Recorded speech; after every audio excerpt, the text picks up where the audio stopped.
is in the U.S. illegally. The decision lifts those restrictions on tactics used during immigration enforcement operations. NBC4's Conan Nolan joins us here in studio. And so, Conan, let's talk about what this now means for the immigrant community.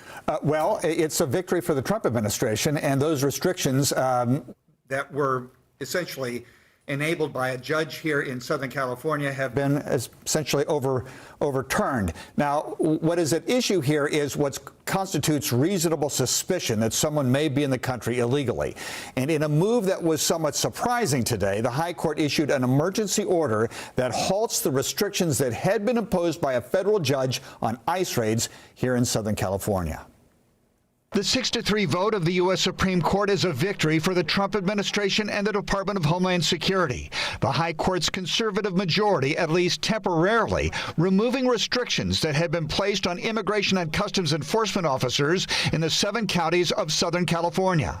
L.A.-based federal judge Mame Frimpong had kept ICE agents from using factors such as race, language, where they are working, or what they are doing in formulating probable suspicion that someone may be in the country illegally.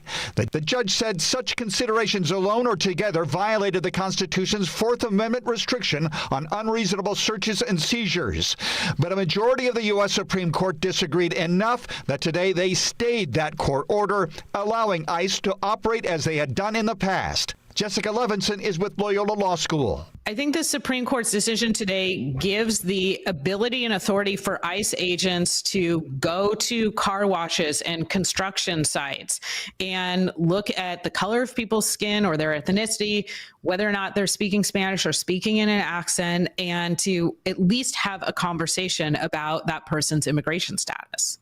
I don't think you can look at this as anything other than a win for the executive branch, a win for the Trump administration, a win for ICE agents who are saying, how else are we to enforce immigration law? The opinion, Brett Kavanaugh, one of the Supreme Court justices who signed the majority, indicated that the number of undocumented immigrants in Southern California is, in his words, extraordinary, and that it shouldn't be a surprise that immigration agents are conducting enforcement actions in this region. The 3 liberal justices strongly dissented. Justice Sotomayor, in her dissent, says we should not live in a country where the government can seize anyone who looks Latino, speaks Spanish, and appears to work in a low-wage job. We also got a response from the mayor of L.A. I want the entire nation to hear me when I say this isn't just an attack on the people of L.A. This is an attack on every person in every city in this country. Today's ruling is not only dangerous, it's un-American and threatens the fabric of personal freedom in the United States of America. So we're hearing these statements. What happens next, though? Well, keep in mind, this is an emergency order. It does not refer to the points and authorities, the main argument over what this judge was saying. That could come back and you have a whole hearing and they go over, whether or not the merits of this decision is accurate or not. The fact, though, that they voted to stay the execution of this court order indicates they pretty much believe Donald Trump will win. And the administration will win when it comes to the full court. So what it means now is that L.A. is now being treated the same way as the rest of the country, which is they can take all sorts of things into consideration. It's not probable cause. We're not going to arrest you, but we can go to a car wash because we have research to show that a lot of undocumented people work at car washes. And if we believe somebody is possibly here illegally, I can talk to you and perhaps detain you until we find out whether or not you should be deported. So then what is the recommendation for those who are American citizens, let's say, and they are racially being profiled? Is there concern for them? Because a lot of them were being detained. True. I'll tell you one thing that everybody should do, whether you're here illegally or not, is not run. Because as soon as you run, that's an evidence of guilt, and that gives them reasonable suspicion to arrest you or detain you. So again, there are a number of strategies. Immigration rights groups have been talking about that, whether or not you can cooperate. You don't necessarily have to cooperate with an immigration agent. You're not forced to do anything. The fact, though, is that they are no longer bound to stay away from construction sites, car washes and those kind of places in order to seek people who they believe here are illegal or undocumented. Karen's supposed to be talking soon. Thank you so much for that. I know you're Supposed to be talking on at top 1. of it. All right, NBC4's Guad Venegas joins us now. Where's she He's at? live in Hollywood. And Guad, you've been speaking to day laborers. They're not surprised by this ruling. They say they believe it doesn't matter anyway. She not going to speak? Guad. Oh, man. Annabelle, good morning. As I was hearing Conan talk about the locations where they can arrive and try to speak to some of the individuals who then might be detained, Home Depot is one of those locations, right? We've known for months. This all started in the LA area about 3 months ago. Many of the Home Depots have been hit more than once.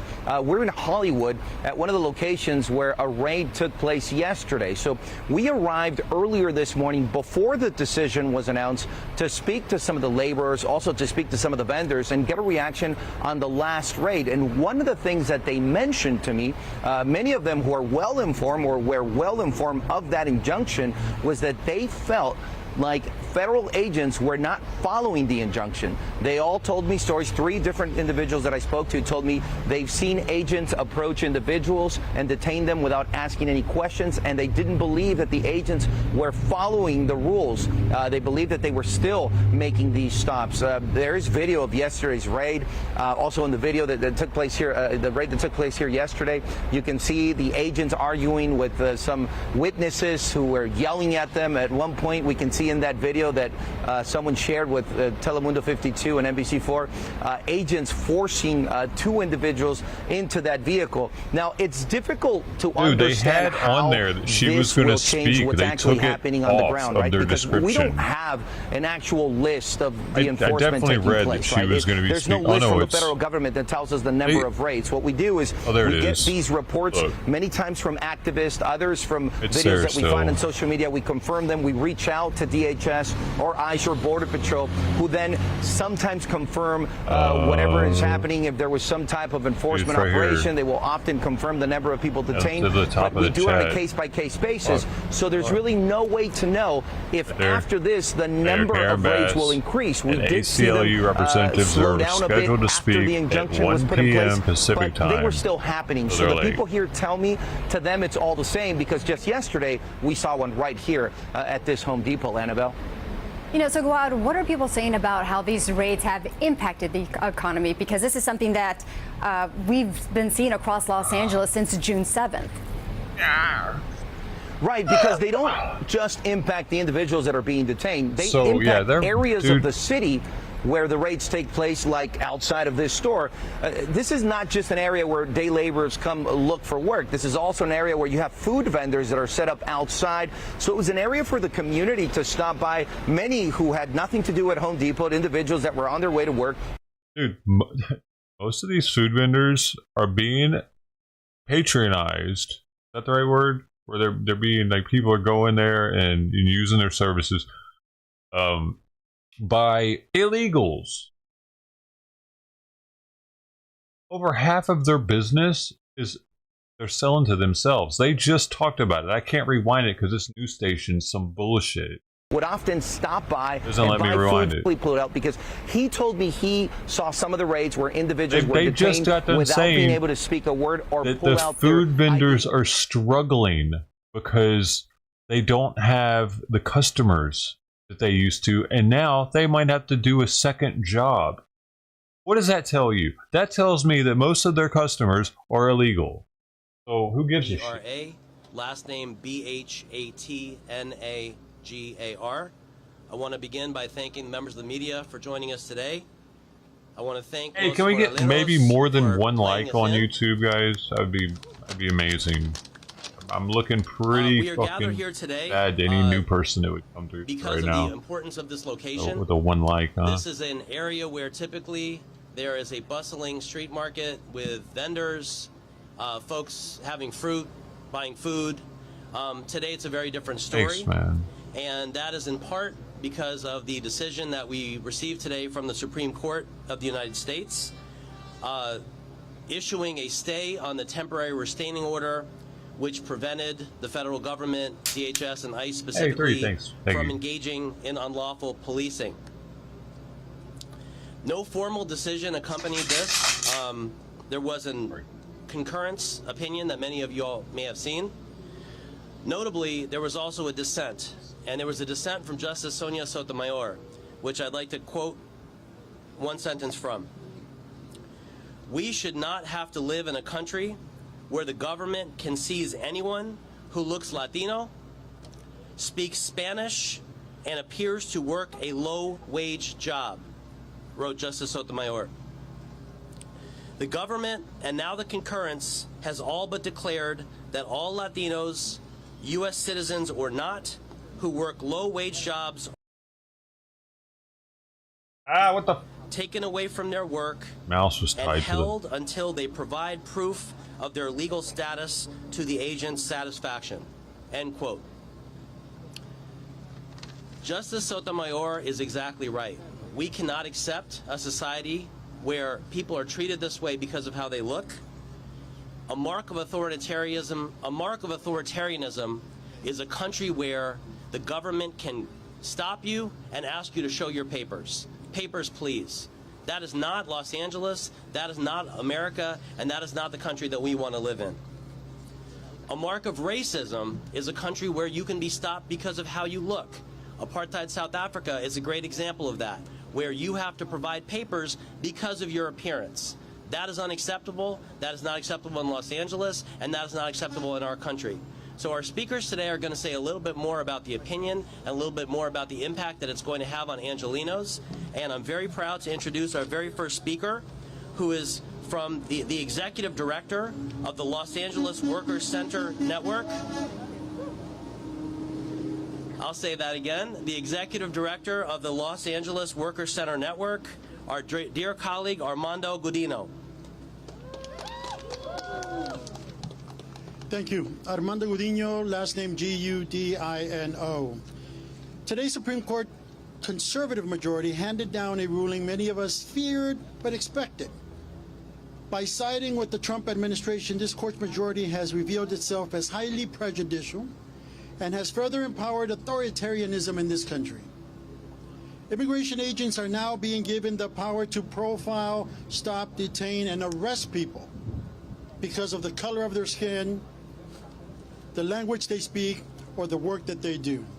In doing so, they have effectively legalized racial profiling and, by extension, racial discrimination. While we expected this, it does not hurt any less. However, our communities have fought too long and too hard to have our constitutional rights stripped away. We will not be silenced, and we will not stop fighting until the Constitution is not only preserved, but restored for every worker, every immigrant, and every family in this country. The Los Angeles Workers Center Network is proud. Constitution doesn't totally apply to non-citizens, does it? We bring forward the voices of low-wage workers across Los Angeles who already face exploitation and abuse. These workers and our immigrant communities are the economic backbone of this city, of this state, and in this country. We will stand with our car wash workers. We will stand with our warehouse workers, with our garment workers, our restaurant workers, all workers, including our day laborers, and all of their families. And we will fight the systemic discrimination this conservative majority has unleashed. Alongside our members at the Worker Center Network, we form a network of support and resistance, ensuring workers know their rights and have the power to defend themselves. This decision will not end this struggle. As plaintiffs, as organizers, and as a community, we are determined to keep pushing forward in the courts, in the streets, and in the workplace where dignity and justice is on the line. The fight is far from over, and our resolve has never been stronger. And I'll finish with this. As I was standing for this to go on, a worker came up to me and said, remind them that solo el pueblo va a salvar el pueblo. Only the people will save the people. Thank you. Fuck that. We need to change the demographics to LA. Thank you, Armando. Fuck Only the the people will that are save here the people. illegally. That's beautiful. Thank you. Protecting each other. I next am honored to introduce the executive director of the Clean Car Wash Workers Center, a plaintiff in this matter, Flor Melendres. Flor Melendres. Thank you.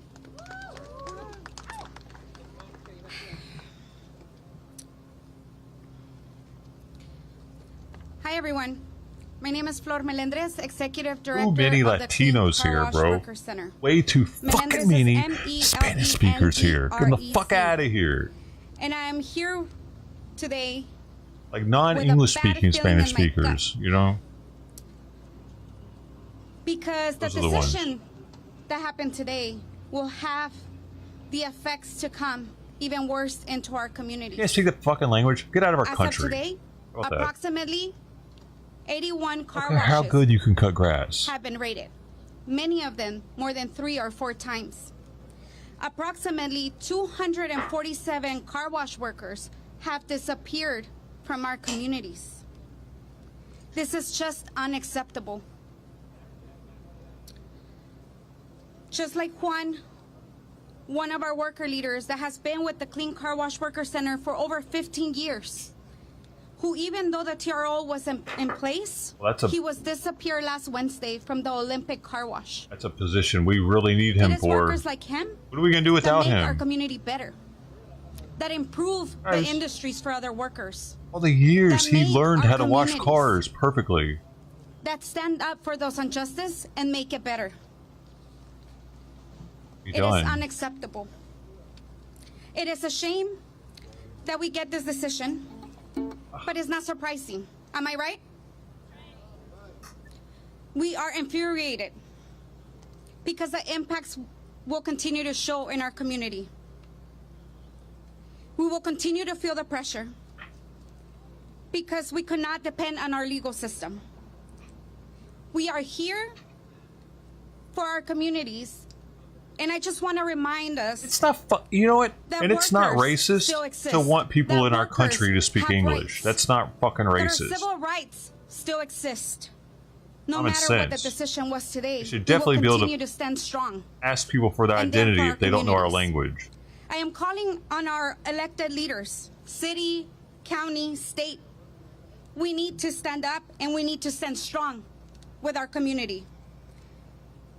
The raids are getting more violent. Workers are getting hurt. That's because you're convincing Workers are them to dying. fucking run and hide. Clean Car You don't Wash have to Worker open Center your has door. been responding to the Have to last answer any 3 questions. months to all these needs. That's what they do. Preparing That's for why this it's more before, violent. Standing with the communities during and even after to make sure workers are actually getting home safe. It is not enough to get up and do a video and post it on social media. It is not enough to just say this happened somewhere. Yes, it is important to document it, but it is also important to collaborate and to bring resources to those in the front lines. I urge you to contact Clean Car Wash and get involved. Clean Car Wash Worker Center. There are still offices that are not responding. What else do we need? Let this be your call to action, to stand with our community, to stand with workers. Yo, it's already super hard to find You a can job. Now it's going to Continue get easier patrolling for your people. area. Why You can stand with continue to them? be near our communities, but most of all, continue to speak up. Man. Continue to fight, because it's going to take more than us. It's going to take more than you. It's going All to these take more people than are all of white us, collar and we need to stand college strong. graduates. They don't To have all to the car worry wash about community, we getting are a car here. wash job. To all our community at large, it is time to show up. It is time to stand strong. Contact us at info@cleancarwash.org. Fucking people Get don't even involved. remember what it's We like need you to have a now blue more collar than job, ever. dude. This decision does not push us back only one step. Karen Bass is It 71 brings our fucking years community old, forward right? A lot more. If she And remembers what we it's need like. to see that. It is in the words of our team at Clean Car Wash Worker Center, and in the echoing of the voices of all the workers that are no longer here to fight with 71 us, fucking years old. but continue to share Crazy. their testimonies, to continue to prepare other families, and to continue to fight. We're making this call out. Collaborate, stand with us. We must stand strong. Thank you. Look, 71. No, that's because she hasn't worked hard in her life.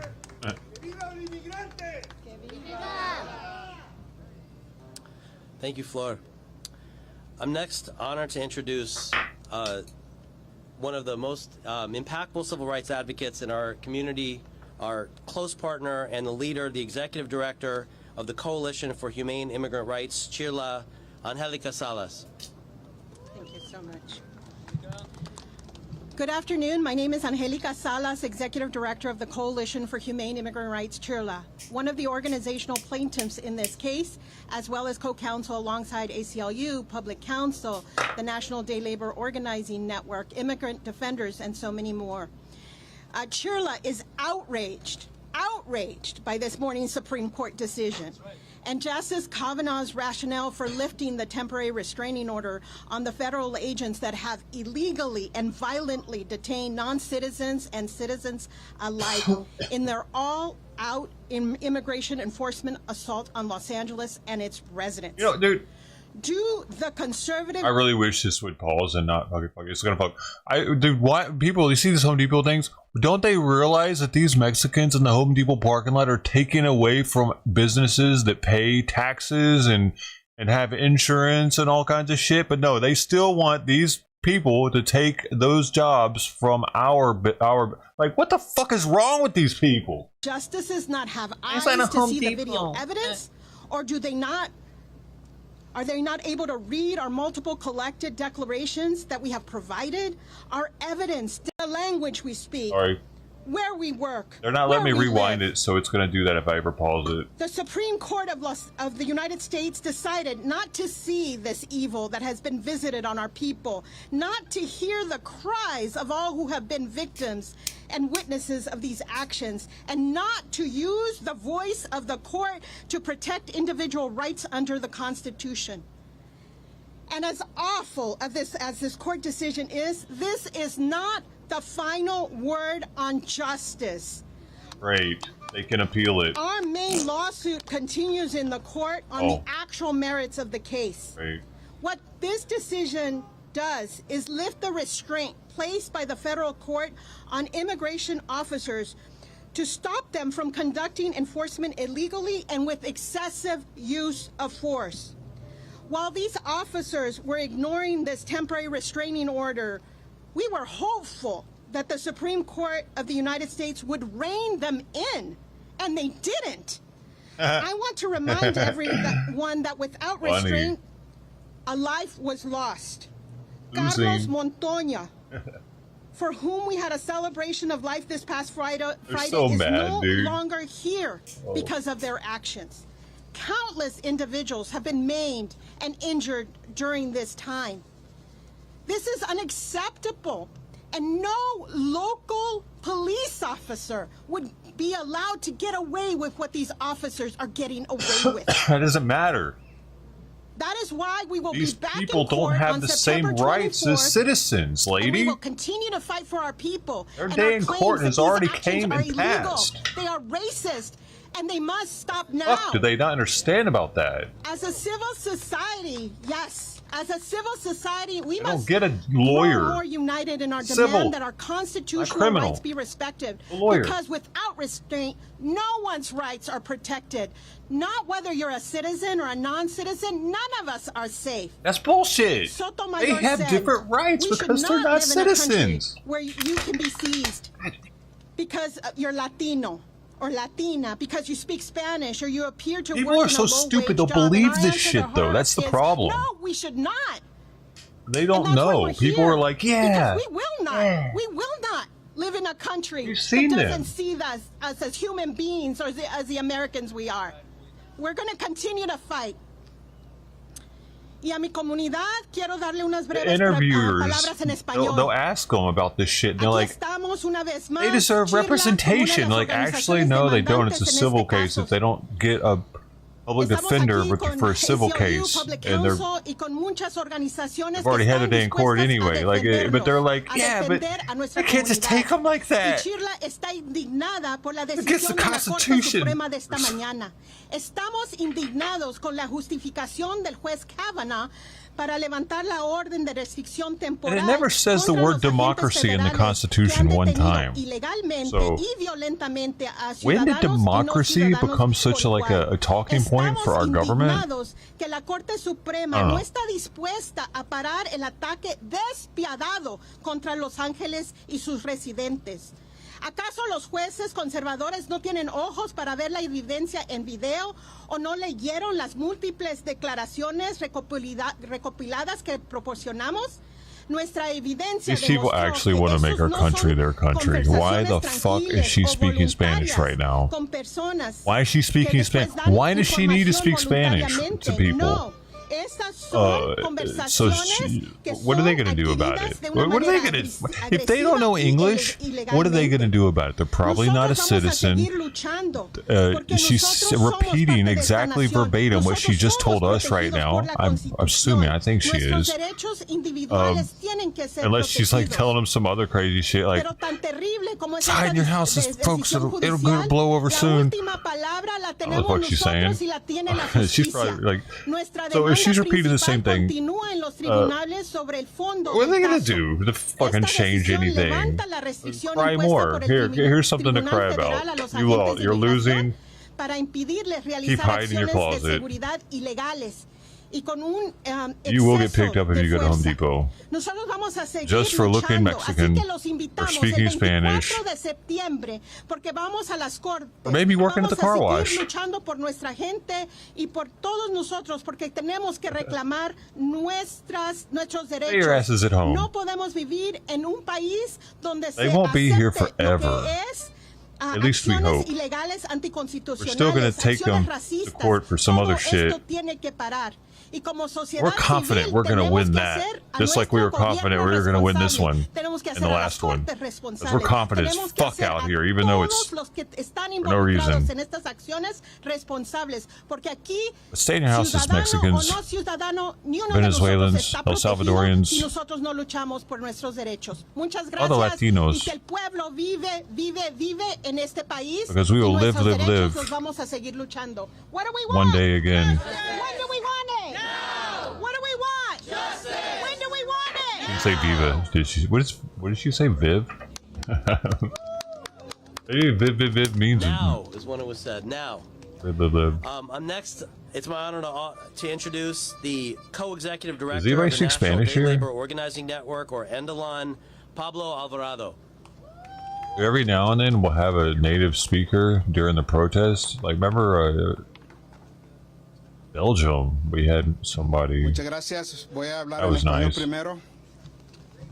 Y quiero comenzar con Now all I have is left is the honrando bottom of the barrel. la vida de Roberto Carlos The Montoya crud. Valdés, de Jaime Alanís y de todos los que han perecido I need to put some water in with y'all and detención. kind of like por un reconstitute it simple momento de somehow. silencio. Make you less sludgy.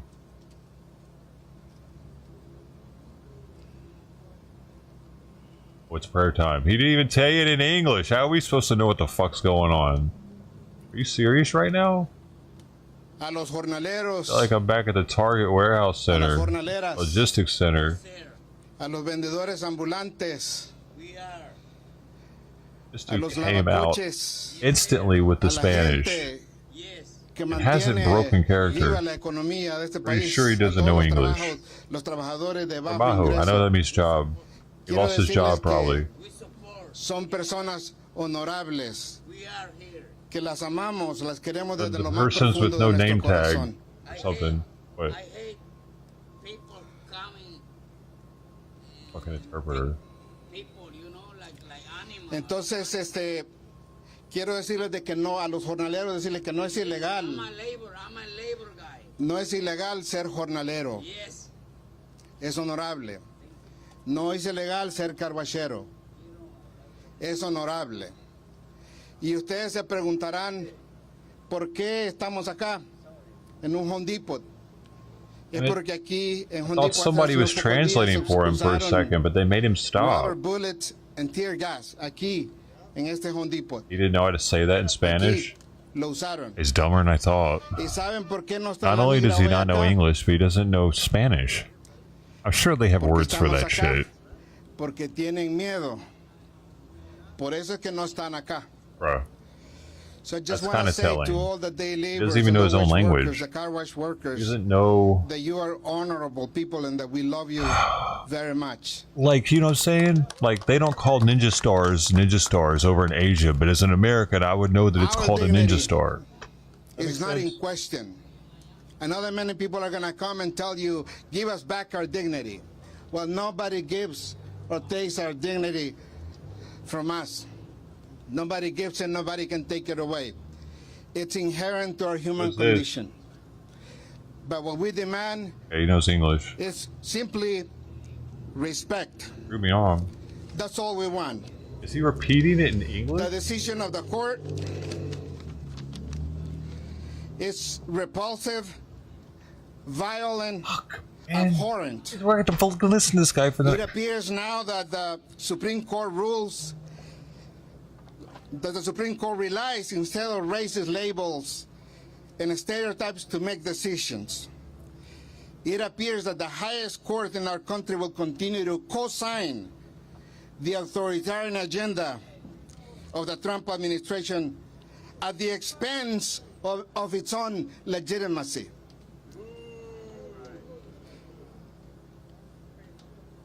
And this is not about day laborers and car wash workers and street vendors and low wage workers. This is about every American. Based on this decision, it appears that it's only non-white workers who will be the target.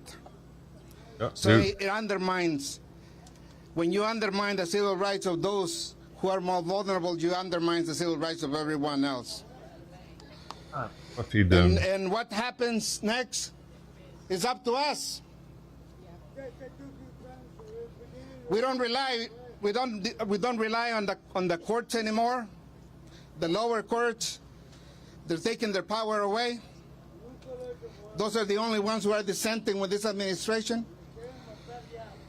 So the obligation now falls on us and on the local government as well.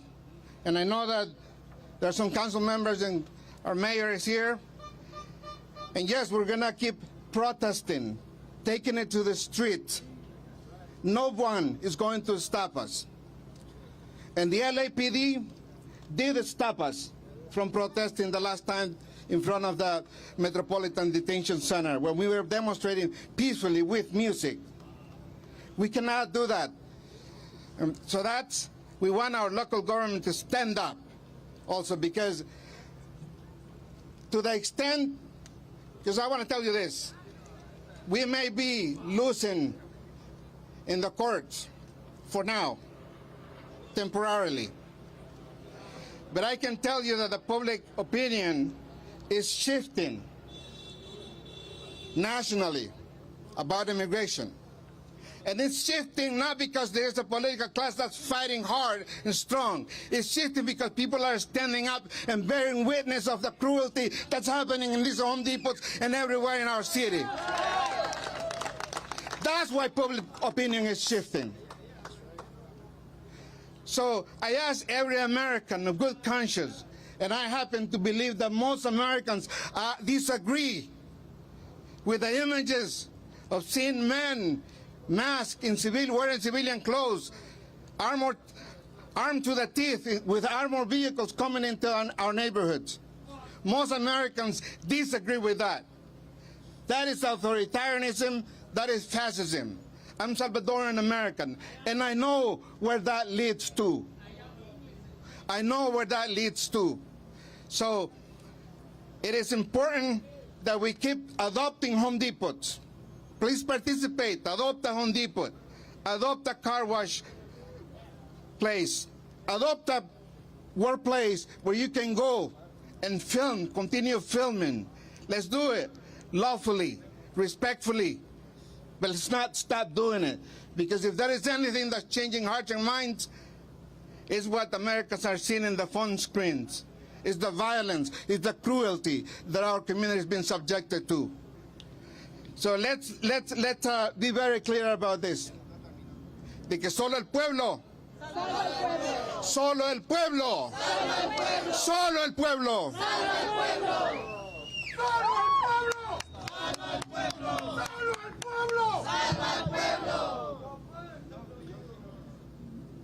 Thank you for that.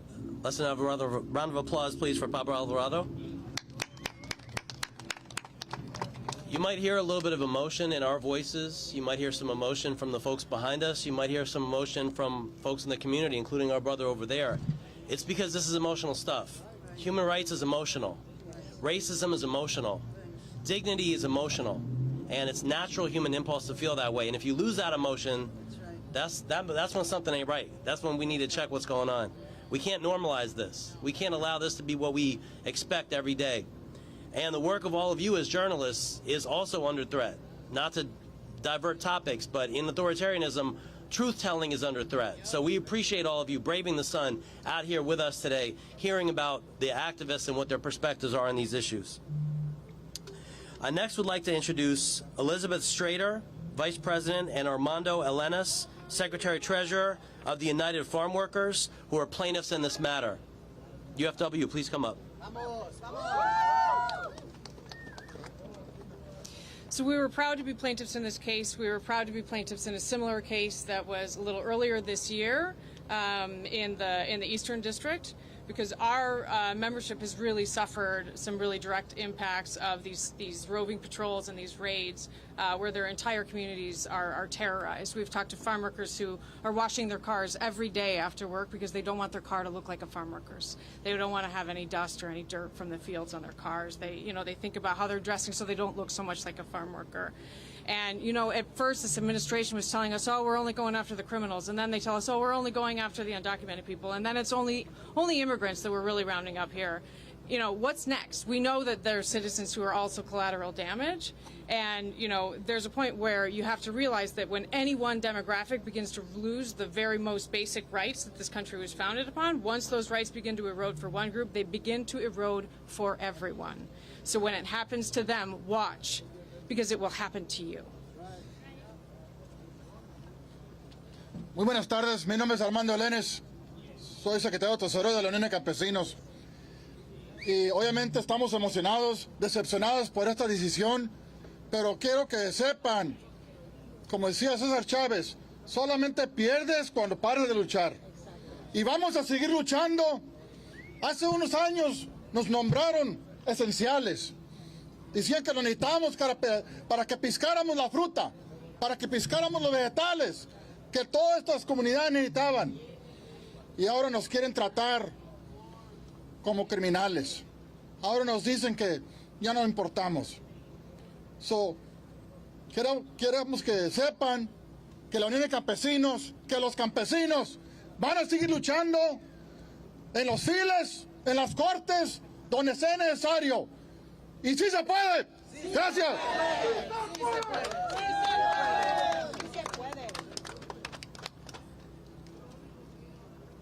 If we are to resist authoritarianism, it is important that we have folks in the streets, in the courts, and in the legislatures, including our city council and our mayoral offices. So we're deeply honored today to have some elected officials who have joined us. Firstly, I'd like to introduce Council Member Ulises Hernandez.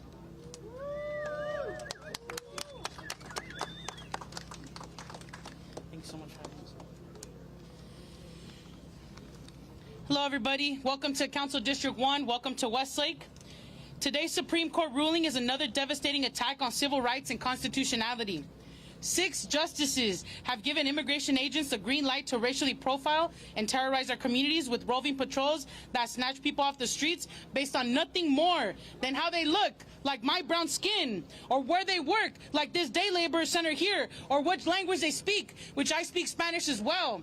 They're coming for people that look like me. You are sitting on the ground where literally our people were tripped and trampled and beat up by these people. Tear gas was used right behind you. Rubber bullets, pepper bullets were used in this area. But it's a place of community as well, of resilience, of resisting what is happening. We all swore an oath to uphold the Constitution. I swore an oath to uphold the Constitution. And that means calling this decision what it is. It is unlawful. We had a Supreme Court in this country that was supposed to set the rule of the land. But this is a court that has been bought off, where people have been appointed that have harmed so many people in their past. And now what they're doing is just harming more people as Supreme Court justices. And that is disgusting. That is devastating, because we are a country that's supposed to have 3 branches of government, checks and balances. There is no more checks and balances. And that's what happens in an authoritarian government. These raids have completely shattered public trust in government, and it's devastating. They have kidnapped workers trying to make an honest living, torn parents away from their kids, and terrorized our elders. This isn't about making America great again.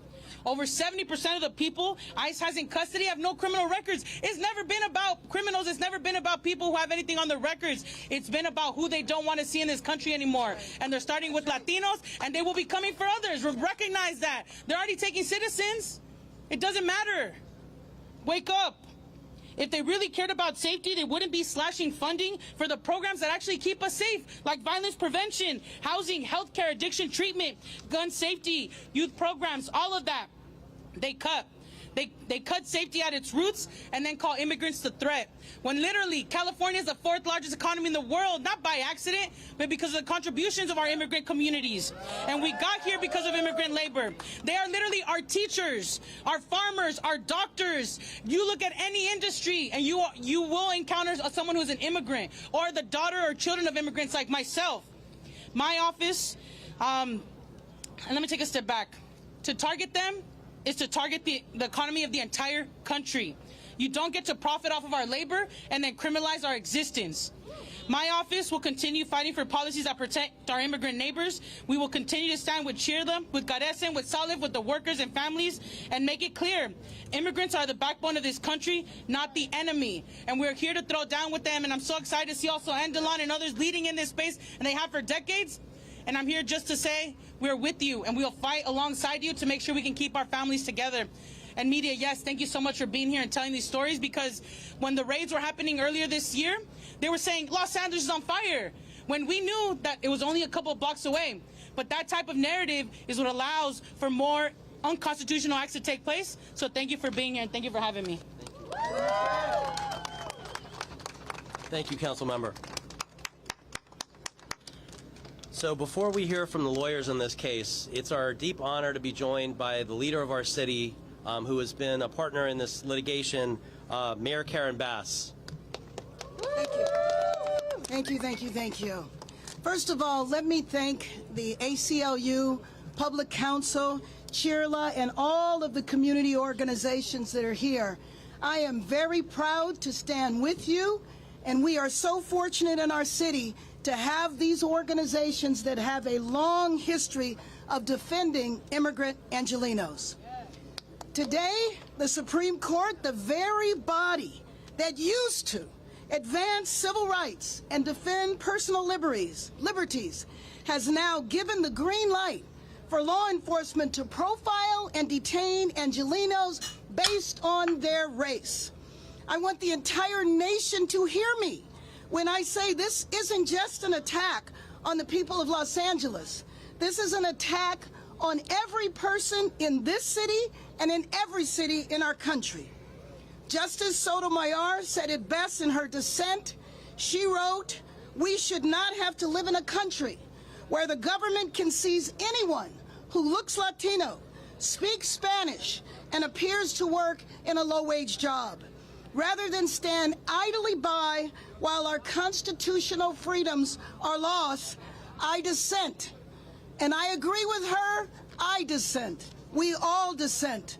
Because from the beginning, we have known that Los Angeles has been used as a test case for total dominance and unchecked power by the federal government. We have been used as a test case to begin to normalize military intervention and takeover of our cities. And standing united, we took their unlawful and unconstitutional tactics to court, and we won, not once, but twice. 2 different courts ruled in favor of the people and our immigrant population, that law enforcement cannot racially profile and discriminate against Latinos, against Angelenos based on their race. The rule of law used to mean something, not just to us, but to the Supreme Court. But now, with the stroke of a pen, the Supreme Court has undermined the rights of millions. And how ironic is it that this same Supreme Court that ruled colleges cannot use race in the admissions process has now ruled that law enforcement can use race to conduct raids and detain people? Will that same Supreme Court next decide that it's okay if we are separate but equal? That some can marry but others can't? That rights apply to some groups and not to others? That they will ignore precedent and do whatever the White House wishes? Unfortunately, we knew we could not rely on the Supreme Court to deliver justice. I have already directed all city departments to bolster protocols and training in compliance with the city's law prohibiting the use of resources in immigration enforcement. I've also submitted a Freedom of Information Act requesting the federal government provide exactly where people are being taken and why. We know that this is simply un-American. But as enraging as the news is for many Angelenos and people across the country, let me make this very clear for the press and to our country that we will not allow the Supreme Court or anyone to divide us. We will not, and we will not participate in these cruel, inhumane tactics. And to all Angelenos, I will never stop fighting for your rights. I will always stand in solidarity and support of all of the organizations here that represent our people. Thank you, and let me just say, we will bring justice to this issue, to our community. We will not stand for this type of discrimination and racism. Thank you.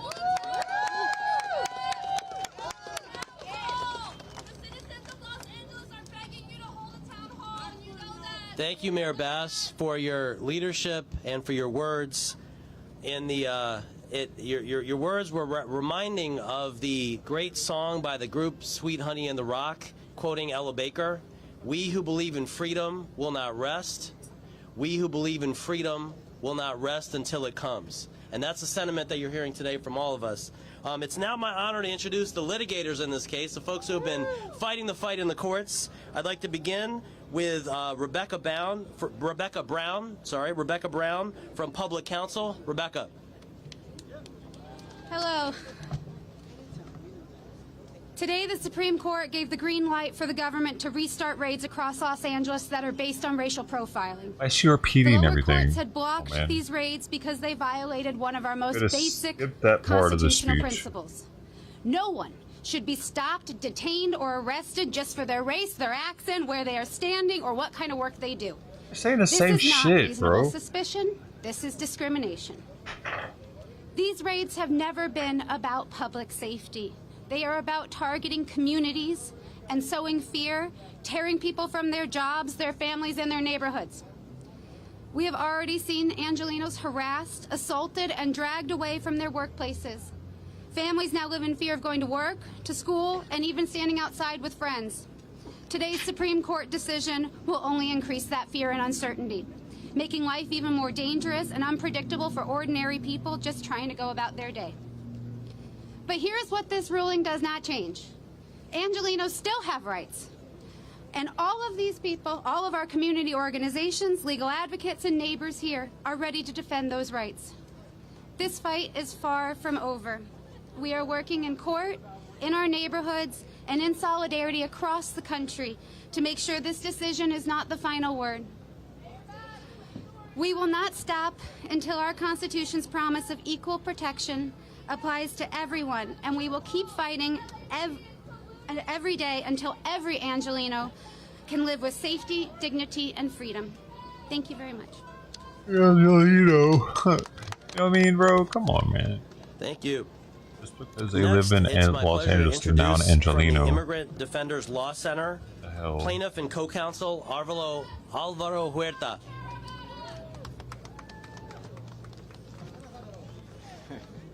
Hi folks, my name is Alvaro Huerta, that's A-L-V-A-R-O, last name H-U-E-R-T-A.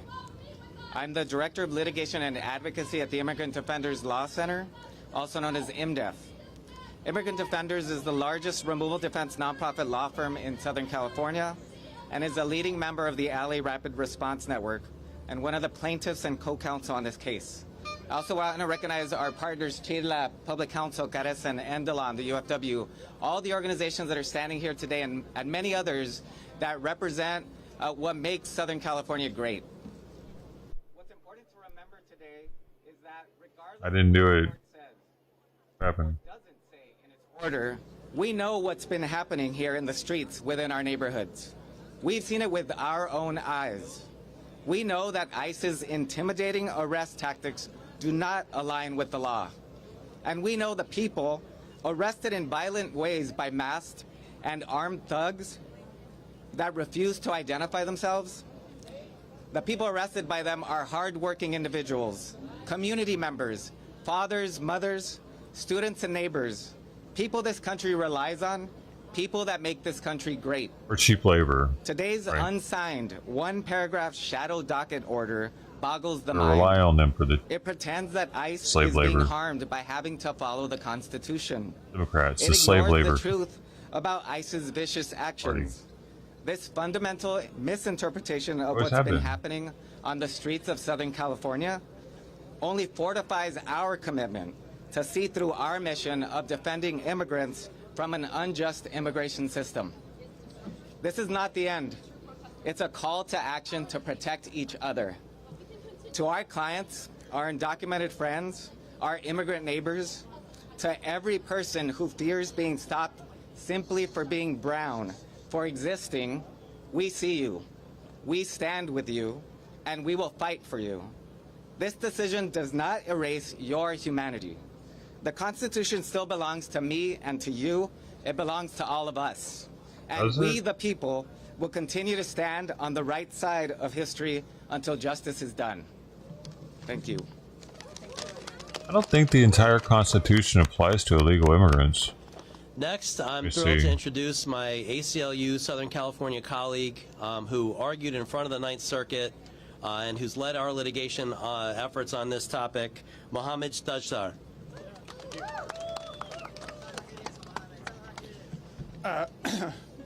Hello, Mohammed Tajsar. That's Mohammed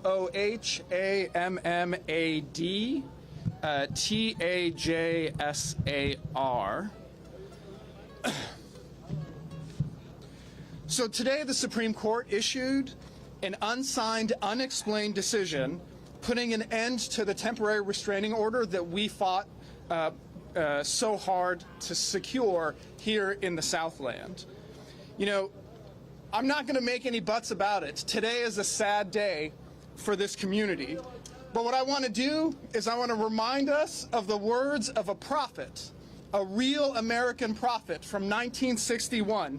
You know, that prophet, when talking about a similar coexisting struggle, said the following. That prophet said, to be a Negro in this country and to be relatively conscious is to be in a state of rage almost all of the time and in one's work. To be a Negro in this country and to be conscious means to be in a state of rage almost all of the time. That prophet, his name was James Baldwin. And I am sure if James Baldwin was alive today and witnessing what we have all been witnessing, he would say that to be an immigrant in this country and to be relatively conscious is to be in a state of rage almost all of the time. Now, I can tell you as a lawyer in this case, as one of the lead lawyers who's been arguing in support and in defense of our communities, that we live to fight another day with the same rage that James Baldwin brought to his work more than 50 years ago. We are continuing to push forward, gathering evidence of this government's lawlessness, shoring up our community's ability to challenge this misconduct in court, and bringing the full weight of decades of organizing, leadership, solidarity represented in all of the organizations that are standing behind me. We are bringing all of that rage and organization to the courtroom, and this decision today and will not stop us from going back into court this month to secure a preliminary injunction to once again affirm the rights and dignity of all Angelenos, immigrants and non-immigrants alike, citizens and non-citizens alike, to say that we will not stand up for armed, masked goons who come into our neighborhoods, into our streets, and terrorize us in the ways that they have been doing. We will not stand for this, and that rage that Mr. Baldwin talked about is the rage that we are going to be bringing to the courtroom. Now, I will say, and that's just what we're doing in the courtroom. But what are we going to be doing outside of the courtroom? And outside of the courtroom is the place where I'm urging a challenge to everyone behind me and everyone who's watching me. That now, more than ever, we have to be organizing and on the streets of our neighborhoods here in LA, in Riverside, in Santa Barbara, in Chicago, in Boise, in Biloxi. We, all of us, regardless of who you are and where you are, we will all continue to fight for the dignity that all of us deserve. We will keep each other safe.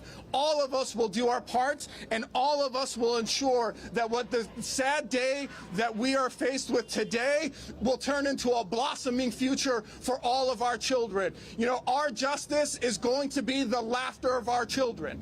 That's what we are going to fight for, and that's what I hope to see, not just here in LA, but all across the country. So with that, I'll take questions. They don't get the right to bear arms, so they don't get the second. They also says, this guy says, they only have been confirmed to have the first, fourth, fifth, and sixth. There has never been a Supreme Court ruling on the others, and federal law makes it illegal for undocumented individuals to own firearms, which is second. You know, the Supreme Court decided to end the protections that we have secured in courts, but that will not prevent us from going back it hasn't into all court went to court apparently for one, and with even more evidence to shore up exactly what the government has been doing, and we're going to put it to the court system again with an even more documentary evidence and even stronger proof to demonstrate that what the government has been doing is completely unconstitutional. So I think that is going to be the next step, and my hope is that we will continue to secure and protect immigrants' rights going forward. They changed the Constitution now. Make an amendment. So let me answer that. What's next in the legal proceeding is nothing will change about what's going on in the federal court litigation. The next stage of the litigation is a hearing on our motion for a preliminary injunction to make more permanent the protections that we secured in the temporary restraining order, and to ensure that our case proceeds as a class action.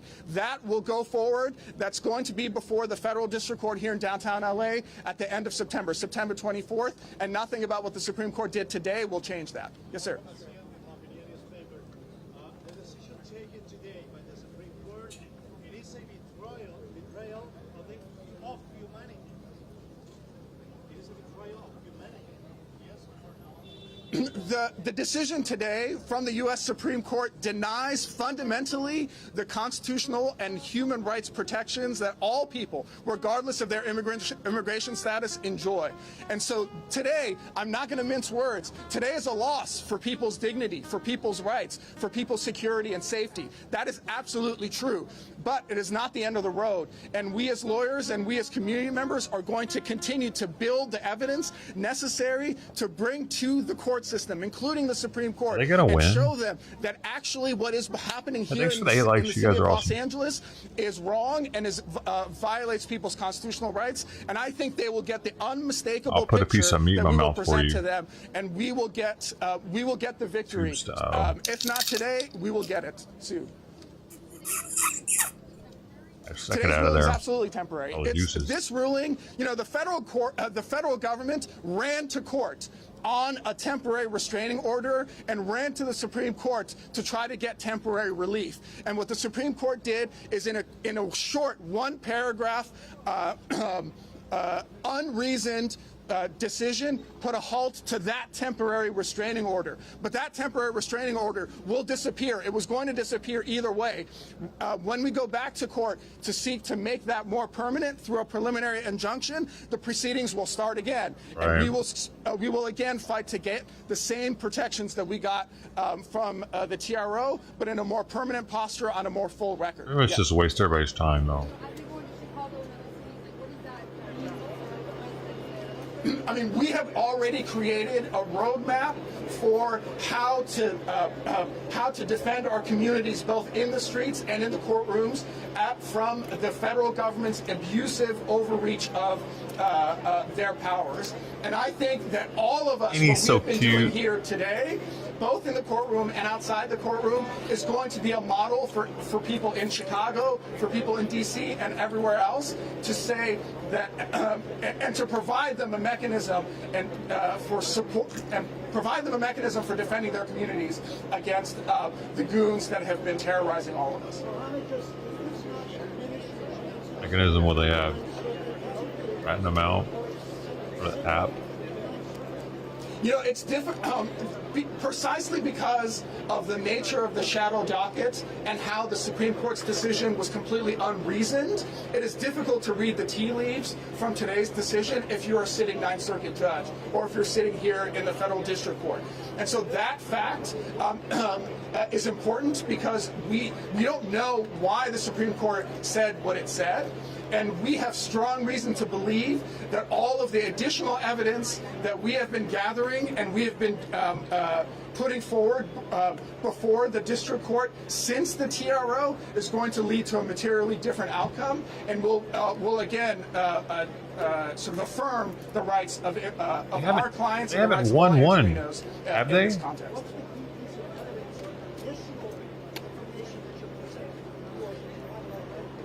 So multiple things. We are presenting both additional A lot of shit's, evidence dude, of so much is going to go behavior from to the the part Supreme of the federal Court government, this year. and we are ensuring that we, as the plaintiffs, have the procedural ability to challenge all of these actions. And so, both on substance and on procedure, Everything's going to end up going to the we have Supreme Court, introduced dude. additional evidence that will be that will obligate the court system to look anew at our case and to decide it once more in our favor. No matter what the California court decides. This decision Be it. that the immigrant communities nationwide, Chicago, New York, Los Angeles, are they going to see? When are they going to take gay marriage away? They should do that next. I can't wait, dude. Taking it to the streets, it can get fucking crazy then, boy. The fucking crazy Karens are going to be standing up for the gay people. What we have, what everyone can see in front of them. Hold on, let me say that again. What we have demonstrated in the federal litigation that we have filed is precisely how lawless the federal government has been in enforcing its immigration mandates here in the city of Los Angeles. And it's their sort of egregious, violent, really disgusting and shameful conduct that I think has been the linchpin to our legal theories. And I think once we develop, when we present anew all of the information that we have gathered, we are hopeful and confident that the federal judiciary will resolve this case once again in our favor. And I think that's going to also be true across the country. Please. Okay, I think it's important. We talk a lot about the legal, our legal fight, but I also want you to understand what we're saying here today too is that this is a restraining order. When do you put a restraining order on somebody? When they're beating you, when they're harming you, when they're mistreating you. Bro. And so what the Supreme Court said, well, we're fighting the case, they can continue to do that. So our response back to the Supreme Court is, okay, you did not put restraint on these officers, but we will continue fighting. We will continue despite the lack of protection.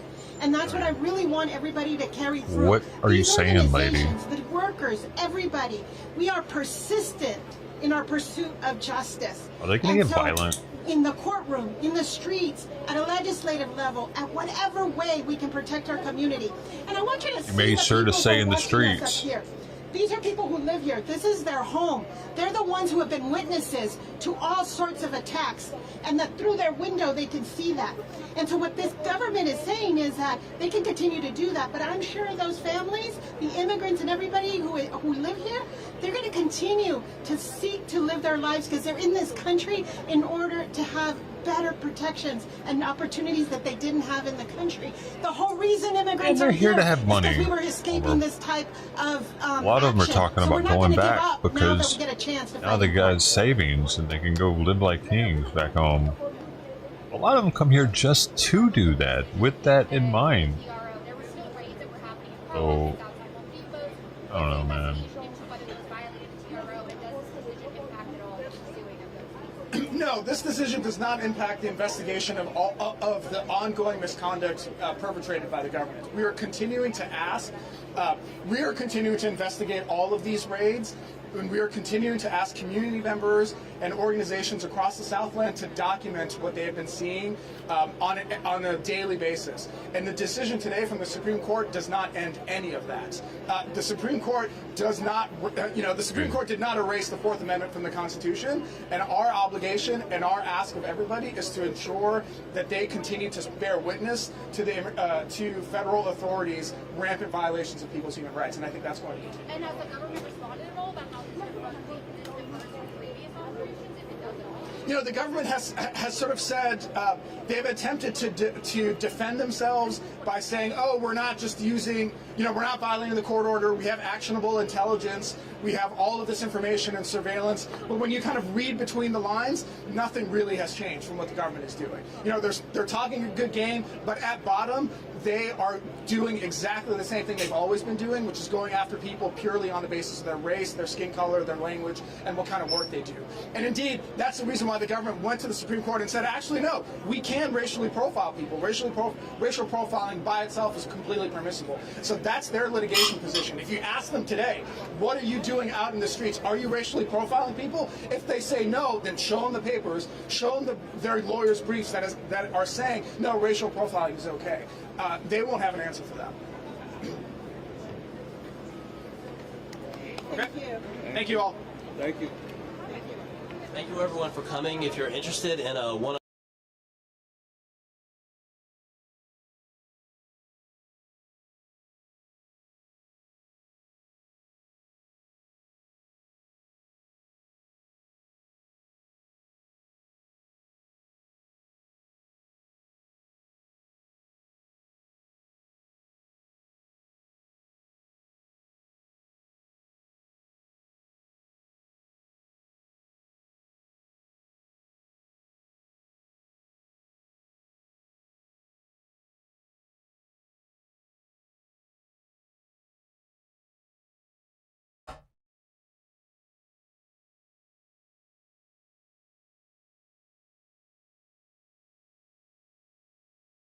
The reason why they're allowed to racially profile is because, I've heard that the courts have ruled on this, because cops need to take descriptions of perpetrators, and so they have to know if they're looking for a black man or a Mexican man, so they're able to racially profile. They're looking for Latino men, because Latino men are known for being illegals in that area, so they're allowed to do that. It's common fucking sense. So I think he's pretty naive to think that the ICE agents wouldn't have a reply for it.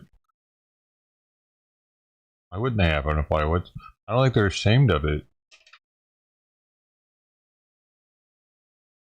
They probably just won't reply because they're told not to talk to press because they don't want to fucking inflame shit. The government doesn't generally want their workers talking to the press. Or politician.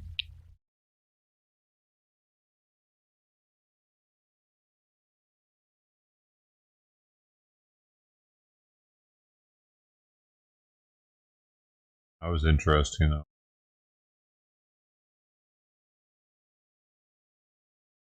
What else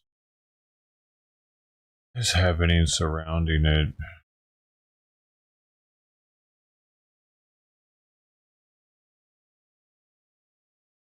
He made a major announcement. What's his major announcement about? Including soap and toilet paper, menstrual products, and... What is it? I don't know. Good morning.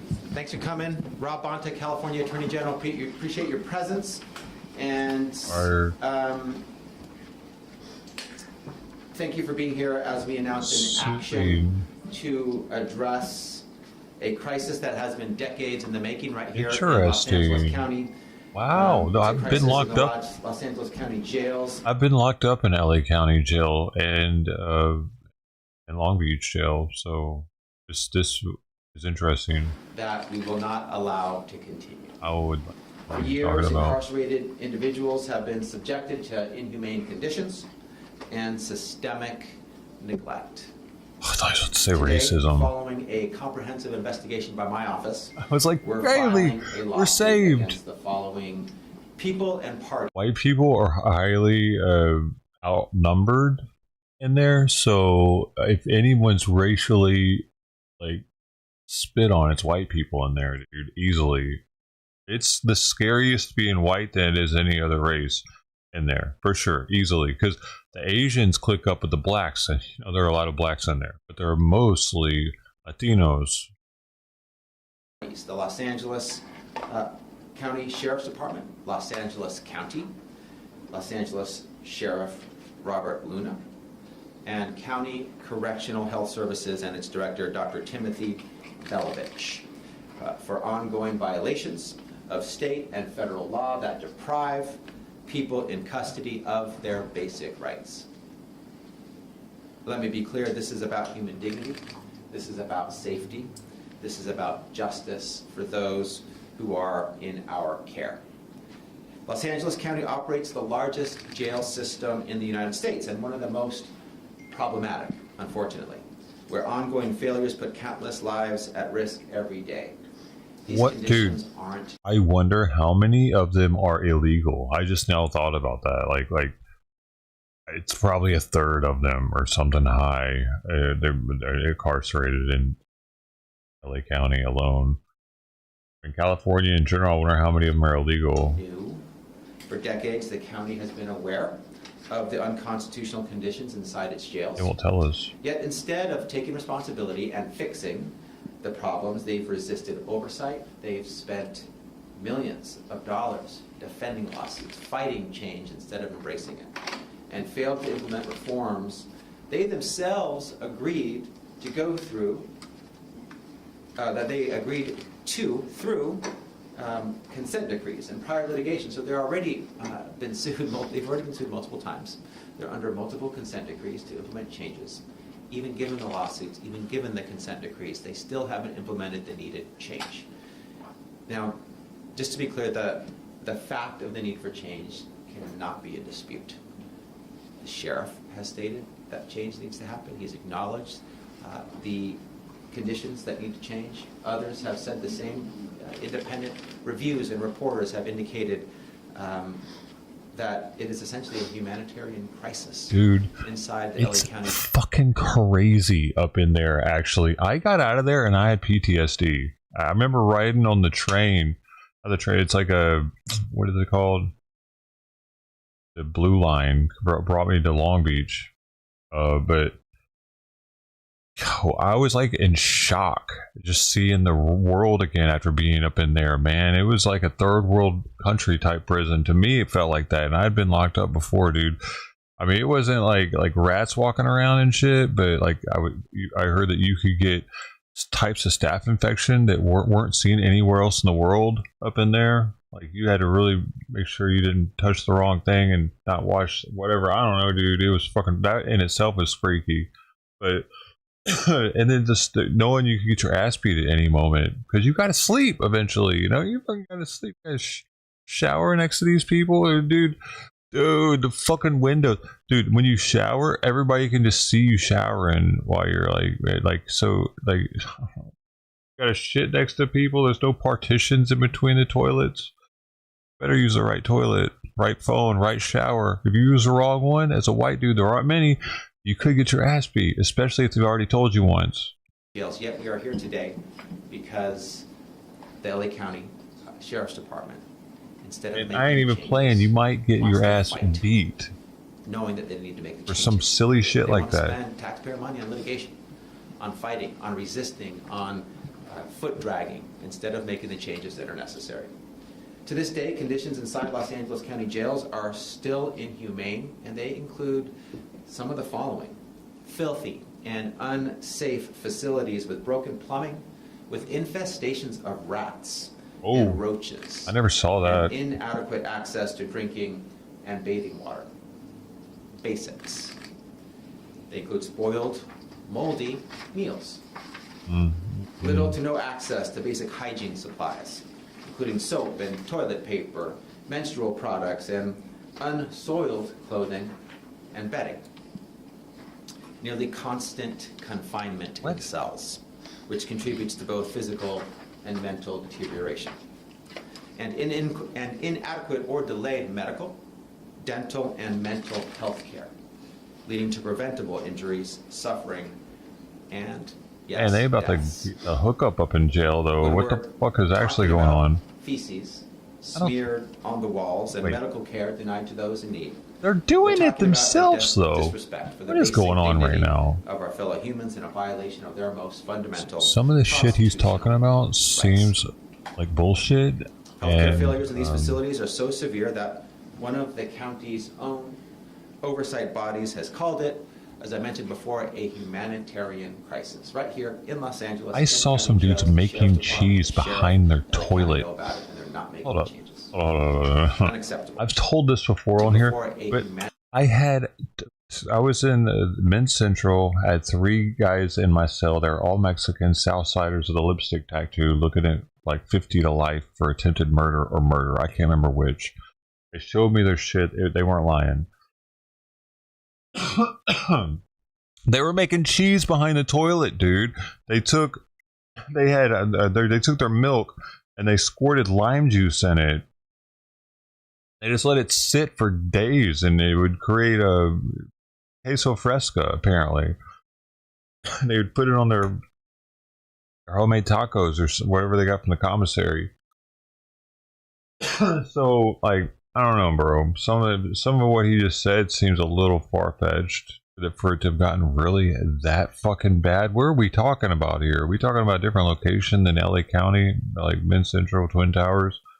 I'd like to know where that was exactly. All that he just said. Humanitarian crisis. Right here in Los Angeles, in county jails, the sheriff's department, the sheriff, LA County know about it, and they're not making changes. All that was in the county jail. Unacceptable. And most alarming, crazy. People are dying.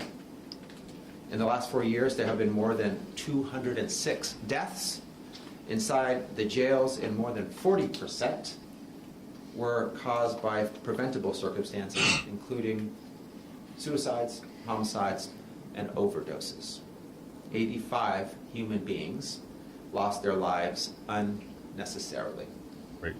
And these numbers Dude, he should have broken that down better, because we don't know what the fuck the numbers are on that. Maybe most of those are death by drug overdose. How the fuck are we supposed to do that? They can sneak in a microgram of fentanyl up their ass and nobody will even know it. Get the whole fucking pod high. So, you know what I'm saying? Continue to rise. Over the years, county leadership has repeatedly directed the Los Angeles County Sheriff's Department to I bet most of the deaths were from drug overdose. Inside jails and conduct more comprehensive searches of staff. It's the leading killer for young people in our country. Of course, it's fucking overdoses. Yet overdoses and deaths persist. Just this past May, the Board of Supervisors directed Sheriff Luna and Dr. Belovich to investigate the causes behind the rising number of deaths in Los Angeles County jails. But they continue to drag their feet to the detriment of far too many. We can't wait any longer. We need comprehensive reform, and we need it now. And that's what this lawsuit is about.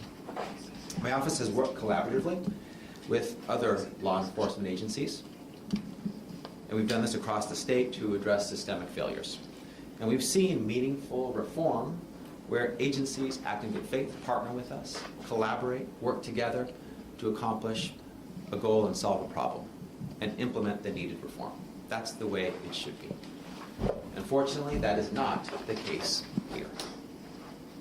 So we're left with no choice but to sue and seek injunctive and declaratory relief that would require Los Angeles County to do the following: to provide constitutionally adequate medical, dental, and mental health care, protect incarcerated persons from unreasonable risk of harm, maintain safe, humane, and habitable conditions, respect the dignity and the health of incarcerated individuals, ensure health care requests are addressed promptly and fully, provide reasonable accommodations and equal access to services for people with disabilities, and ensure access to language services for those with limited English proficiency. I prefer, to be clear, I prefer collaboration over litigation. But the county has left us with no choice, so litigation. Wait, how did he word that about the limited, and ensure access to language services for those with limited English proficiency.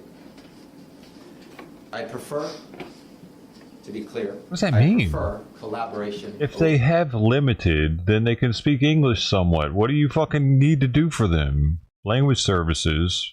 What is that? Like, if they're speaking limited English, he didn't say zero English. They speak zero English, they're definitely going to need somebody there to figure some shit out. If it's limited English, they can, I mean, wait.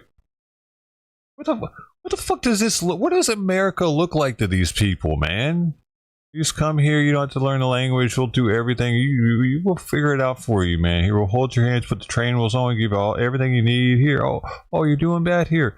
We'll help you out. Like, what the fuck, man?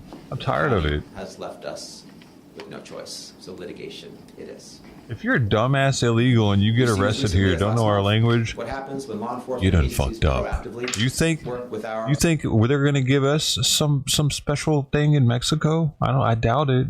You think? What do you think? Are they gonna give me some special interpreter in Mexico if I get arrested? How does that work? I'm gonna see. to improve. In Torrance, the city and the Torrance Police Department sought an independent review after deeply concerning misconduct among officers. They reached out to us. They knew they had a problem. They were right, and they reached out to us to help solve it. Together, we established a set of enforceable reforms to address our publicly reported findings, and the city agreed to have its implementation of these necessary reforms overseen by an independent monitor to improve accountability, policies, and community trust. That's the way to do it. And we were in this very room not long ago with Torrance's police chief announcing that reform, that path forward, that collaboration to acknowledge problems and confront. So I asked if you have an interpreter in jail in Mexico, and it said yes, but didn't understand the question. It says, under the Mexican Constitution and other laws, you are legally entitled to an interpreter if you do not understand Spanish during criminal or legal proceedings. This right extends from your initial questioning by judicial authorities and migration authorities to your time in prison. Wait, to your time in prison? What does that mean? What, like, while you're in prison? Is this thing actually saying at all times you can be like, hey, where's my interpreter at? I don't get it. It's not like these people aren't, like, there aren't interpreters there already. That's what doesn't really make sense to me. Like, there's definitely a guy there that they have to wait for, maybe, to let them know what the fuck just happened, but it's not instant for them. Fix them together. That's the way it should be. Where Torrance stepped up, Los Angeles County has stood still. Because it's mostly Mexican, or it's mostly Latinos, so they're definitely not lacking, and they have to tell these people what's going on, or they're gonna, like, their life's at risk. They're in there with these people. They're not trying to piss them off all the time. I mean, half of this shit that this guy's talking about is possibly bullshit, and now people are gonna not care. Like, dude, LA County needs to be a shithole. After I got locked up in LA County, I was like, I'm not doing that again, dude. Fuck that. Why make it less like that? Used to meet even the most Keep it like basic that. constitutional standards. It works. That's why we also recently had to ask a court to put in place a receivership over Los Angeles County's juvenile halls, because they too, rather than make progress on the needed reform, have stood still, and unacceptable conditions remain there as well. So make no mistake, my office will continue to step in to protect vulnerable populations and ensure meaningful reform when necessary. And it is necessary here in Los Angeles County in the Los Angeles Sheriff's Department. Today's lawsuit is just one example of that commitment and of that promise. We know that reform is achievable when agencies engage in good faith collaboration, but we won't hesitate to go to court when they refuse to act. The Los Angeles County Sheriff's Department has refused to act, and so we are in court. While the Los Angeles County Sheriff's Department made some improvements to its policing practices during the course of our investigation, these have primarily come from the county's compliance with other court orders. And these haven't put an end to the unsafe and unconstitutional conditions that continue to persist in its jail system. So I do want to acknowledge there have been some improvements in some areas, mostly on patrol, and those are important. We acknowledge them. We're grateful for them. That is the right path forward. But there has not been nearly enough progress with respect to the jails and the conditions of confinement, which means that after years of engagement, we're left with no choice but to go to court to make these necessary changes happen. There are still unsafe and unconstitutional conditions that continue to persist in the jail system. That cannot continue. It will change. It must change. Our lawsuit will be the driving impetus to make those changes reality. And we didn't take this step lightly, but when lives are at stake and decades of inaction have caused preventable suffering and preventable deaths, we must act, and we will act. And today, we do act. Every community deserves law enforcement that upholds, at a bare minimum, constitutional standards. That's the floor. Every person in custody deserves safety, health care, dignity. They deserve conditions that will prepare them to re-enter society and provide rehabilitation for those serving sentences. This benefits all of California. This lawsuit is about accountability, it's about transparency, it's about justice, and we are here to ensure basic rights, fundamental rights, are upheld. As California's Chief Law Enforcement Officer, I'm committed to ensuring that every Californian is treated with care, dignity, and protections they deserve, regardless of their custody status. And so that's what this lawsuit is about. I'm grateful for my team getting us to this point. I'm happy to answer any questions in a moment, but before I do, I want to acknowledge and thank the team members in my office that got us to this moment, working hard, working overtime on behalf of the people of California, and making sure that we have constitutionally compliant, legally compliant conditions in LA County here in the Sheriff's Department, which we do not yet have, but with our lawsuit we will.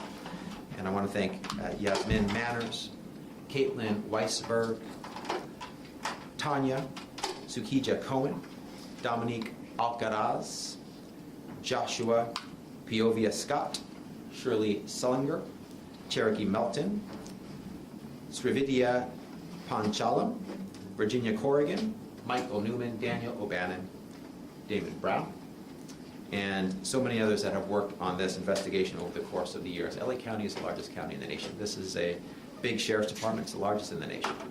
And so we've been digging in, reviewing and investigating to get to this point, and we have emerged with this very important complaint in state court to make sure that the necessary changes are made. And with that, I'm happy to answer any questions that you might have.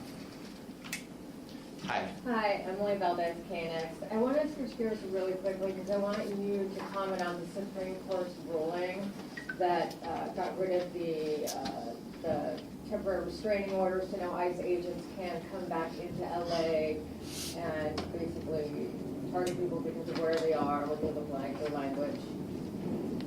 Yeah, and would like to and happy to answer any on-topic questions as well, but let me talk about that. I know it's top of mind for so many, including us in the California Department of Justice, who, as you know, we were an amicus in the underlying case here in the Central District of California, in which that the ACLU led, and in which a trial court judge found that it violated the Fourth Amendment for ICE agents, federal immigration officers, to use race, the inability to speak English, location, or perceived occupation, to use those factors in any one of them or in any combination to stop and detain, search, seize Californians. And I agree with that case. Thought it was well written,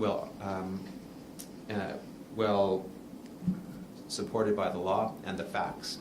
And the federal government, of course, appealed that case, and the Ninth Circuit did not grant the federal government's request for stay. But then they went to the Supreme Court on what's called, the U.S. Supreme Court, on what's called the emergency docket. And today we got word that on the emergency docket, on a 6-3 decision, it appears the U.S. Supreme Court has stayed, provided an emergency stay on this case.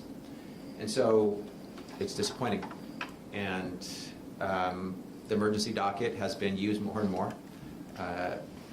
You often don't know who has voted how and for what reason. There's no argument. There's no written opinion.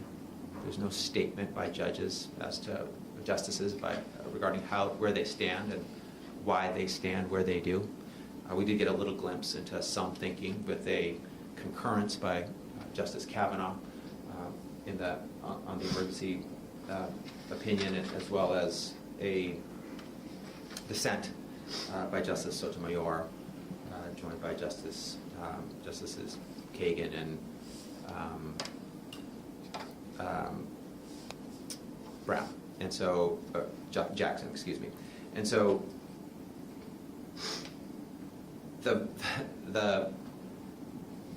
we don't know the reason that the 6 judges decided on this. We may never know, but we do know because he told us Justice Kavanaugh's decision, and it's very disturbing. And I think Justice Sotomayor sort of captures where it leaves us if you follow Justice Kavanaugh's decision, again, which might not be the majority's rationale. And she says, we ought not live in a government or in a nation where the government can seize you because you appear Latino, because you speak Spanish, or because you appear to have a low-wage job. And I couldn't agree more. We shouldn't live in a country like that. And that's what the lower court's decision was about, making sure that we don't live in a country like that. And we'll see what happens next. This is, an emergency petition. The U.S. Supreme Court could have stayed out of it and allowed the lower court proceedings to continue, but they decided that they wanted to weigh in. I'll also acknowledge that the U.S. Supreme Court has recently said that you can't consider race in college admissions when it could be one factor among many to tackle historical discrimination, to address personal racial discrimination in an applicant's life. You can't consider it. But you can consider race when in a city like LA, where there are so many Latino Californians lawfully present, following the law. You can use race as a factor to discriminate potentially against Angelenos and Californians based on race. So how they prevent the use of race to tackle discrimination but allow the use of race to potentially discriminate disturbing, and it is troubling. So those are some of my thoughts on the approval. AG Bonta, Maya Spoto from Bloomberg Law. Does your office plan to take any steps to address the Supreme Court's order in the court that issued the stay? We're not a party in that case, so it'll be up to the party to decide. We will monitor. We will use appropriately our role as an amicus and consider doing that again should there be a response to the stay. But of course, I mean, the U.S. Supreme Court is the highest court in the land, and so their decision is it's an emergency stay while the proceedings continue. It's not a final decision in the case, an ultimate decision in the case. There's more of the case to continue. But we will observe what the parties to the litigation decide to do in court, and should we have a role that we think is helpful and appropriate as an amicus, we will consider that, certainly. Thank you. Were you surprised by their ruling or not? I mean, Surprise these days is pretty relative. Disappointed. I think the rationale articulated by Justice Kavanaugh is dangerous and wrong, but he's a Supreme Court justice and I'm not. And I don't know if he represents the majority of the court on this issue, but he really went out of his way and wanted to make sure people knew his thinking. And so we know it, and it's dangerous. And obviously, as I've said before, I continue to have a strong belief in and a commitment to the rule of law. It's non-negotiable for me and for us here at the California DOJ. No one wants to talk about what he came there for. We follow court orders, and this wouldn't be the first time that in a case that we had or any party had, you've won below at the trial level, you've won at the intermediate appellate level, and maybe you don't get the answer that you want at the Supreme Court level, but we follow court orders because that's the appropriate thing to do in the United States of America. We're not talking about impeaching any justices or calling anyone a so-called judge or questioning the court's ability to opine. It is their role. They have taken a role. We will respect it. But it's disappointing. I wouldn't say surprised, but I will certainly say disappointing.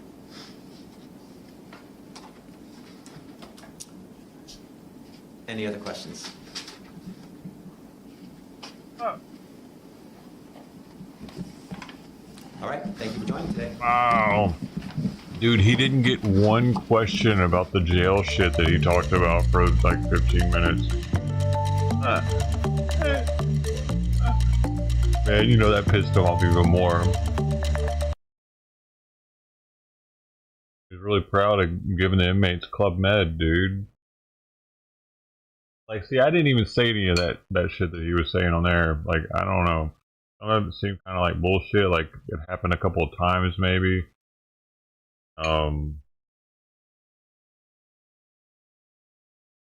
And how he worded the deaths in there, I bet most of those were drug overdoses.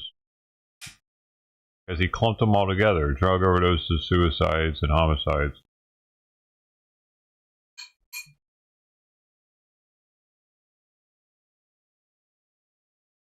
please come forward to the microphone, state your name and address for the record so that the clerk can keep our records. Thank you.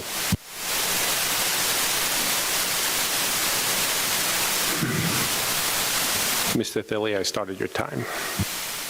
This man went viral for this artistic and elegant dance during a town hall meeting.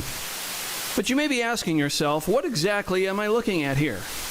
And it seems to me the answer is a man who has run out of f***s to give.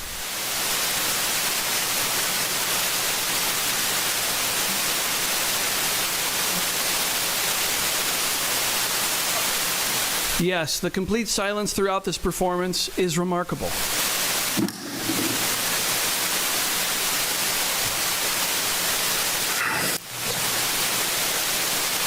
And if you're wondering if he's going to speak, yes, he will, and it's worth the wait.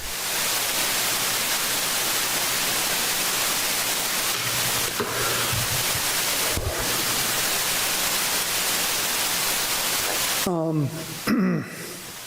was everyone's weekend? Good. Anyone go anywhere fun? I got back. I went to Mexico, but not. I just went to visit some family in Monterrey.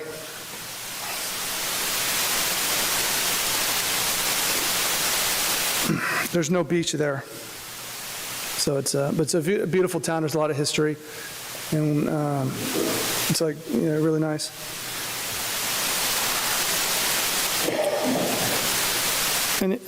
Anyone here afraid of flying? Anyone?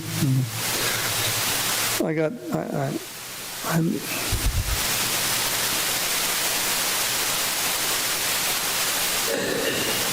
well, I guess did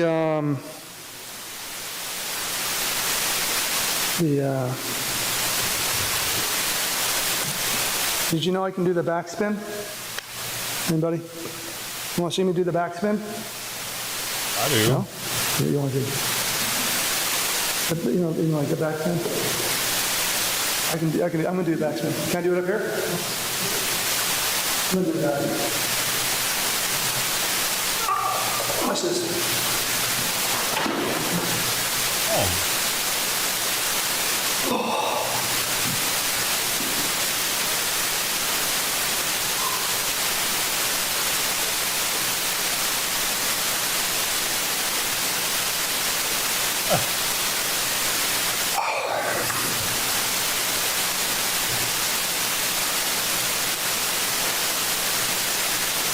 Well, why did our taxes go up so much? We were told the referendum was going to bring it up for an average household about $400, I think, and mine went up like $900.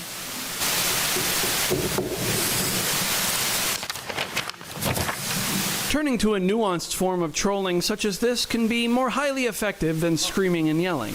The man named Will Philly is running as an independent for a seat on the board he danced in front of. This is his website. By God, I hope he wins.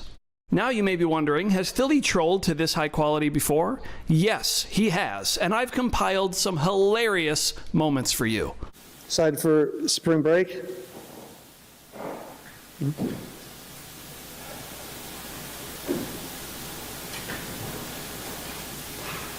Anybody going anywhere? No. Mr. Gallo, are you staying in town for spring break? That says Iceman. It's okay. All right. Are any of you going anywhere interesting for spring break? Oh, all right. I'm planning to go to Florida.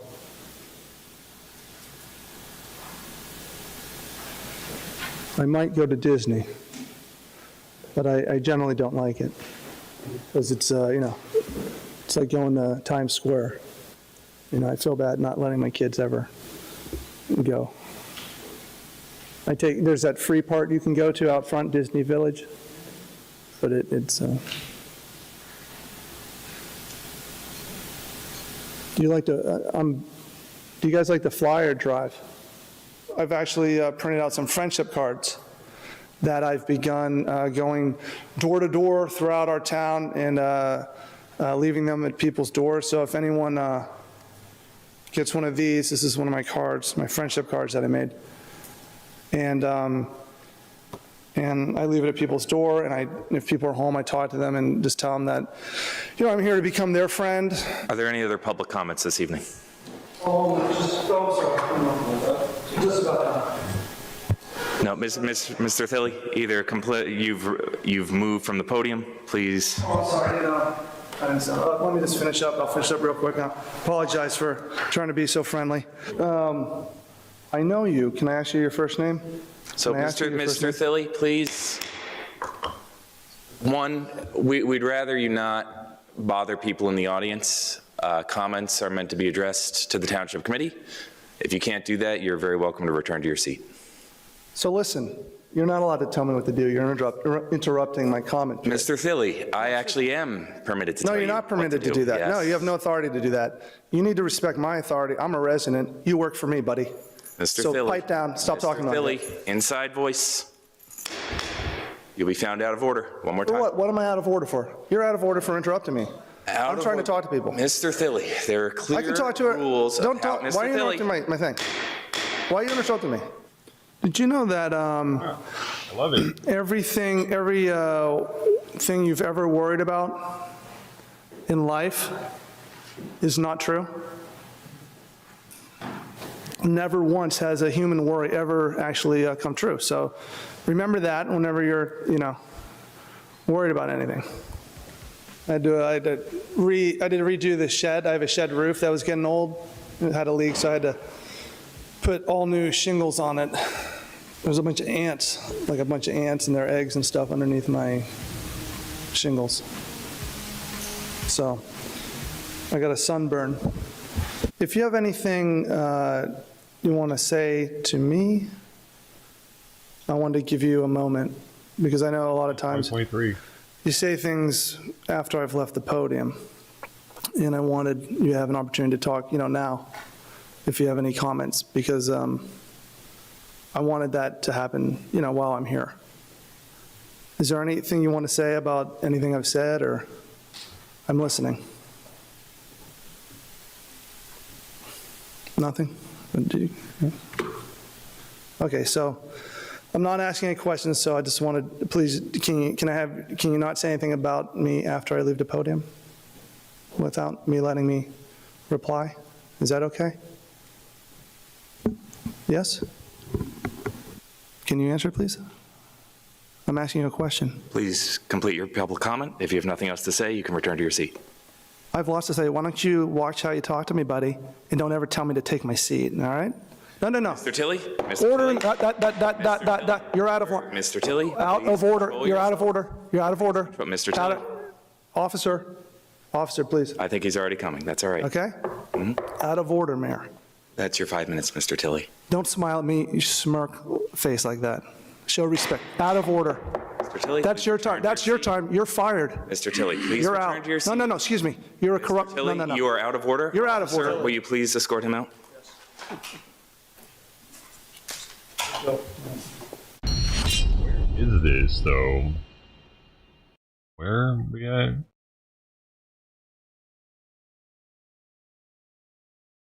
State is it in? Cranford. Where's the Cranford guy?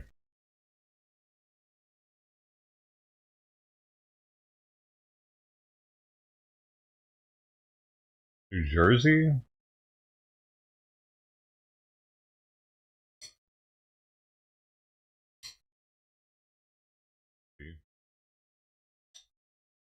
But he should run for mayor.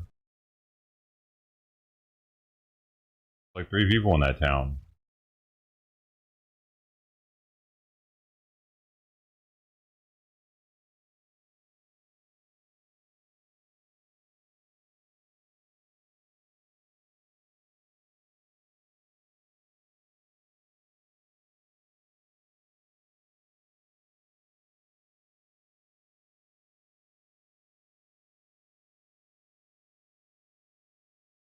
I'm surprised the protesters haven't started hitting the streets already over the Supreme Court ruling.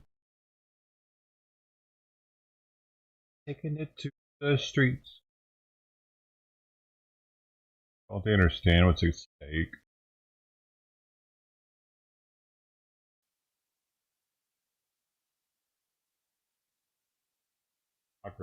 Bro.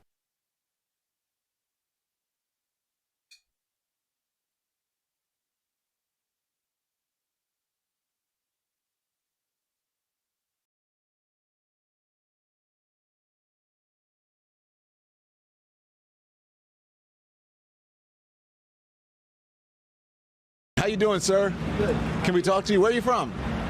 Do you live in New York? Who are you? Don Lemon. You're a f***ing moron, dude. Thank you. So are you. Yeah, that's very nice of you to say. Nice to see you. Except you've never heard anything I've had to say, and I've heard a whole bunch of what you. I'm glad you watched me. No, I don't. Why? But you just get clipped everywhere. I know, but why don't you? You said you don't watch me, but yet you know who I am, and I get clipped. Before I realized that CNN and MSNBC were full of shit, every once in a while I'd see. What do you watch? Talking. I watch all sorts of stuff.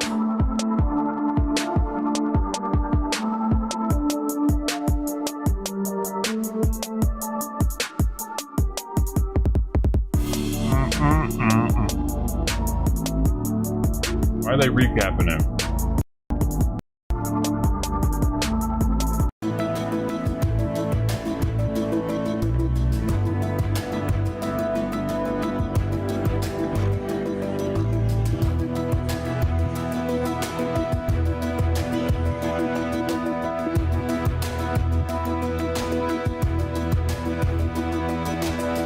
Yo, that was, look how DEI that show was. Well, it's not just him there. Can't see the whole picture. DEI to the max.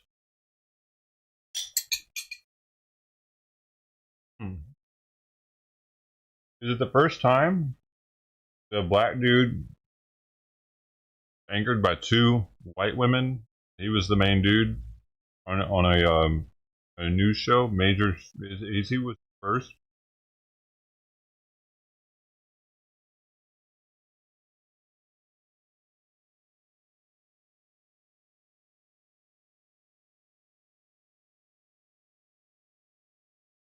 It's something. I mean, the first person I can think of that had this was Good Morning LA. That guy that's no longer here, I forget his name, and he had the two chicks next to him every morning, every day. He was a white dude with two chicks. The black dude with two chicks, that's a different dynamic that I don't think we've had that many times, is all I'm saying. Was he the first one? Or another one that you can think of that had the two white chicks and a black dude.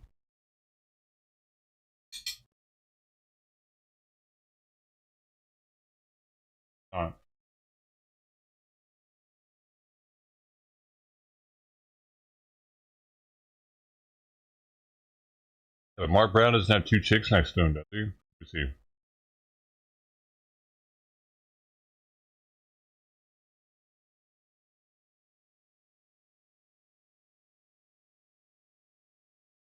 I don't know how to find Mark Brown. Hi, I'm Mark Brown. Is it Mark or Mike?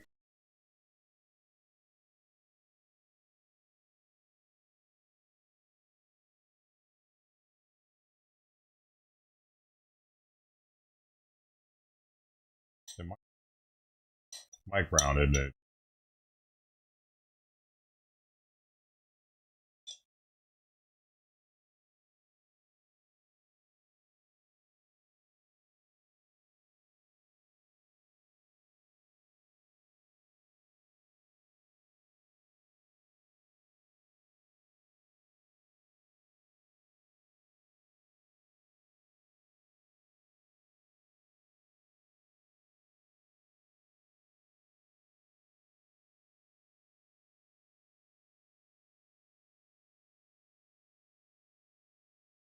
Yo, that brown dude ain't nobody. Is nobody. Nobody, he doesn't even... Mike or Mark? It's Mike, right? Like, hi. Hi, Mike Brown. Ah, man.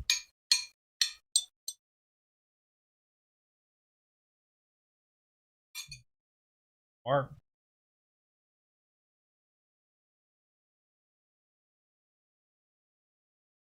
There he is. Okay. But, oh, no, he had one white chick. He didn't have two. He did have one. He did have one. It's a different dynamic having two.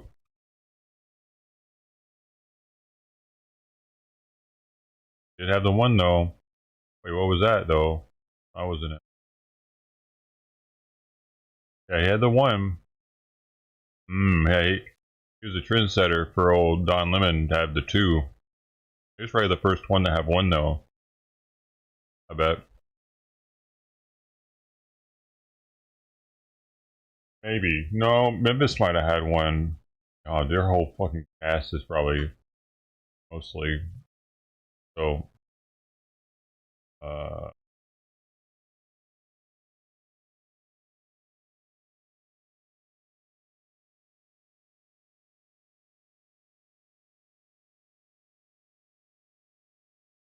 oh no, they weren't.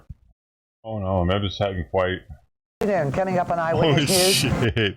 They were holding out, man. Nowadays it looks a little different than this, though. 86, though, they were holding strong. American hostage David Jacobs. Because it's already mostly black people there. Dies in a weekend blaze that officials say was the work of an arsonist. And there are clouds everywhere. We have a chance of rain coming in by tomorrow. These stories, much more, coming up next on Eyewitness News at noon. I don't know if this news section is still around. TV, Memphis. 13 Eyewitness News, The Noon Report with Ed Craig, Marge Thrasher, Tim Chewy Weather, and the award-winning Eyewitness News team. And good afternoon, everyone. In the news, one more American hostage is out of Lebanon. David Jacobson, who was held captive by Muslim extremists for 17 months, began his long journey home yesterday. The 55-year-old director of the American University Hospital was first taken to the U.S. ambassador's residence, then on to Cyprus. He's now in Wiesbaden, West Germany, where he's undergoing physical examinations and debriefing. Jacobson says his joy at being released is tempered by the continued captivity of the other Americans still being held in Lebanon. And what you and I understand, other people might not understand. And in my tiredness, I want people that are holding the other captives not to misunderstand. And I would hope that anything that you say will not make them also misunderstand, because those guys are in hell and we've got to get them home. The families of the other hostages say Jacobson's release gives them new hope that their own relatives will soon be released. However, administration officials are keeping silent about efforts to gain the release of more Americans in Lebanon. Sheila Cast has that story. I don't remember any of this. And as always, calls are confidential. When we return, a special device lets doctors easily check the hearing during routine exams. And Ed, as the long campaign season winds down, the advertising blitz is on. We'll have these stories and more when we come back. Tennessee Republican Party officials are to appear in court today in Nashville to explain why they shouldn't be restrained from conducting a poll-watching campaign during tomorrow's election. A restraining order is being sought by state Democratic Party leaders who say the ballot integrity campaign is an attempt to turn away. Dude, it's the same shit. What the hell, man? Why is it the same thing? That's wild, dude. 20 years later, we're dealing with the same shit with the Democrats and Republicans, and the Republicans still want the ballot boxes watched. They still want fair elections. They think the Democrats are cheating. Fucking Democrats have been cheating forever, haven't they? Blacks and rural supporters of Democratic gubernatorial candidate Ned McWhirter. State GOP officials say Republicans had targeted 20 counties for poll watching to protect people's rights to vote. Meanwhile, the gubernatorial candidate. Yeah, why would they care if there's poll watchers? And now there's poll watchers from each side. And so this is before there were poll watchers? What happened before that? I don't know. Might be confused.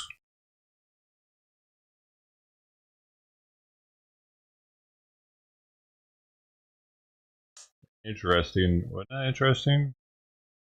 Blast from the past. Things used to be, well, Memphis at least. What was this? Earthquake Day. Yo, I remember we had to, when I was a kid, we would do earthquake drills in Memphis because of the fault line. It's the Madrid or something.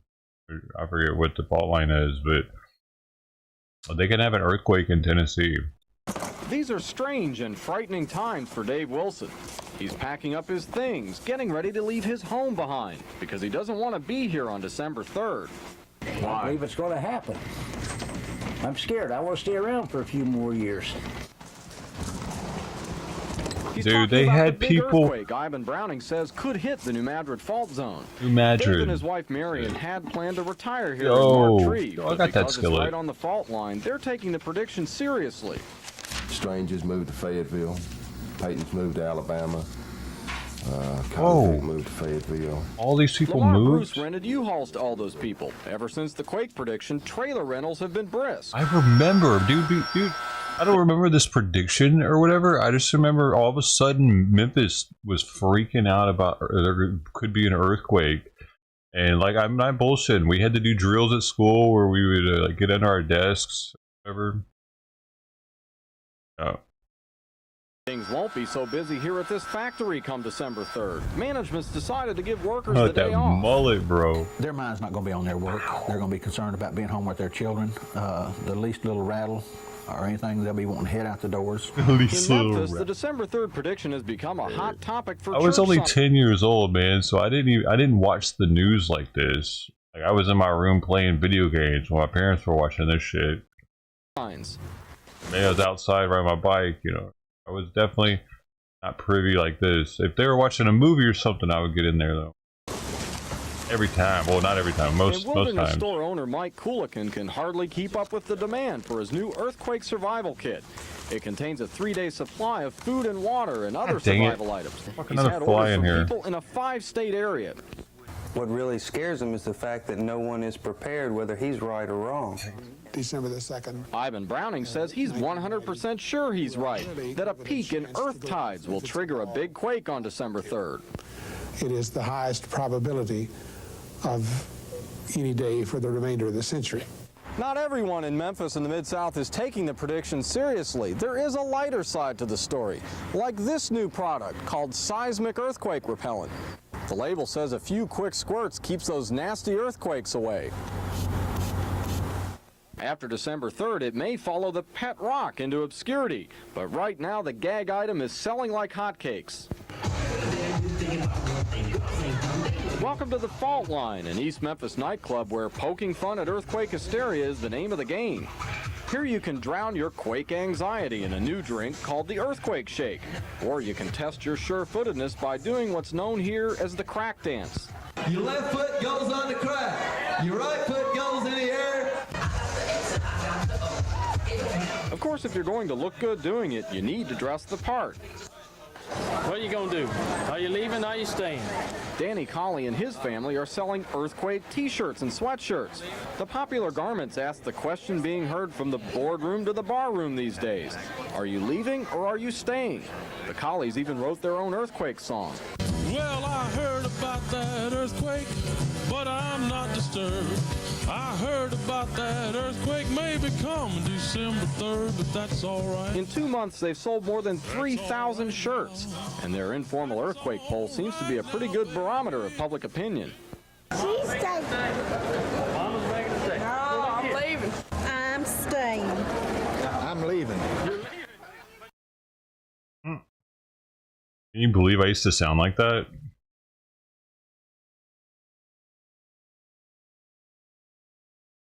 I said I don't.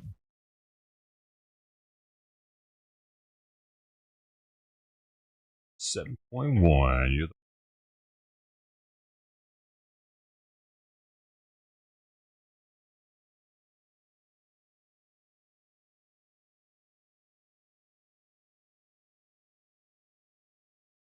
Fault Lines of America.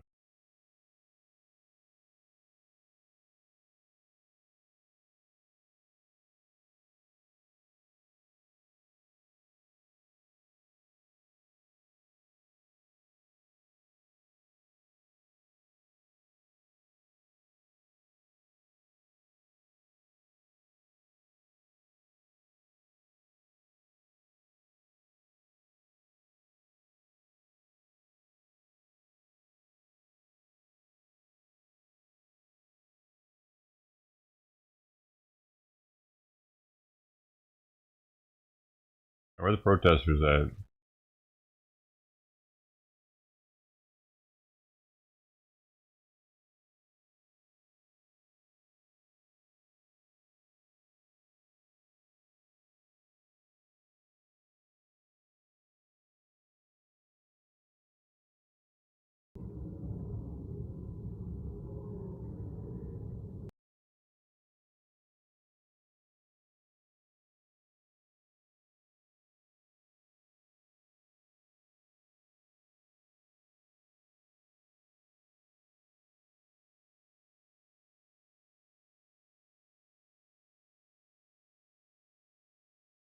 That's neat.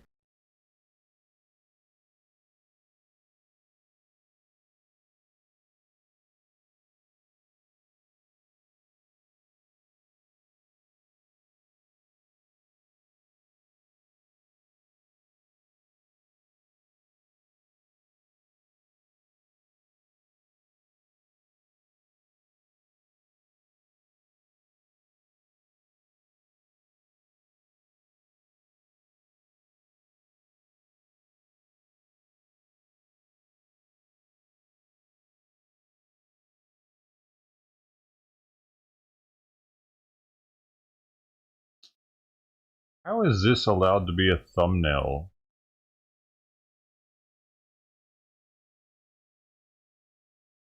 I don't get it. Seems a little over the top for a thumbnail. Like I'm just randomly scrolling and then I'm looking at the inside of somebody's neck. Bruh.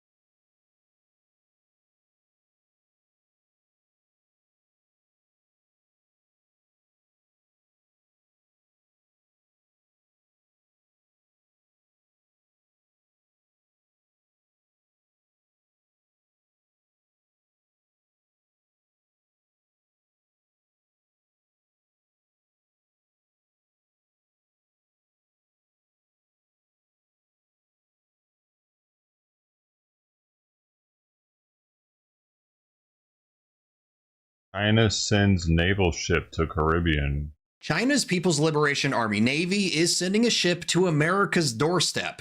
It's not a warship, but a medical one. Still, the craft is likely to ruffle some feathers while on its healing mission. Healing who? Chinese naval ship Silk Road Ark is on its way to the Caribbean as part of the country's Mission Harmony 2025. Since 2010, China conducted 11 Mission Harmony exercises, which Beijing says are designed to, quote, strengthen cooperation between China and relevant countries, offer more public safety resources, and further advance concepts of a community with a shared future for mankind. Mission Harmony 2025 will see the Silk Road Ark visit around a dozen countries, including Mexico, Jamaica, Brazil, Peru, Chile, and others to provide humanitarian medical services. Commissioned in August of 2024, the Silk Road Ark is China's second domestically designed and developed ocean-faring hospital ship, and it's bigger than the last.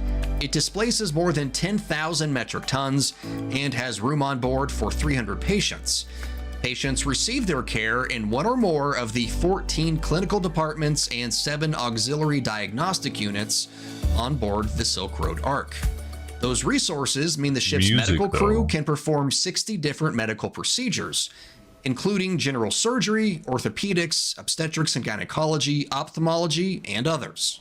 So why would anyone be upset with China for sending a medical ship on a humanitarian mission? It's about influence. For decades, the Caribbean Sea, as well as South and Central America, were seen as squarely within the United States' sphere of influence. But times change, and the People's Republic of China is making it a priority to expand its own sphere of influence, which has impacts on the way America conducts its trade and diplomacy. Things are especially tense right now in the Caribbean, as the United States is currently fighting cartels in the region, cartels which were recently designated as narco-terrorist organizations. So the presence of a ship from the Chinese Navy, whether on a medical mission or not, is going to raise eyebrows and demand a little more scrutiny. The same is true when the United States sends its 2 floating hospitals, the USNS Mercy and USNS Comfort, on humanitarian missions in regions near adversarial waters. For more reporting like this, download the Straight Arrow News app today.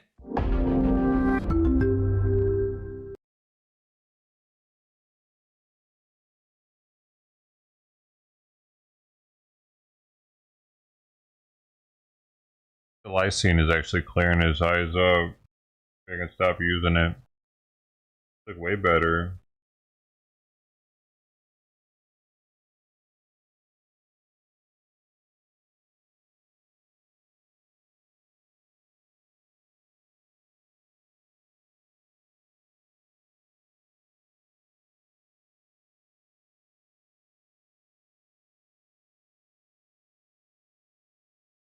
Dude, come on. Hey.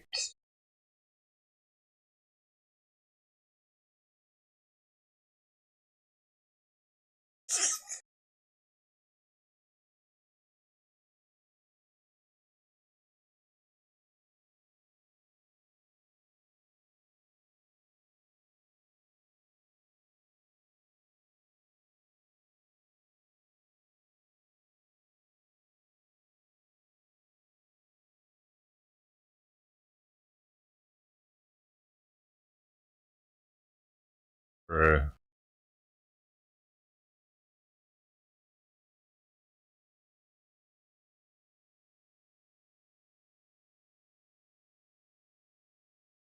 First millennial saint is set to be canonized.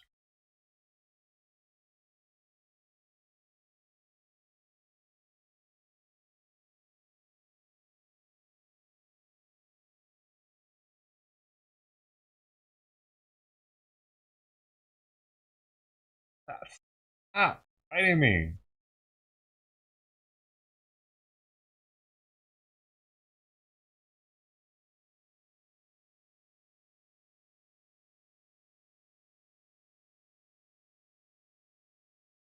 Going. Where you going? Oh, creepy start hanging out.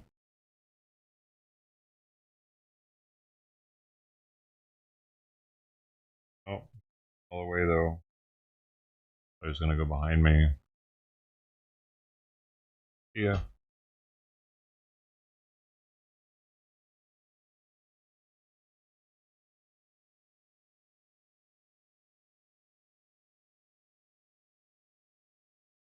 Well, a pair of attempted Rolex robbers picked the wrong 87-year-old as their target. They tried to rip off his $48,000 watch at Gramercy Park Senior Center, What? but the victim flipped Doing, the script. man? News 4's Erica Byfield talked with him and has his story. Watch. I twisted her up pretty good, including her body, which I used this battering ram against the inside of the cab. So I worked her over pretty good. And Larry Schwartz describing the Rolex throwdown that he won against a woman who tried to steal his gold watch this, worth $50,000. they picked on the wrong person. And people my age don't work out every day, and they have been working out since they're 14. At 87, Larry Schwartz still pumps iron, religiously slinging at least 240 reps a day. The startling tug of war happened around 11 o'clock in the morning on Wednesday near 23rd and 3rd Avenue. Just after Larry and Joanna walked up to the Stein Senior Center, a man approached. And he's calling me and he's saying, I'm from Dubai. I turned around and I said, well, welcome to New York. He said, we want directions to Walmart. So I said, there are no Walmarts in Manhattan. He said, tell that to my wife. She did. Larry follows. Seconds later, the woman reaches for Larry's wrist, slips on a gold watch with diamonds. And it's a knockoff. For somebody stupid or somebody that doesn't know Rolex, right away, I know there's a problem. He said that she unclasped his watch. Then he grabbed her arm, yanked 3 times. Her body smacked against the door. If I don't let go of her, he's going to pull away. And he's going to drag me. It's not going to happen. Video shows the would-be robbers getting away. The police are looking for a woman in her 30s and a man in his 40s, wanting to talk to them about their run-in with Larry and that foiled heist. She's got to have one hell of a sore shoulder and arm. I mean, I also boxed amateur. I had 44 amateur fights. And so I'm not the average person. I know that. And it looks like he proved it. Erica Byfield, News 4, New York. So like most people his age would have just got taken probably. Fuck man.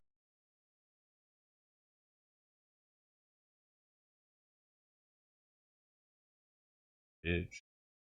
Get old on.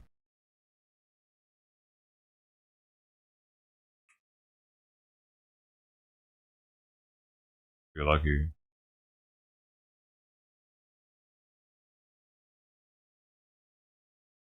Oh, he said it was a knockoff. No, he said the one she was trying to slip onto his wrist was a knockoff. She was trying to swap out watches, he said, isn't it? Well, a pair of attempted... Tried to put a watch he grabbed her on arm, him. yanked 3 times. He said that she unclasped his... No Rolex, right away. For Larry's wrist, slips on a gold watch with diamonds. And it's a knockoff. See? The one she slipped on him was a knockoff. For somebody stupid or somebody that doesn't... So she must have already, already get his watch off, or... I don't know how that worked. I was thinking, like, how the hell did she do that? She put it on the other arm or something? Like, what's really going on? She put it on with his watch still on his wrist? We had 2 watches on at that point?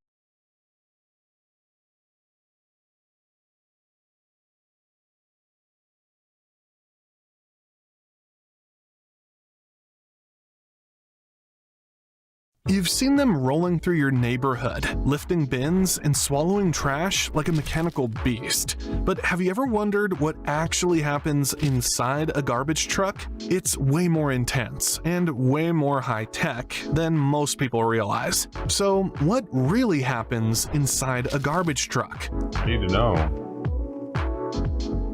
Always needed to know this. Let's start by breaking down the main types of garbage trucks, because believe it or not, there's more than one way to haul trash. Rear loader. This is the most traditional design. Workers manually toss bags and bins into the back. Inside, a hydraulic plate pushes trash into the main body and compresses it. You'll often see these on residential routes or where space is tight. Side loader, often fully automated. This type uses a robotic arm to pick up wheelie bins from the curb, dump them into a side hopper, and compact the contents automatically. This system is highly efficient for residential neighborhoods and requires fewer workers. I've seen one of these things Front loader. These are usually used for large commercial bins. The truck drives up to a dumpster, inserts forks into special slots, lifts the entire container overhead, and dumps it into a top-loading hopper, common in cities and industrial zones. Roll-off trucks.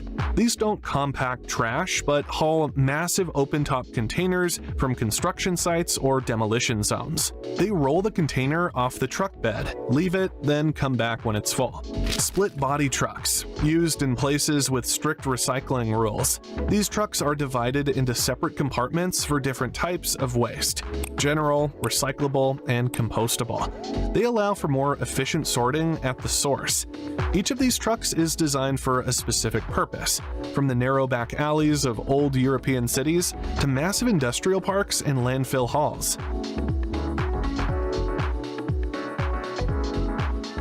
Now let's get inside the beast. No matter the type, most garbage trucks use a variation of the same basic system, a compactor that squashes the trash to save space and maximize efficiency. Here's how the magic happens. Trash enters the hopper, the collection area where everything first lands. Then, a compactor blade powered by hydraulic rams shoves the trash into the main body. As more trash comes in, the blade continues cycling, compressing old and new material into a tightly packed wall. Some systems use a swing blade or a sliding panel, while others use rotating augers, like giant screw-shaped devices, to move and crush material. And we're talking power here. Some compactors exert up to 30,000 pounds of force. Yeah, imagine that being means in there, cardboard dude. gets flattened like paper. Oh my God. Wooden crates crack and splinter. Metal cans are crushed like soda cans in a fist. The goal? Fit as much waste as possible into the limited space, so the truck can stay out longer and empty more bins before heading to a station. They do that with recycling though? I would think that would make it in the ass to get like inside the truck. The trash metal. Isn't just sitting around, it's under pressure, literally. Let's zoom in on what's happening. The trash compacts into layers, forming a dense wall-like structure. Some trucks have moving bulkheads or rear push-out panels that keep packing the trash toward the rear doors as space gets tight. Sensors monitor compaction levels and internal pressure, alerting the operator when it's time to unload. But with all that organic matter and crushed packaging, it gets messy. To manage the mess, trucks are built with drainage channels to collect leachate, that foul-smelling liquid from decomposing organic material, liners and anti-corrosive coatings to protect the metal from acidic materials, and seals to prevent leaks and odor from escaping. Many modern trucks also include internal cameras, allowing drivers and operators to spot illegal dumping, like electronics or hazardous waste, blockages or jams, fire hazards from batteries or pressurized cans. This isn't just helpful, it's essential for safety and compliance.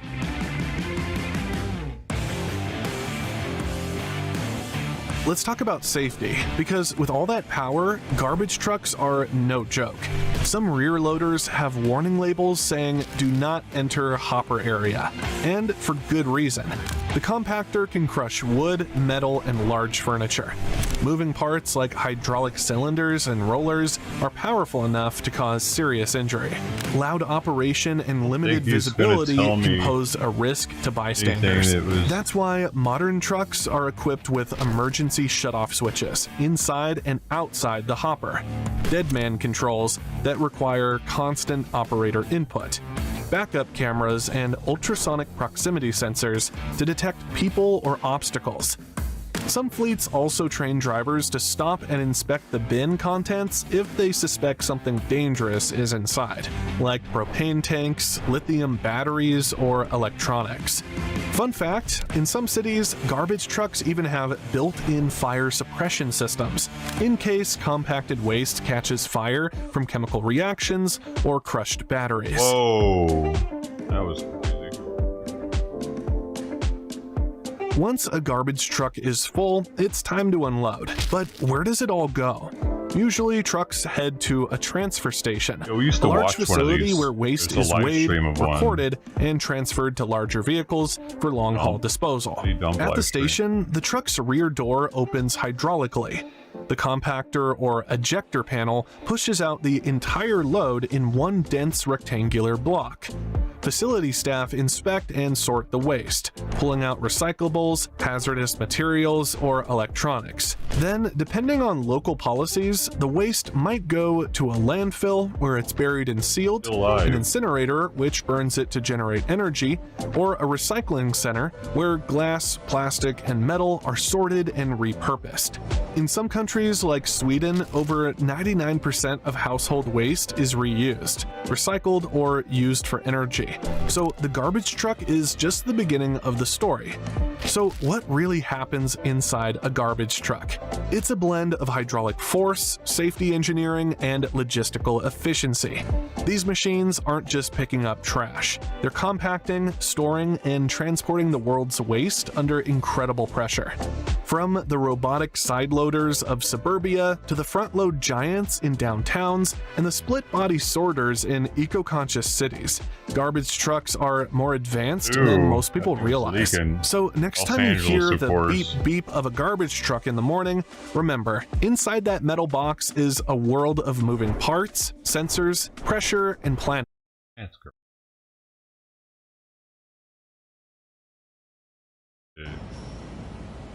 Audio even. Yummy, yummy, yummy, yummy, yummy, yummy, yummy, yummy, yummy, yummy for me. I don't know where it's at though. Doesn't say. It's Greece. Maybe it's Greece. Like America to me though.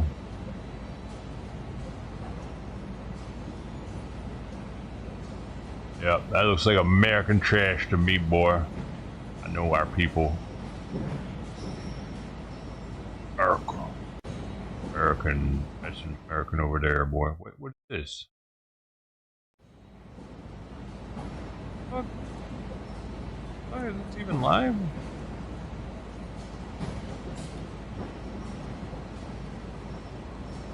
I don't like watching trash unless it's live, baby. I guess they're in a mattress.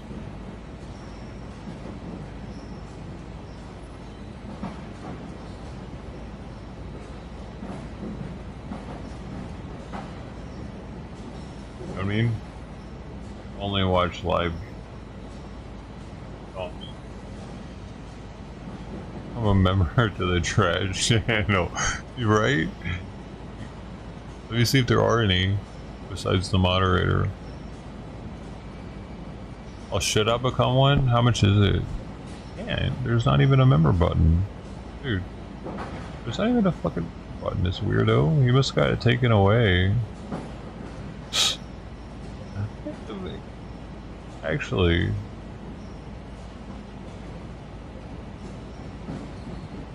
Unless there's another... way to do it, like another channel or something. I don't see it. Well, they don't always have the trash of it though either.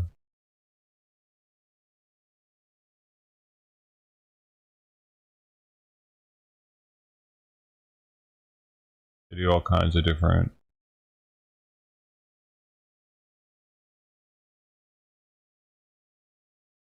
Lots of money. Oh my god, the news is starting to call him Secretary of War now. Secretary of War, Egg says, Greek soldier. On board the USS Iwo Jima. Navy, baby, go Navy. Look at that thing, it looks massive out there in the middle of nowhere. Comfortable.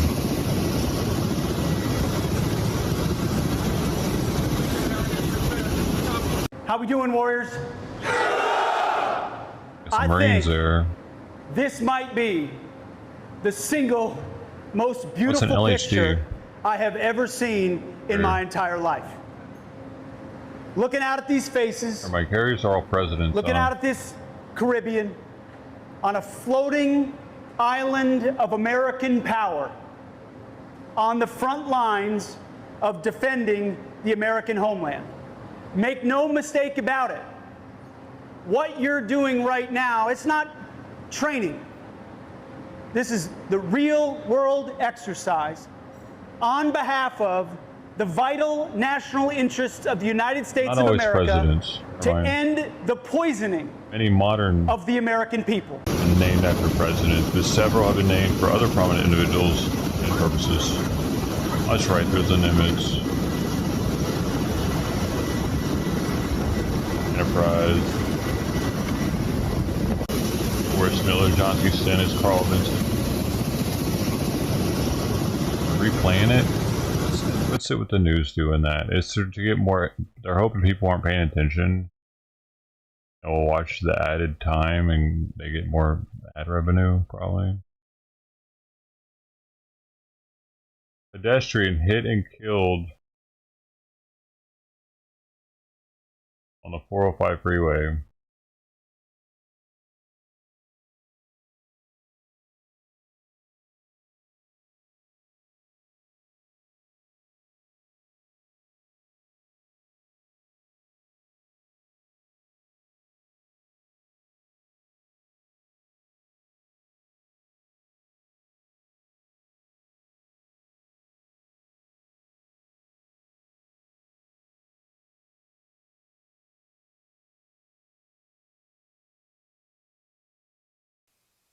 Another fire.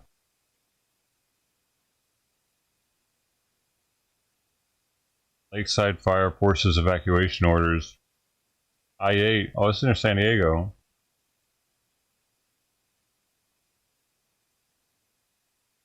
I-8 runs like, I think it runs east to west down near San Diego. Oh, this could be like an Arizona or New Mexico or some shit. Probably, maybe. I'm not really sure. There it is. Oh, it says Cal Fire. I don't know how far the 8 goes.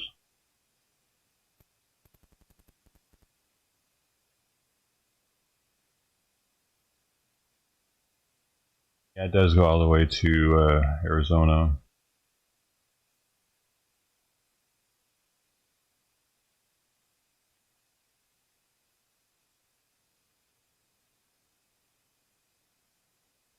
Damn.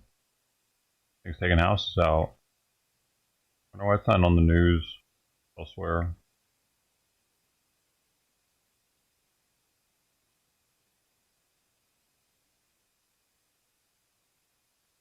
Commentary.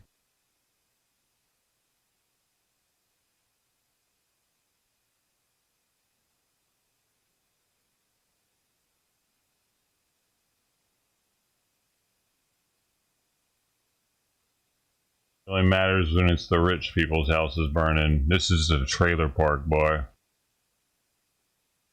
Nobody gives a shit about them. Announcement on Salt Lake City, Utah in the 2034 Olympic Games. Salt Lake City. Right.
Yep.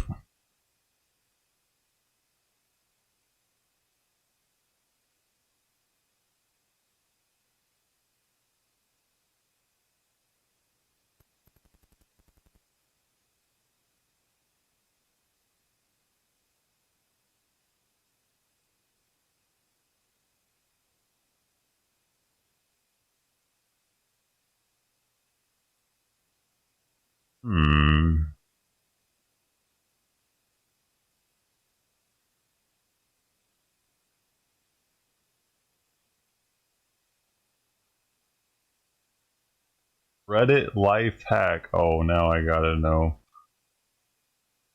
Right, these vehicles burning houses.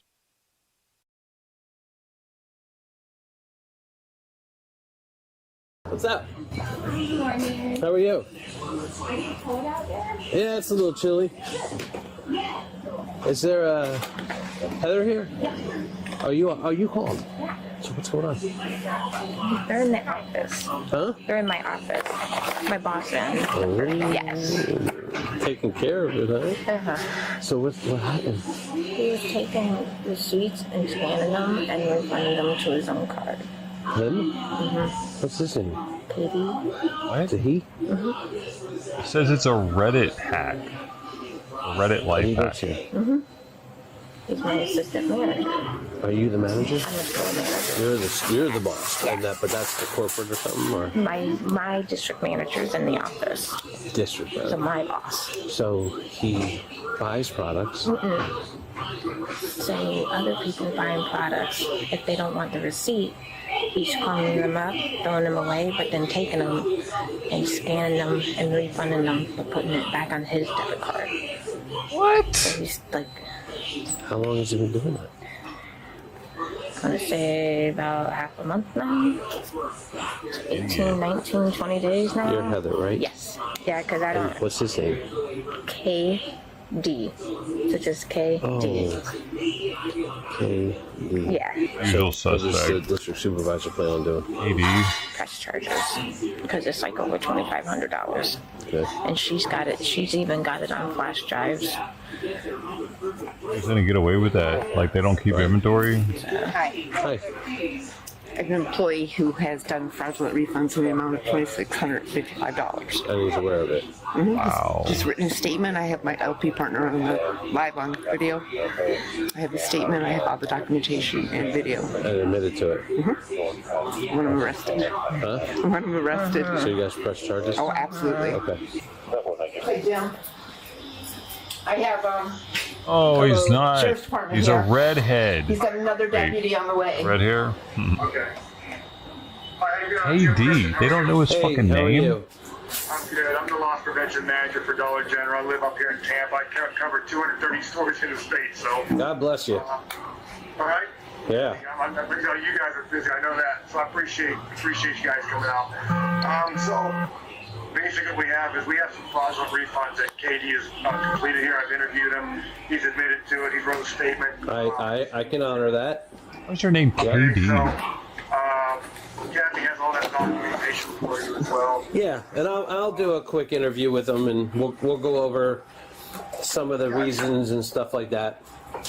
Okay. All right. Yes. I appreciate you.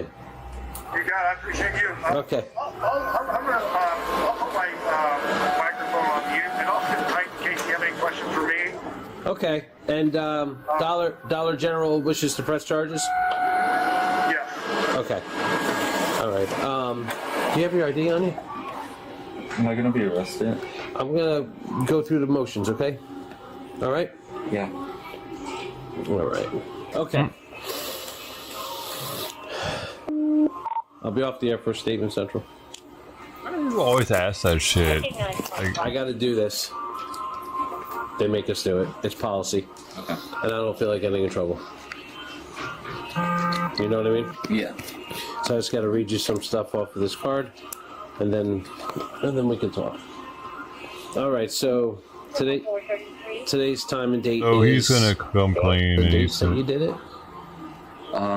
2025. KD. Yes, sir. you're going to jail, KD. 9173. If you want to check my wallet for that card, you can. 10 hours of community service, and ordered to pay $2,655 in restitution. 10 hours. Thanks for watching. Be sure. The fuck? 10 hours ain't shit.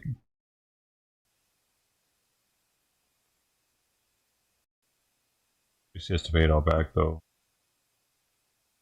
How long they give him? Dude, it's 87 degrees in here right now.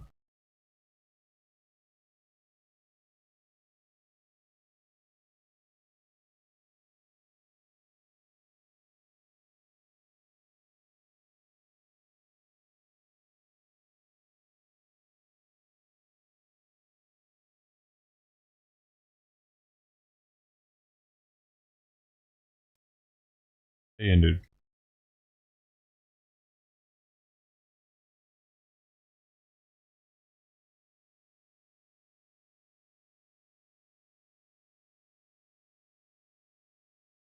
Democrats on the House Oversight Committee say they have a copy of the alleged birthday book from Epstein estate. Democrats on the committee have shared a photo they say is the page purportedly written by Donald Trump.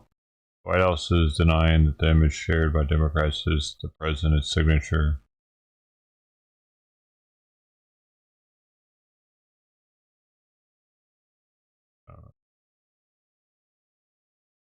Body found in bag inside impounded car at LA tow yard.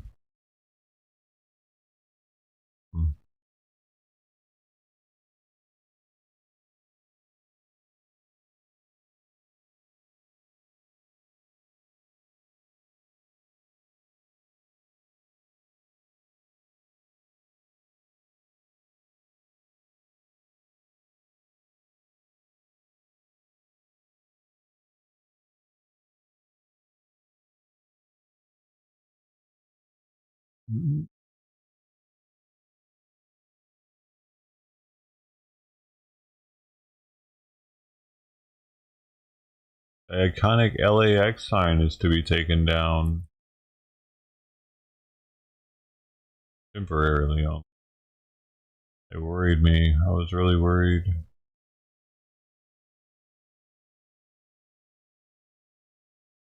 And I was fucking worried. Alright, so we're doing the how to make the chicken quesadilla video. Before we start, I want to give a shout See how out to my shit sister Madison and quesadillas Papa Mike, are. 'cause they come through the drive-thru all the time and order the chicken quesadilla. 5 years ago, they're worse than this now. And it's Taco dedicated to them, Bell. so you get a 10-inch tortilla, 5 seconds on this side. We're going to actually make sure it's 5 seconds this time. Then we're going to go 5 seconds on this side.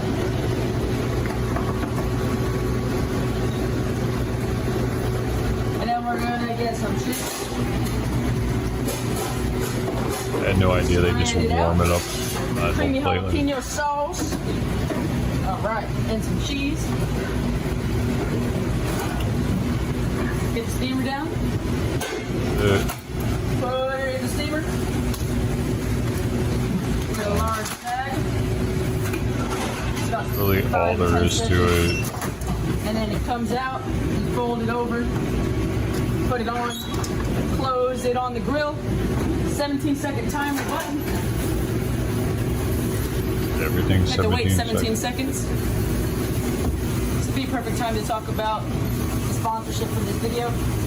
No one sponsored it, it's sponsored by me. 17 seconds, take it off. Put it in the rack. Get your quesadilla cutter. Follow the arrows. And that is a perfect chicken quesadilla at Taco Bell. Let's go. Huh. Yeah. Really not much to it.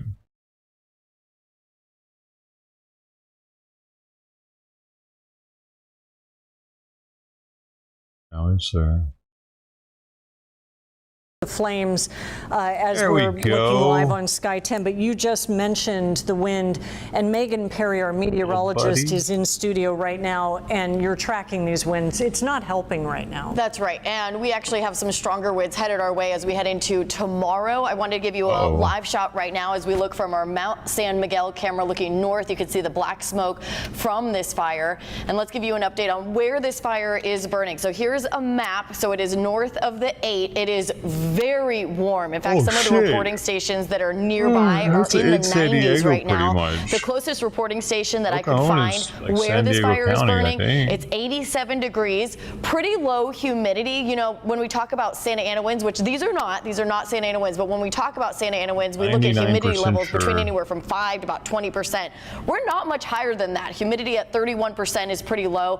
And then, of course, you mentioned the winds. They are sustained right now at 9 miles per hour out of the west, and they've been seeing pretty gusty conditions all afternoon. Since about 12:30, we've been seeing gusts anywhere from 12 to 18 miles per hour in this area, anywhere from the west to the west-southwest. So we are certainly dealing with some wind. In fact, as I pull up our wind streamlines, you can see that onshore flow is with us. So these are westerly winds. Again, we are going to be seeing that pick up as we head into the day tomorrow. Those gustier winds are going to be with us through the rest of this afternoon. Once the sun sets, which of course is hours from now, those winds will start to taper off. The humidity is going to be going up, so we will have favorable conditions headed our way as we head into this evening, but that isn't going to be happening for at least a couple more hours now, and then the winds are going to be picking up as we head into the day tomorrow, especially in the mountains and the deserts, because you can still see a lot of black smoke burning due to this Las Cochas fire. Very warm conditions. Again, 87 degrees right now. The humidity fairly low at 31%, and those winds have been gusting all afternoon. Again, since about 12:30 this afternoon until right now, those winds have been anywhere from about 12 to 18 miles per hour. And then, of course, we look at the sustained winds that are up to 9 miles per hour.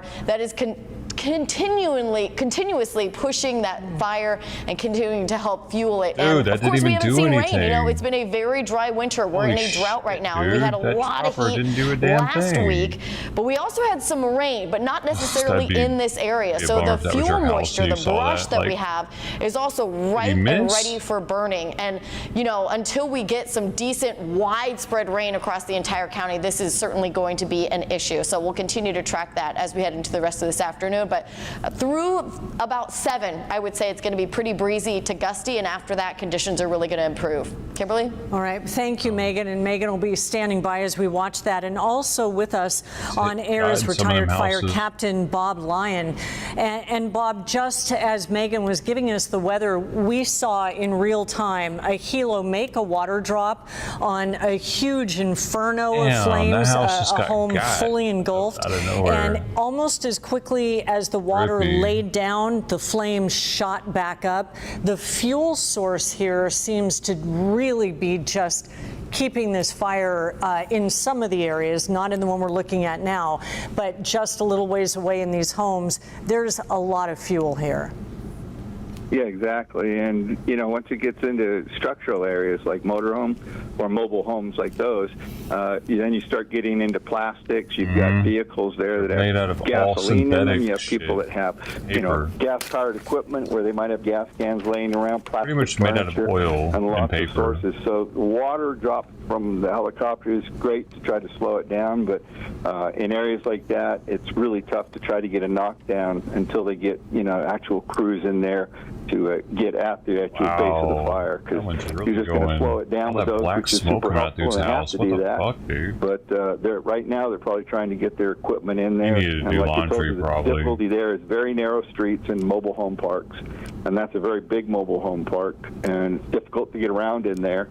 So the rigs have to be careful too, because they don't want to get in a spot where they're going to get trapped back there themselves. So there's quite a bit going on, and with the heat conditions we've got, like Megan mentioned, the wind and the heat, right outside that mobile home. Firefighter fatigue can come into play pretty quickly. So you want to make sure you get a lot of personnel in there to turn them over quickly, so you don't have firefighters dropping on the line. They're prepared for this, and they work out all the time, and they're in, you know, great condition in Southern California. Firefighters pretty well prepared to fight in these kind of conditions. But it doesn't really change the fact that it's really hot out there, and it is very draining on you when you're out there. And we see the crews. They are on the ground. They're right in front of this structure that's on fire. We're looking at Lakeside in the Los Coches area. This is the Monterey Mobile Lounge, and it's the mobile home park with about 118 sites. This being a structure in that area, it could be a home. And we see there an RV right out in front. We see those crews. We've seen fire drops on this particular one. And as you've been describing, wow, we just saw something just absolutely explode just behind the house. On air as they're trying to fight the front side, the back side just exploded. According to the fire personnel on scene, they are telling us they've made good progress where the fire started, but it blew to these other locations, and that's what they're battling right now, and that's what we see. And at the top of our screen, you can almost not see it through the black smoke, but you see firefighters on a deck of a house just to the north of where we're looking at now. Another water drop in the yard. Didn't hit the flames directly, but then they've got the fire truck nearby. This one really seems to be a tough one. Something's up with that dude's house. Yeah, it's got exactly. all kinds of black smoke coming out of it. One of the more difficult scenarios that firefighters face, because you have structures involved, you've got vehicles that could be involved, RVs, like you said, and you've got brush. So you've got all the conditions there, and there are different types of firefighting you would use on each of those, but you have to kind of combine it because you've got all those things involved. So, I mean, they've studied for this, they've practiced for all this, so they've got a good they have hand on so what many they're resources to do, trying to completing get all this those house tasks. out. A lot of work and very because difficult. it's made and of the plastic, commanders have it a lot won't on go their plate out. to try to get this thing under control. They certainly do. And Bob Lyon, retired fire captain, we want you to hear this as well as you stay on air, because on the phone with us, we have Lakeside Fire District Jeremy Davis joining us. Jeremy, can you hear me? Yes, I can hear you. Can you give us an update of the situation right now as we're watching just one of these fires right now, and it's a virtual inferno? Yeah, you described it perfectly. We've made some progress near the origin of the fire. It's the primary residence. That fire's been knocked down. They're doing some extensive mop-up around 4 additional homes in the area. But the fire did spread towards the east and has burned a few additional homes in that area. A few cars have been burned, and the explosions you're seeing are propane tanks in the backyard for their barbecues. So that's the explosions that we see. Are you hearing about injuries? We were told we don't know how severe, but there may be some injuries. Yeah, there are injuries. I don't know the extent of the injuries, but we do have a couple of residents with some burn injuries at this time. It doesn't appear from what we can see from Sky 10 that there are a ton of cars on the narrow roads kind of headed toward, either Viejas Casino to the evacuation center. What do you think the plan is, and are we just not seeing it? It doesn't seem like people are on the move in the area. There are a lot of cars on the surface streets out here. The roads are pretty much, they're at a standstill because there's so much traffic trying to evacuate out that it appears like it's impossible to evacuate right now just with the number of cars. But Sheriff's is doing a great job of moving them through the intersections. And what do you want people to know then right now? Avoid the area if you can. It's a fast-moving, ever-changing incident. And we're trying to get a bunch of residents out of the neighborhood that want to evacuate, and incoming traffic is just going to hold them up. And there to the right of our screen, we are able to see some of that traffic just to the right. Tell us about the spot fires that you mentioned, the original area where it broke out. Pretty good situation now, but it's these spot fires. Whoa. Correct. Yes, I was on Mexico one of the streets, City train plows through double-decker area, bus. and the embers were dropping into the backyards where a lot of homeowners had some dry combustible materials, and that stuff was catching on fire. So the embers probably about a quarter mile in front of the fire itself. Wow. cleaved And tell us us, we know this is completely north into- of the 8, Los Coches, in Lakeside, east of the 67. Can you pinpoint, more specifically, like what streets where the actual mobile homes are affected?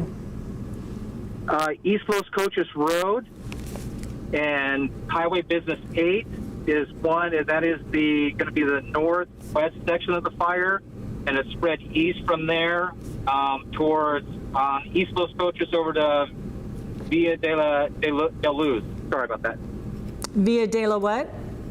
De Luz? Villa de Luz. De Luz.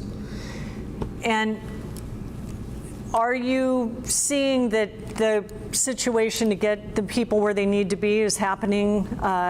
You mentioned traffic, but are people being able to get out of the direct area where the main part of these flames are? Yes, they are. It's the immediate affected area. We are getting residents out of there. It's just as we get closer to Los Coches and Interstate 8 and Business 8, that's where they're kind of bottlenecking from all the neighborhoods coming together. But the immediate affected area, the danger area, we are getting residents out of that area. And we see the crews on the ground. We see the planes, the helos. Tell us about the firepower on displays right now. Yeah, we've got, from what I can see, at least 3 helicopters making drops on the east end of the mobile home park where it meets the residential area. And we've got 2 air tankers that I've seen so far making drops. And they're doing a good job of protecting the homes that aren't affected yet from the advancing fire. And we know Lake Jennings is not far. What are the water sources in that area? Lake Jennings is our best water source. It's a huge reservoir with plenty of water for us. And then we do have a neighborhood that has plenty of fire hydrants that are providing plenty of water at this time. And just give us what you need the public to know right now before we let you go, Jeremy. We really appreciate it. Again, if you could stay out of the neighborhood, please stay out of the neighborhood. It's residents only, and we're trying to get everybody out of the neighborhood in these affected areas.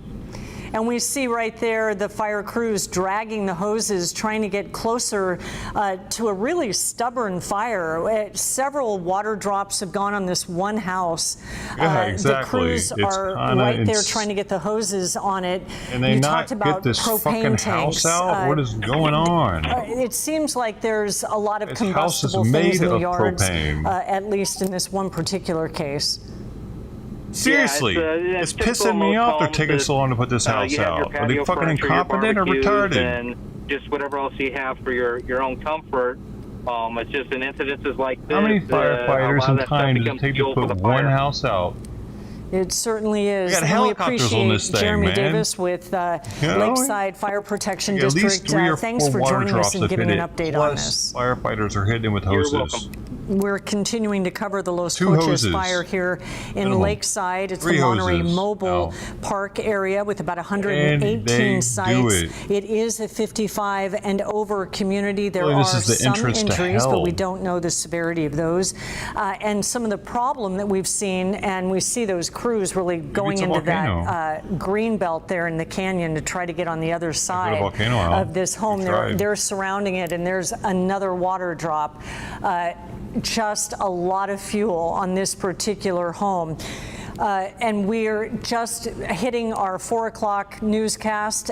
For the people this joining point, why us, don't they just let we're it live burn? covering a fire in Lakeside. This is Los Let's see. Coches. This What are they is gonna north of the 8. save, Another man? explosion Whoa! in that yard. This is Holy about the 3rd explosion. There were shit. firefighters Yo, right in that area. that was crazy. So much fuel, whether it's propane tanks, whatever we might be Dude. seeing.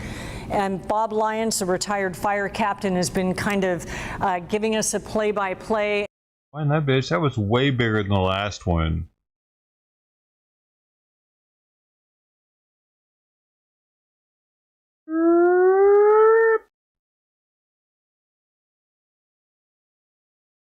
For the people joining us, we're live covering a fire in Lakeside. This is Los Coches. This is north of the 8. Another explosion in that yard. didn't even this get is it about all the in 3rd frame. It explosion. was so there were big. firefighters right in that area. So much fuel, whether it's propane tanks, whatever we might be seeing. And Bob Lyons, the retired fire captain, has been kind of giving us a play-by-play. And if you can see this,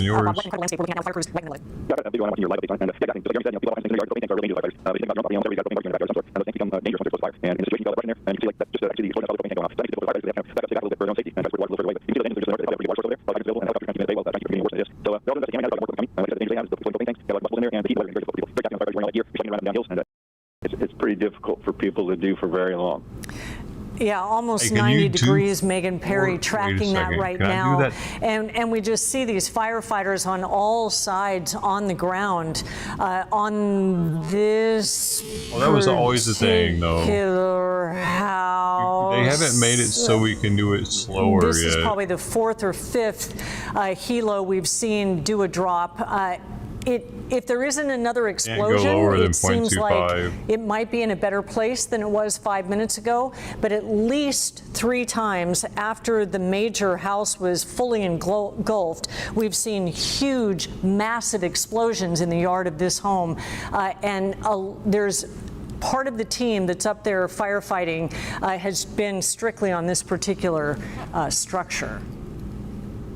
Yeah, and a lot of buildings in East County are supplied with propane tanks, and they can be anywhere from 250 gallons to 500 gallons for residential. So that's a lot of propane, a lot of potential for an explosion. Because they're out there off the 5 grid. to 10 gallon size ones that you have for your barbecue.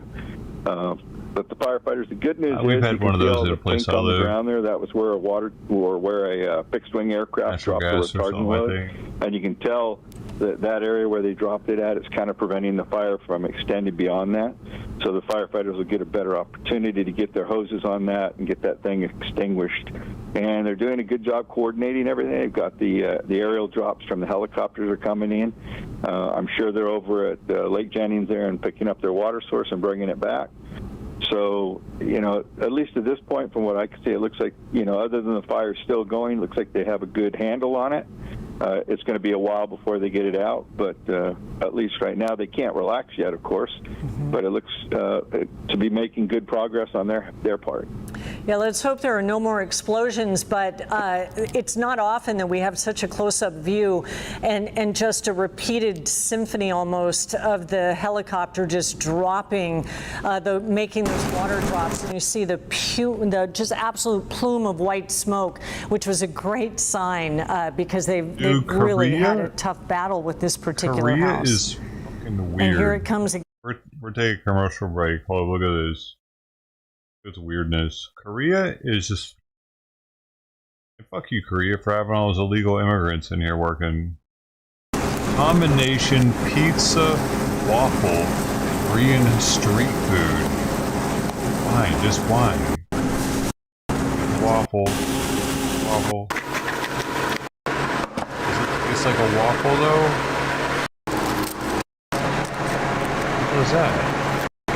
Do they even say what is going on with this thing? They sound amazing. They don't say what it's anything. They don't even let you know what's going on.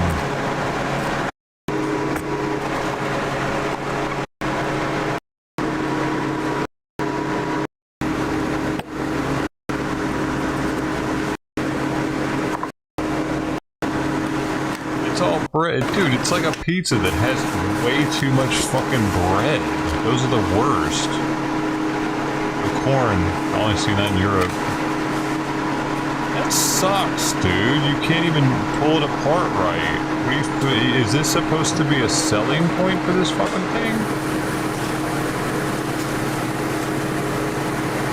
It would be too hard to eat because the bread is too big, and then the cheese is fucking ridiculous. What the hell are you doing? No, just hell no. Now at this point, I need a fork or something, a knife, and a napkin. I need a different meal because this meal sucks. It's got hardly any toppings and it's all bread. And I bet the comments on this bitch are like, oh my god, yummy, yummy. Top comment is Chiefs has the power to make everything look good. It looks like a pan-ass to me. It looks like a mouthful of cheese, bro. Come on, man. Again, I mean, it's been every 30 seconds for a while.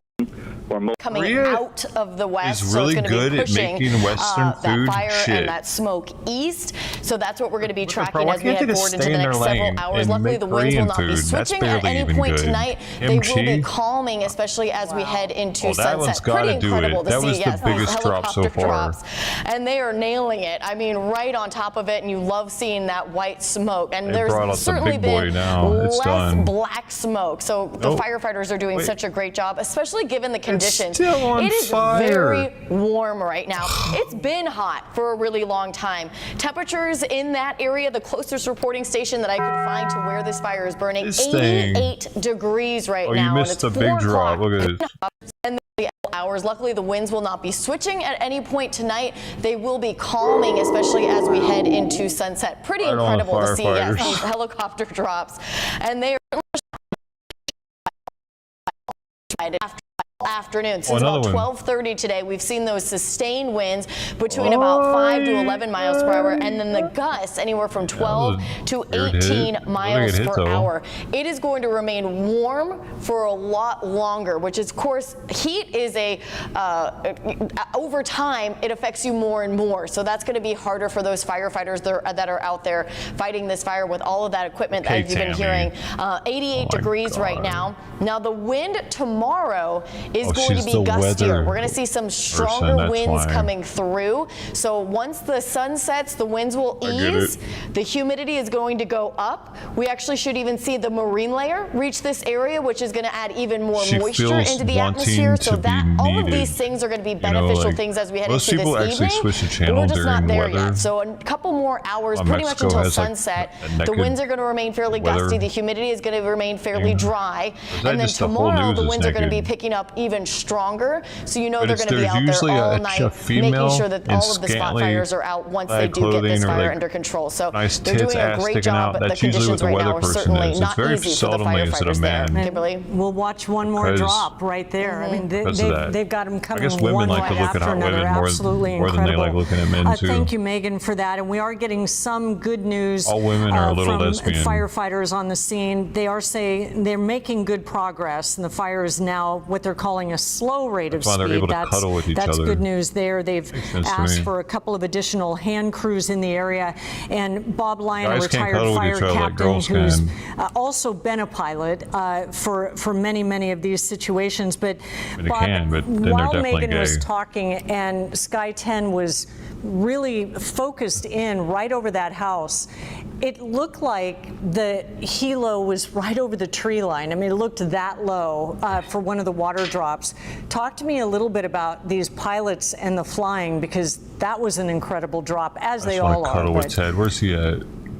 Yeah, the pilots, Ted all day. They're really good at their jobs, and they do an incredible job. And one thing people don't realize is that those guys that fly, they come in really low, just like you said, treetop level sometimes.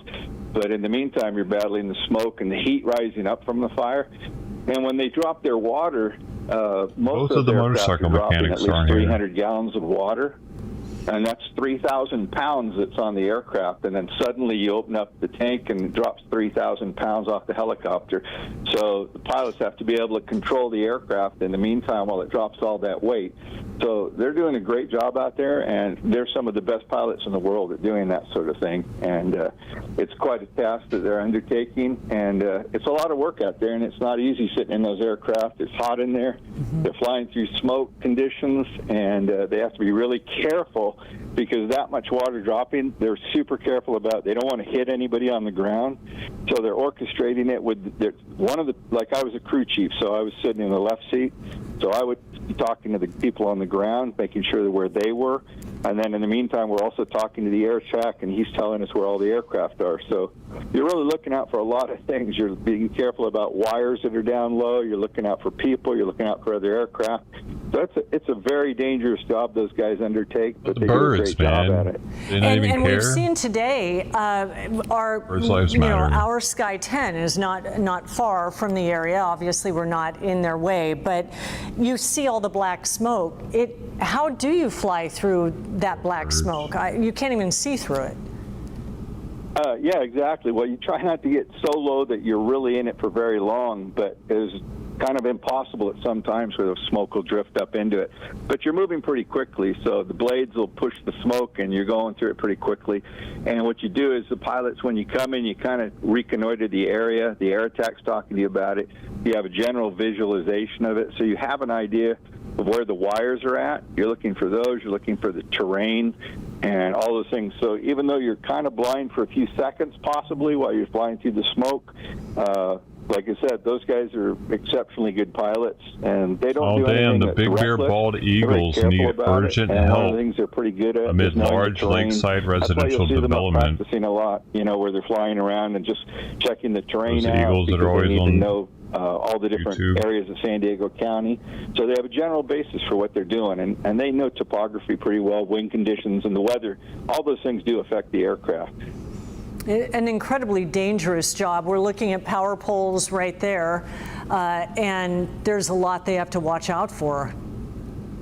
Yeah, exactly. The job of firefighting, anywhere you do it, whether it's wildland, structural, or aerial, there's inherent dangers in each one of those, and that's one of the things about those jobs. They are very dangerous jobs, but they try to mitigate the danger, so they do the best they can in trying to be aware of all the possibilities that are there for them. So it's quite an orchestrated event that takes place, and the incident commander has his hands full on something like that because he's thinking through all those things, and he's making sure that his crews are well aware of everything that's going on. And this is such a dense area, Bob. We're speaking with Bob Lyon, a retired fire captain. There's 118 sites in this mobile home park. It's dense in terms of just one house close to each other. They are 55 and up. We see a lot of the fire crews just trying to get a handle on the flames. But how are they also navigating and working with the other agencies in terms of 55, trying I'll be to able to make like sure move people into are a out really of these cheap houses? place or something? What does that mean? There's There's they try to 55 and up mitigate injuries. places. What does that mean? Well, that's one of the really good things about Southern California. We've been doing this You just for have to a be long 55 to time. move in. We've and learned a lot over the years, and cool. the interagency coordination is probably as good as you'll ever find any place in the whole world.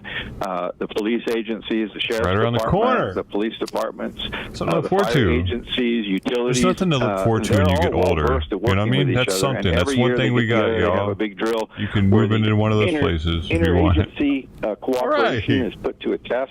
The communication systems. That's not a senior citizen, though. 55. That's 65, ain't it? So we've been burned in the past, not to make a pun, but in the past, when we didn't have good communications, those things have been ironed out. And so we have a great system in place now. And so you'll see, like, they know how to coordinate that. The police agencies are well aware what the fire department is doing. The fire department knows what they're doing.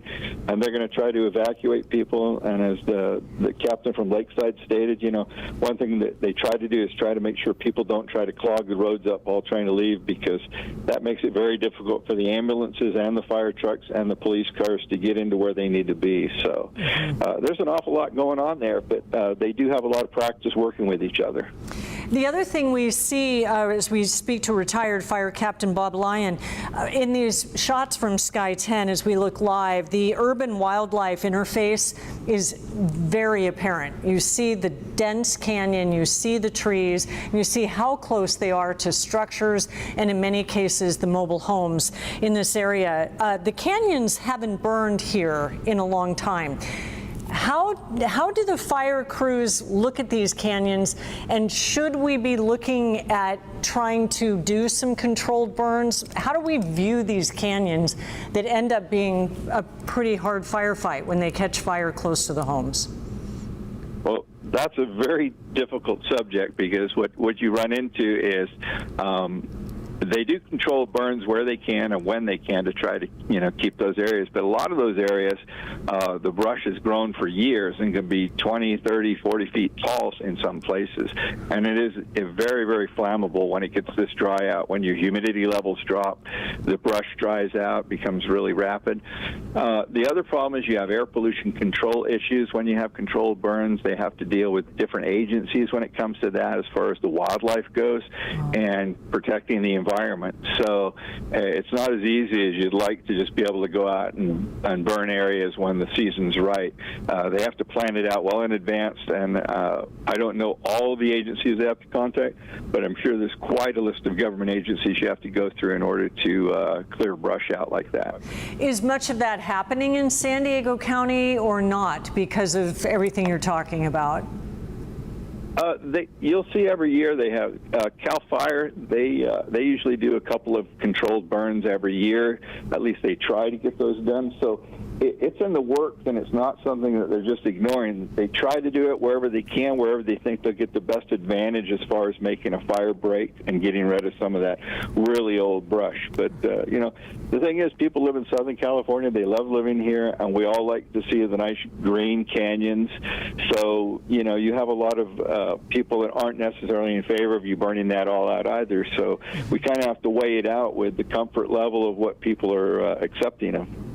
And as we look at it, it brings up the subject of each individual house and defensible space. And when we see these pictures like today, it's apparent how important that is. Yeah, exactly. And every year they stress that to have protect, you know, to have defensible space around your house, to go around your house. And, you know, again, it falls down to that same thing as everybody wants to have a defensible space, but people still like to have their nice big trees and the brush and different things around their house because of the beauty that it enhances their property with, and they like to look at that. So the areas that you can get them to put the stuff back, that's great if they can get that defensible space. But some of the other things that are important is that not having a lot of combustible things around your house, not having the plastic chairs all sitting around, having trash bags full of old plastic bottles you're going to take to the recycler because that stuff burns amazingly well. So, you know, there's things you can do to try to clean up around your house and keep some of those things away. And dead brush is the worst thing. So if you have trees that are dead, brush that's very dried out and dead, those are the things you want to try to get rid of because those are very easily caught fire and spread fires very rapidly. And Bob, as we look at Sky 10, has been hovering over this one house that's really been an issue with major explosions that have happened after the initial house was engulfed. And now we see a lot of white smoke. You've been looking at it for a minute as we've been talking. We see that helo coming back. They have made a dozen more drops since we've been talking on this one property. How do you see this firefight right now in this area as you look at this? Well, like they said, I think they've made really good progress on it. I think they've got a good handle on it, but nobody rests easy until it's all the way out because the one thing that firefighting can really or have happen to you is things turn bad very quickly. So even though it looks like you've got a good handle on it, you never know what's around the corner. It's just like those explosions that were happening. And people have lots of things on their property that you're unaware of. You know, people have ammunition. Right, already get a discount at propane tanks. Veteran. They can have gas cans laying around, all kinds of different things that you're unaware of. So the firefighters are probably being very cautious about that house, trying, or if it is we have veterans-only communities. They're being pretty careful about it, but it looks like they've got a pretty good handle on it. And that's why they're having those helicopters make those drops on there, is because it's safer for those guys to come in and make those drops from above than get the firefighters too close to it until they're pretty sure that there's nothing else going to explode in there and cause them real danger. Good point, because they were on the ground as those explosions were going off, and you can see in real time how close those fires get and how unpredictable these fires are. Anyway. You talk about the spread of spot fires a fourth of a mile away. That's important information for people that live in an area where there is a fire and a home engulfed in flames in this area, is you can be a fourth of a mile away and be affected in seconds. Yeah, exactly. And we all live in Southern California, and we've all lived through Santa Ana's, and we've had lots of fires. One of the things people can do to help is, you know, realize that was Marines. That was Marines So terminology. if you're in an area and you know there's a fire, every force against every other force, pretty much. That's how that works. Is blowing towards your property. That's a good opportunity for you to that exists while you're active duty. You don't see something around your property. Remember, there was embers start landing. That's a real danger sign strip for you. joint You down could the street call the fire from department and try to get them over there. my whatever area school, and say you all my see spot schooling, fires. all my You schooling can be the in eyes Point and ears Loma. to the fire department and help them out by On telling them, Rosecrans. hey, I think we've got a spot fire over by our house. And The if you got a Marine garden Boot hose, you Camp can is put it out, also do a lot of, MCRD. positive stuff that way. If you have a lot of stuff laying around your house, put it Marine inside your Recruit. garage. Get it away from the outside of your Marine house where Command. it can catch fire easily. I forget what the acronym stands for. So you're telling people they But can get a garden hose. Why They don't would we also drill go to down a that little right after bit graduating what we boot? can do, I wouldn't go can't there do, what because we they were should always do, and trying when we to need to fight, stop doing dude. it and get out. I'm trying to go to the strip club and fight you, little dumbass, because they all fucking get out with their chest pumped out like, I'm a fucking Marine now. Try to do too much themselves because Doing they a can put fucking themselves sailor in hug danger. for some if the reason. fire department or the police department is given an evacuation order, then you do need to just evacuate. We don't get at that fighting time. training, But if you're in okay? an area where you're still a half a mile Outta away here. from the fire and you see those spots and you've got a garden hose and you haven't left yet, they haven't ordered you out, and you're comfortable with it, then you could go ahead and attempt to do that. But we try not to get people to do too much of that because I don't think the that Air can Force does lead either. to a lot of dangerous situations. We don't Am know what I- everybody's mobility is. We don't know what the roads are going to be like for evacuating. They don't But teach the biggest thing Navy to how to remember is fight, that though. if they do ask you to evacuate, we do want people to all. just go ahead and Zero evacuate, get out combat of the area, training. and let the firefighters come in and do what they need to do. And remember that if They're always fighting each other, probably. they're going to be looking for that, so they'll probably be You can coming always into fight your people at the area if bar the smoke's blowing on that leave. way, looking for those sort of things. Is it good to put on your sprinkler system then?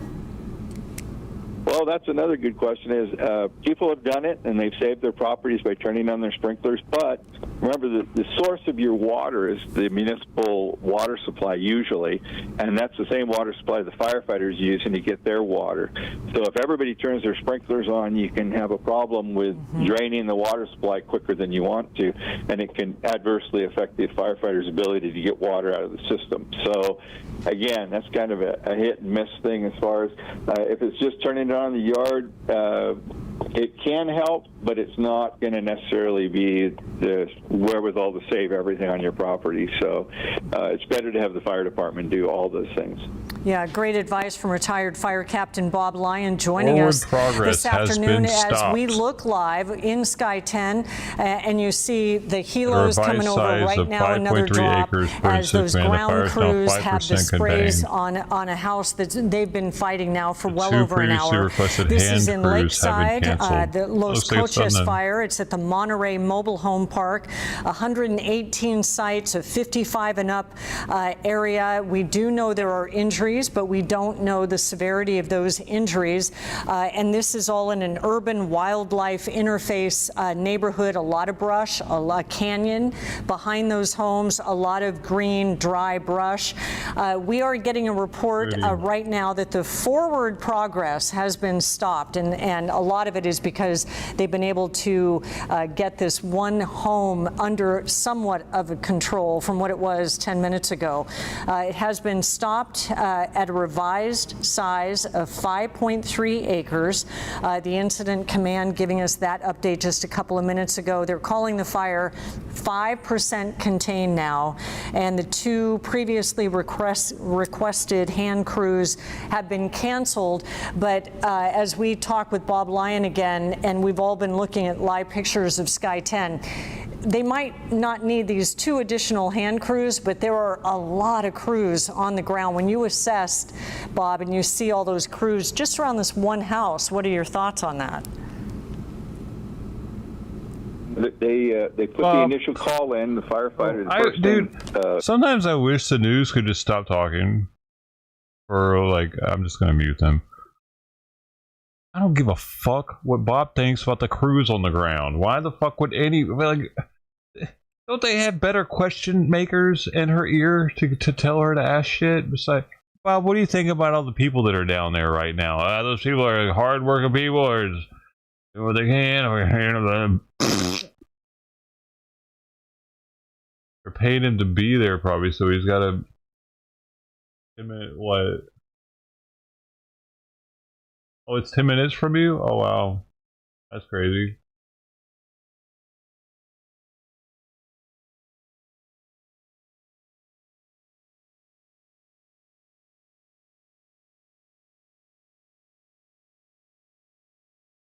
Can you smell it?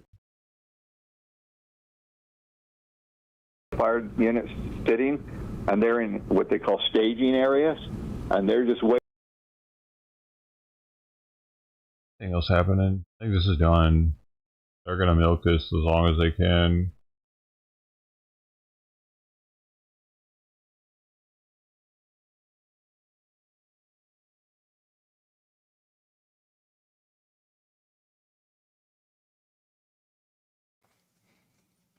By fire. The management told me what to do.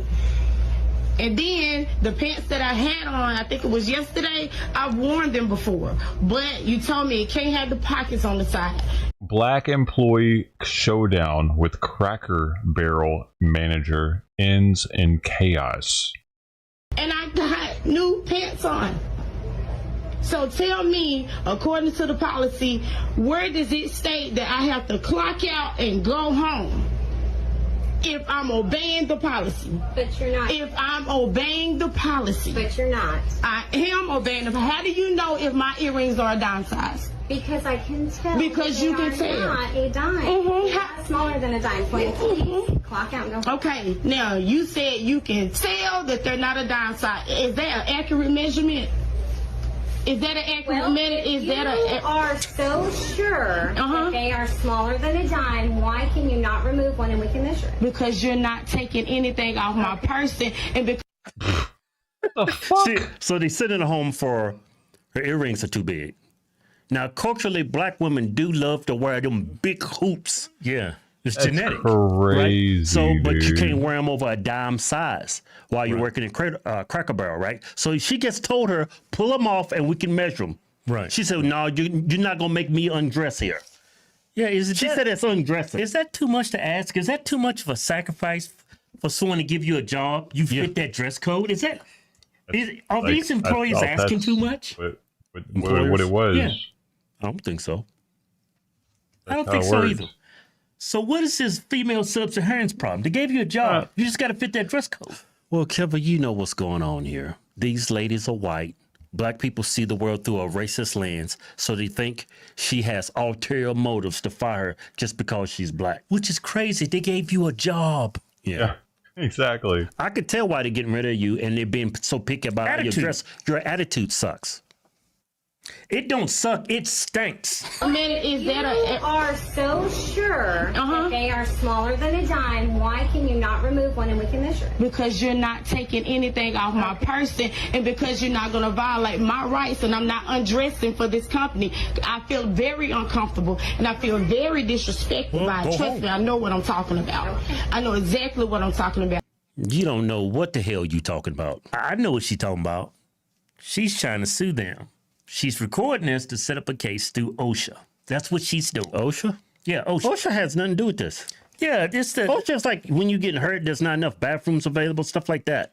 OSHA does a lot of stuff. Yeah? Yeah. They do a lot of things. There's a lot of requirements by OSHA. That's why we a lot of companies just overregulated, and OSHA's one of them. Well, this is like this doesn't fall under OSHA. This is like it's a restaurant. Yeah, I don't think this situation falls on the OSHA. This is like employee handbook guidelines. You know why I said that? I came across that at one dude's video. You can sue your employer so much. All you got to do is record the conversation. Majority of these regulations, these employers are not even aware of, and you could easily sue them. She's asking her to take off her earrings. She says, no, you're not going to undress me, violate my rights. The language she's using, she's trying to gather information to sue them. Oh, she's setting them up. That's all she's doing. She don't really want to work out. She's trying to get money from a lawsuit. That's all she's doing. Allegedly. Yeah. You can call Mike. You can talk to him about it. I'm not afraid of anything like that. I know for a fact that I'm right in what I'm doing. Why would I go out after management told me exactly what to do? Y'all told everybody else, but everybody else ain't abiding by the rules. Your daughter was just in the vestibule. She's not supposed to be in here. She was just in here. Your daughter been serving, and she ain't supposed to be working here because that's your daughter. Yes. See what I'm saying? Damn. She's setting up. Interesting. Well, it sounds like they're being they're not being fair. They ain't following their own rules. Well, Keith, it's hard to be fair and to follow the rules of OSHA of all these regulations because there's like 1 million of them. It's hard to keep track of it. But I'm saying she's got a daughter working there. She's not supposed to be working there. That's the first time I've ever even heard of that. What? You mean to tell me I got a business I'm running? I got a job and I can't hire my son or my daughter? Yeah, that's a good point. That's what I'm saying. This black woman has did her homework. Yeah. She's in there now. This is just a fact gathering mission for her to sue them. That's all this is. That's the truth. No, friends and family was over with during the holidays. This is not the holidays. This is not the holidays. Okay, so how does she know all the rules and the manager doesn't? Yeah. She's trying to explain to tell you that your daughter had to go. So therefore, yeah, I'm gonna tell the truth. I'm gonna tell the truth and shame the devil. I am. Yeah, I am. But it's time for you to clock out and go home. No, I can clock out and go home. It's no problem. I can still talk. I can still talk. Come on, Chelsea. She finna force you to get up and leave because I'm telling the truth. That's the type of person she is. Forcing people to do things that is not according to the policy. See? So therefore, y'all, this will be exposed. I will be getting a lawyer, so you don't have to. Yeah. All this is to get. It's a money grab. Yeah. It's a money grab. Worry about it anymore. Trust me, the news station will be down here. The EEOC will have an attachment. The EEOC. What's that? The fucking civil rights movement went. This is the outcome, actually. Like, when the civil rights movement first was happening, like, black people were on really good behavior, trying to, like, look like upstanding citizens that we wanted to vote. And now that they got that, this is where we're at. Employment, occupational commission or something. Yeah, she's did her homework. Every employer breaks these rules because there's so many rules. It's hard to. It's too many regulations. It's crazy, it's like dude. Trying to follow the 10 they're Commandments. not trying to be on their. Like, if this were right when the civil rights movement happened, this lady would have been all about taking her earrings off and trying to be a good worker and being an upstanding, like trying to be more of an upstanding citizen, because they weren't like. You think that they were trying to fuck up a bunch right after we gave them rights? They were probably afraid we're going to take them right back away from them. And these regulations, try to run your organization by 5,000 commandments. It's impossible. Yeah. So if an employee wants to sue their employee, it's very easy. All you got to do is get on tape. Yeah. And my lawyer will have an attachment. Great job as a GM. Hey, hold on, excuse me. Let me show them this right here. Thank you. Let me show them this.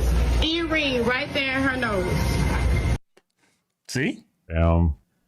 Well, it seems like they're not playing by the rules neither. They're giving other people by the rules. Yeah. But she's trying to make it out that they're singling her out because she's black. Yeah. They probably are. It's probably are, but it's not because she's black. It's because of her blackness. It's because of her acting like a fucking hood rat. Is why. It's not because she could be black. Just don't act like a fucking hood rat, and you can keep your job. It's probably that simple. But she'll blame it on them being racist. Dude, you can't even fucking hire these people. As soon as you hear they got a ghetto ass accent, you hire them. You're fucked later on because then they're trying to sue your ass. Attitude? Yeah. You got to go. Yeah, but I don't think they have a problem against her skin color. They don't like her attitude. Yeah. And she's earring right there in her nose. I can't even see it. It's smaller than a dime. Yeah, it doesn't. Yeah, but it doesn't affect anybody. Look, she gets smiling. No, but they're not supposed to have nose rings at all, probably of any size. I bet. Black fatigue. I've told when I confront these people to smile and look away. Yeah, you know, she's looking at the manager, smiling like, "Yep, yeah, y'all firing her. Yeah, good job." That's why a lot of people, when they're looking for employees, they go through the applications, they look at the name. Nope, not calling them. It's because this is what you got to deal with. Yeah. No. Yeah. Just look how small it is. See her earring? Smaller than a dime. Thank you. Yeah, I'm gonna tell the truth and shame the devil. No, I'm gonna tell the truth and shame the devil. Leave me alone, Wanda. The devil? No, leave me alone. What does that mean? I know for a fact this is wrong. Shame the devil. I know for a fact this is wrong. There's a bracelet right there. Excuse me. There's a bracelet right there, and we're not supposed to have bracelets on. See? There's so many regulations you can't abide she's by all of them. definitely suing Well, they're them. going to break it. How these are company policies. Racial Yeah, these are discrimination. company policies. But come on, you got all these employees, all these regulations. It's hard to account for all of them. They shouldn't have said anything else and just told her to leave when she busted her phone out, dude. Actually, that would have been their only save. They might actually get sued over this shit. Because they let her stay in there, they're doing what she's doing and shit, and proving that there is some sort of discrimination here. Yeah, what that manager's doing, she's finding situations where you're breaking policy so she can get rid of you because your attitude stinks. Yeah. If your attitude didn't stink, like these other people, they would overlook it. They'll overlook it. Yeah. Yeah. That's what's going on. I mean, that's true, but it doesn't matter. It's still going to be considered discrimination. I'm an intellectual. But you see, she's got a hidden agenda. She's got ulterior motives. Yeah. Yeah. Black fatigue. Yeah. Wonder why they put this on the video. Every employee, every employer bends the rules because a majority of them are so trivial. Why we even have this regulation? Well, this is Cracker Barrel. Yeah. So it's like they put all these requirements over these employees. You don't want shit falling off of, like, crusty shit falling out of your bracelet into the food, or, I mean, nose ring. Probably you don't want a booger flinging off your nose ring or something. I don't know, man. It's Cracker Barrel. Why the hell would you have a nose ring in Cracker Barrel? You're supposed to look like you're in the old country and shit. So maybe it has to do with that, like kind of like an outfit, or to help there be a certain vibe to the place.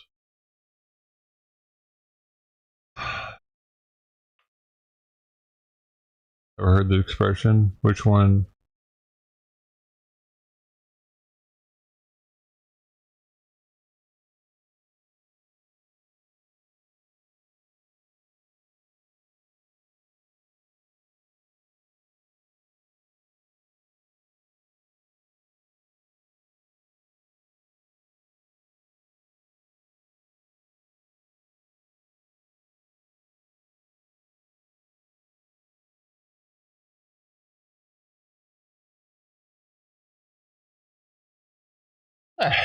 And why are stuff like this on the internet?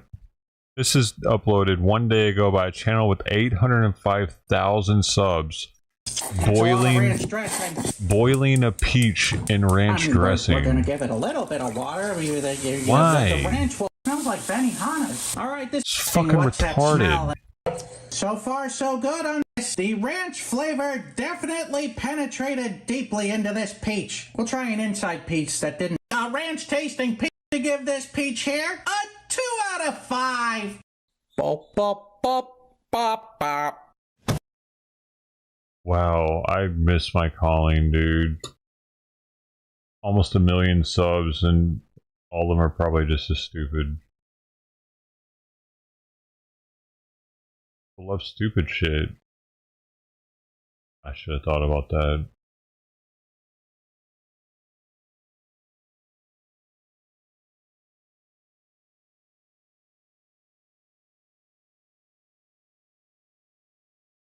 I was stupid enough.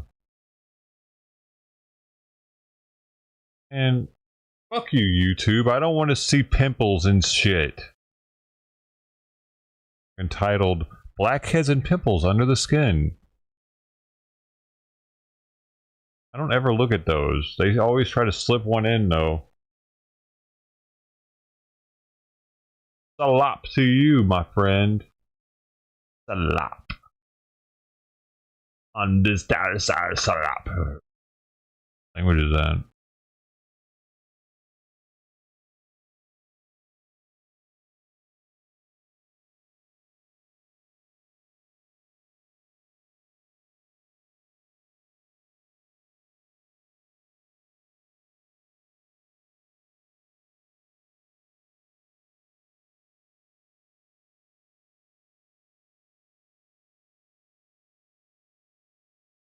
We love your sister.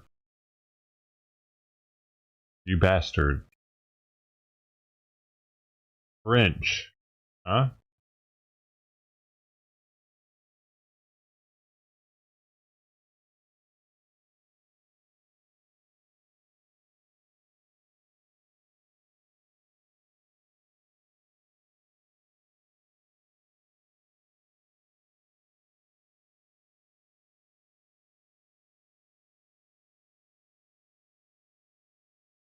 La cuisine française est nulle. That means French food sucks. La cuisine française est nulle.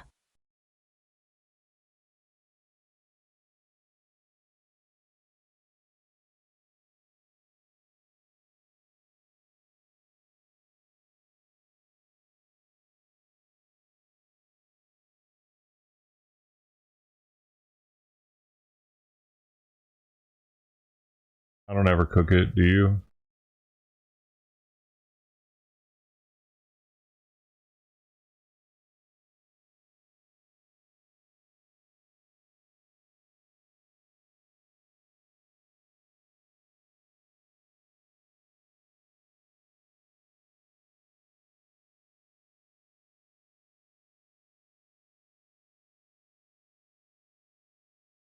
Never. Never do I ever cook the French food.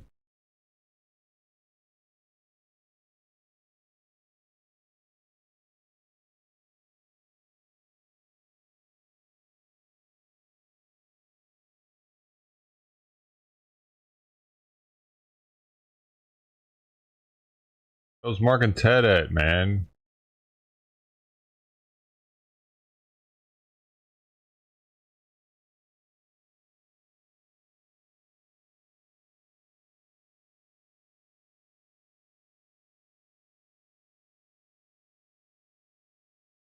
Have you seen this channel? It's kind of interesting. It's about carnies. But it helped. Bunkhouses have been with us a long time. When I first started out, I was there. Real carnies. But I, unlike most people, I took care of my area and made sure, you know, where I lived was clean. Back when I started in '90, we didn't have what you call bunk houses. We had one bunk house. It had 8 bunks in it. Anybody that didn't stay clean, we'd throw them and their clothes out, stuff like that. Stay clean? What do you mean? All drugs and alcohol? No, doubtful. They were all high as shit. There? Yep.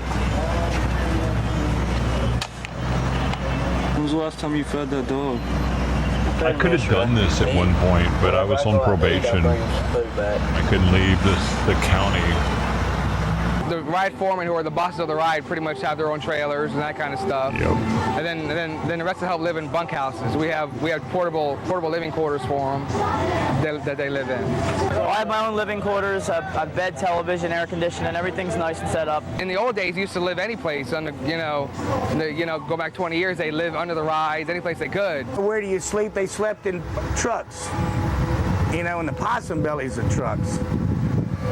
Nowadays everybody has good living accommodations. They're not like it was years ago. This is where they live. All right, there's like 2-man rooms. The guys live in them. They pay $14 a week. That covers their electric and everything. There's showers. They got a shower in this bunkhouse, a shower in that bunkhouse. Unfortunately, our promoter Doc never gets us water to hook up to the showers. But this is bunkhouse shower. Oh. That's where they take showers without water. Our bunkhouses have 2 showers and 5 rooms. And I have a weekly inspection. If the rooms aren't kept clean, always getting hollered they at. don't have housing. If they keep their rooms and stuff cleaned up, there's not a bad, position. But if you want to live like a pig, you can live like a pig. Do most people live like that? No, not on this show, but some carnivals. They tear their bunkhouses up, rampage in there and everything.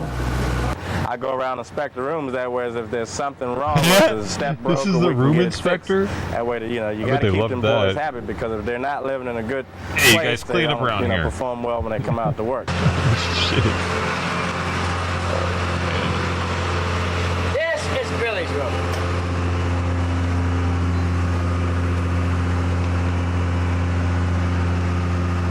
This room. Now he's got a light and a TV in there. Oh, that blanket. Dude, that's not even really bad.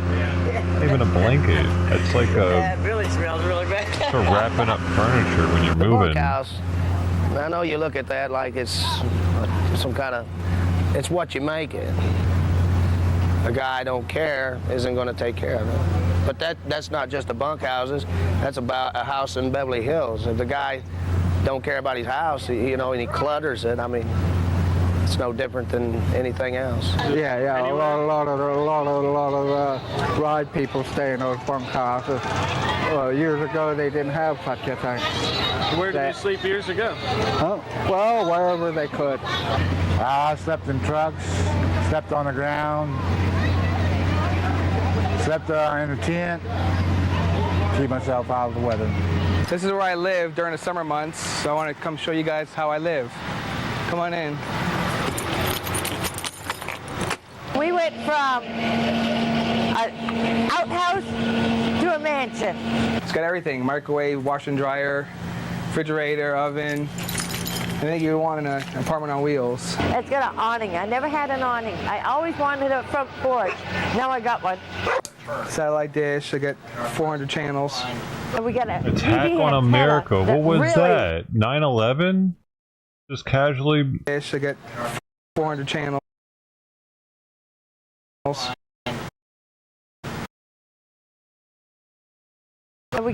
couldn't read the bottom. Now I got one. Satellite dish. I got 400 channels. And we got a TV antenna that really brings in every station real clear.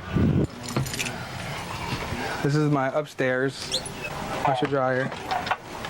It's one of them that washes, then it dries after it's done washing. So I go put something in, then I come back at night and it's done. My bathroom in there, shower, bed, laptop, Palm Pilot. I have all the creature comforts. We got a septic. On the other one, we didn't have that. We had a porta potty that we always had to go lugging. This, I can just have someone drive up and suck it out. Shut up.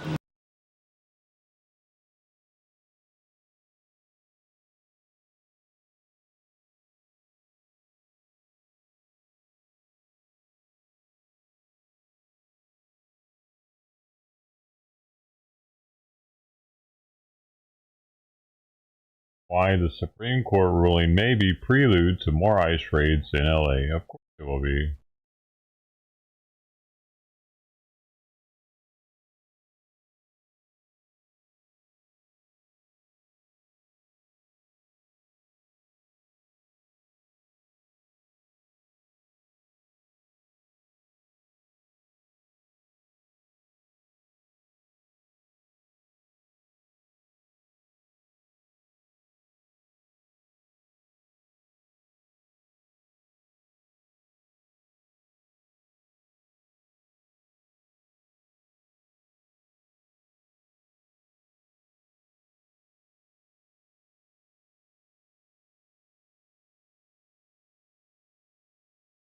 Where are the protests, though?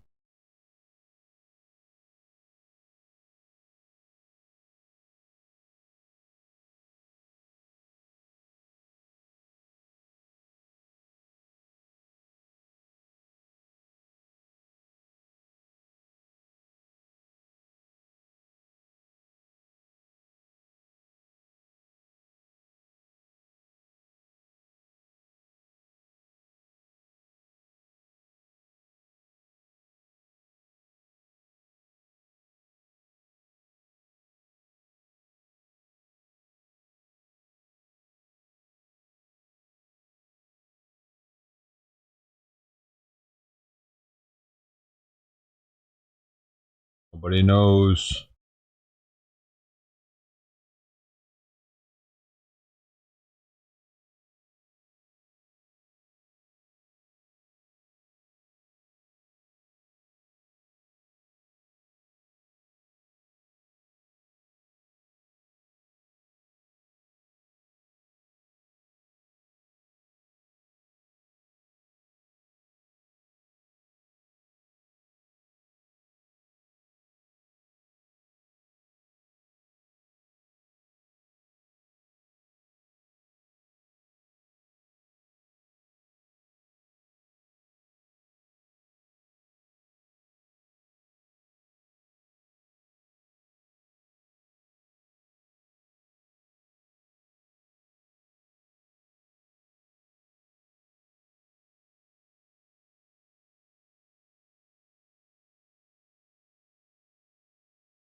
Man.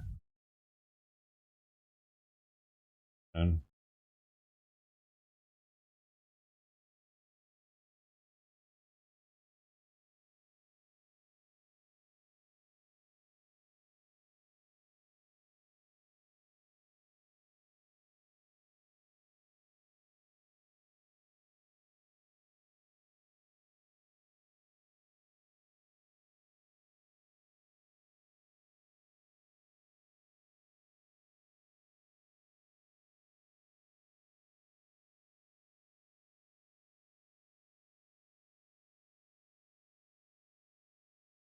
yeah, it's getting hot. It's 88 degrees.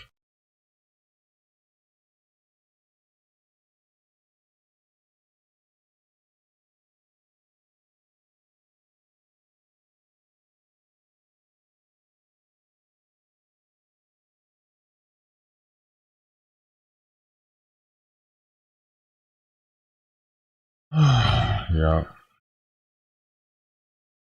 Anything past 85, I start feeling a little warm.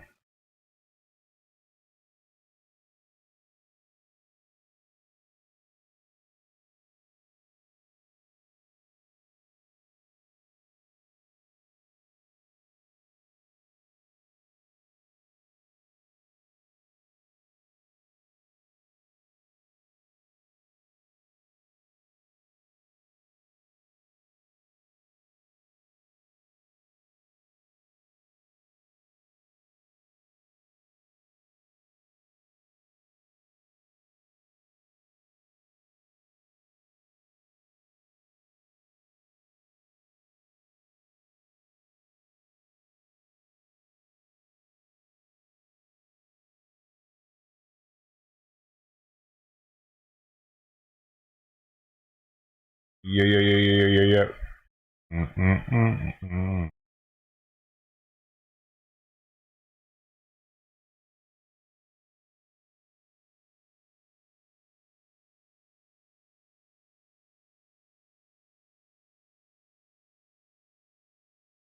Mm-hmm.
Oh.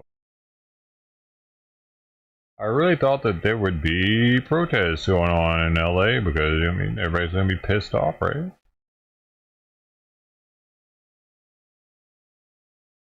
Be pissed off that ICE can do their job now.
Definitely makes it much harder with these things over my ears.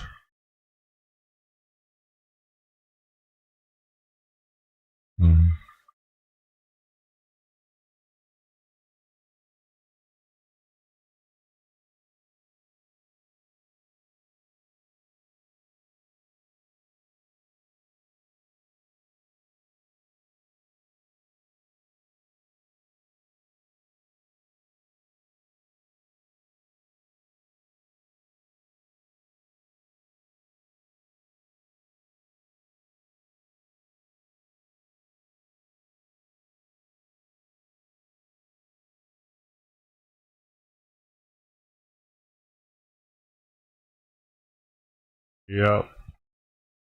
Summertime earmuffs.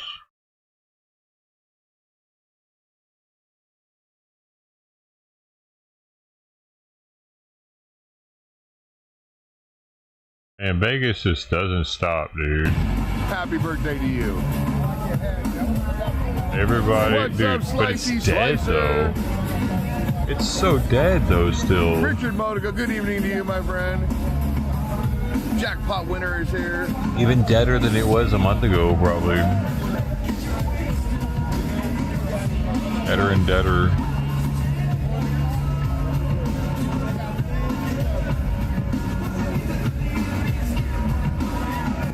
What's up, Sandman? Great to see you.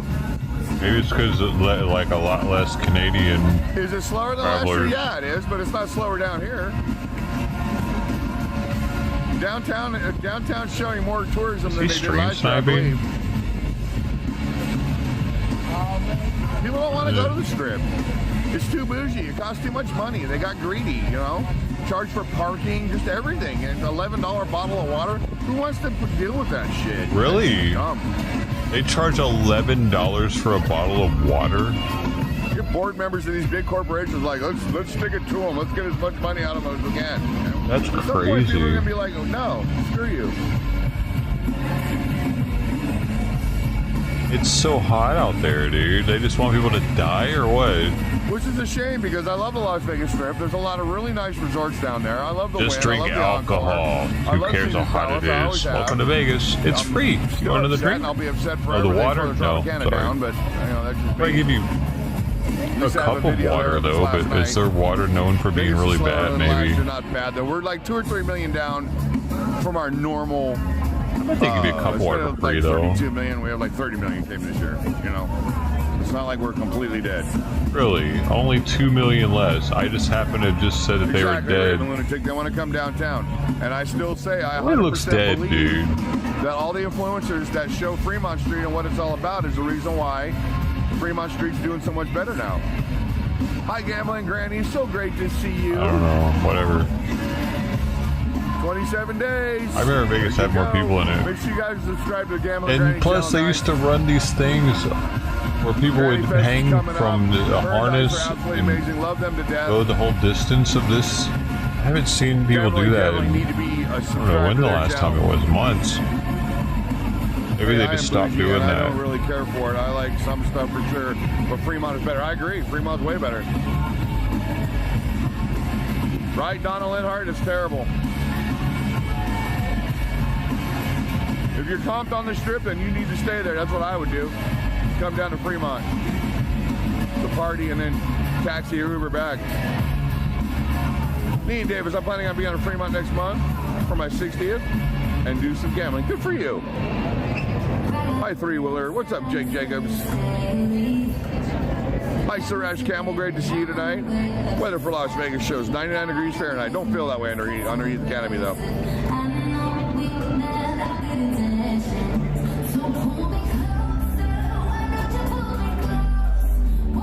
James B. Smith is here.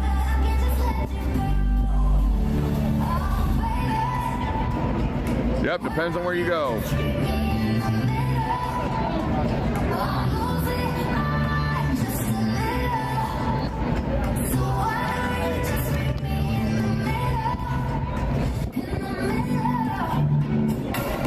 Exactly, Jim Minehouse, exactly. But see, it's a Monday and it's early right now, so it's going to be slow right now. But it gets, as the sun goes down and the night progresses. But he answered me. Yep, James B. Smith is A shitty chat, dude. Not one person answered me when I hit the asked. enter button a few times. The ride. Shadow, you now qualify as an ancient artifact. Me too. I know how you feel. A shitty community. Some great sponsors. We've got webroot.com, my friends. Shout out to Webroot for sponsoring today's show. Live a better digital life with Webroot. You get 50% off Webroot Total Protection or Webroot Essentials when you go to webroot.com/pool. I got Timcast. Obviously, cybersecurity is not a sexy product, but it is extremely important. And what's better than the confidence that comes with knowing your digital life is protected from malware, ransomware, identity theft, accidental deletions, natural disasters, and more?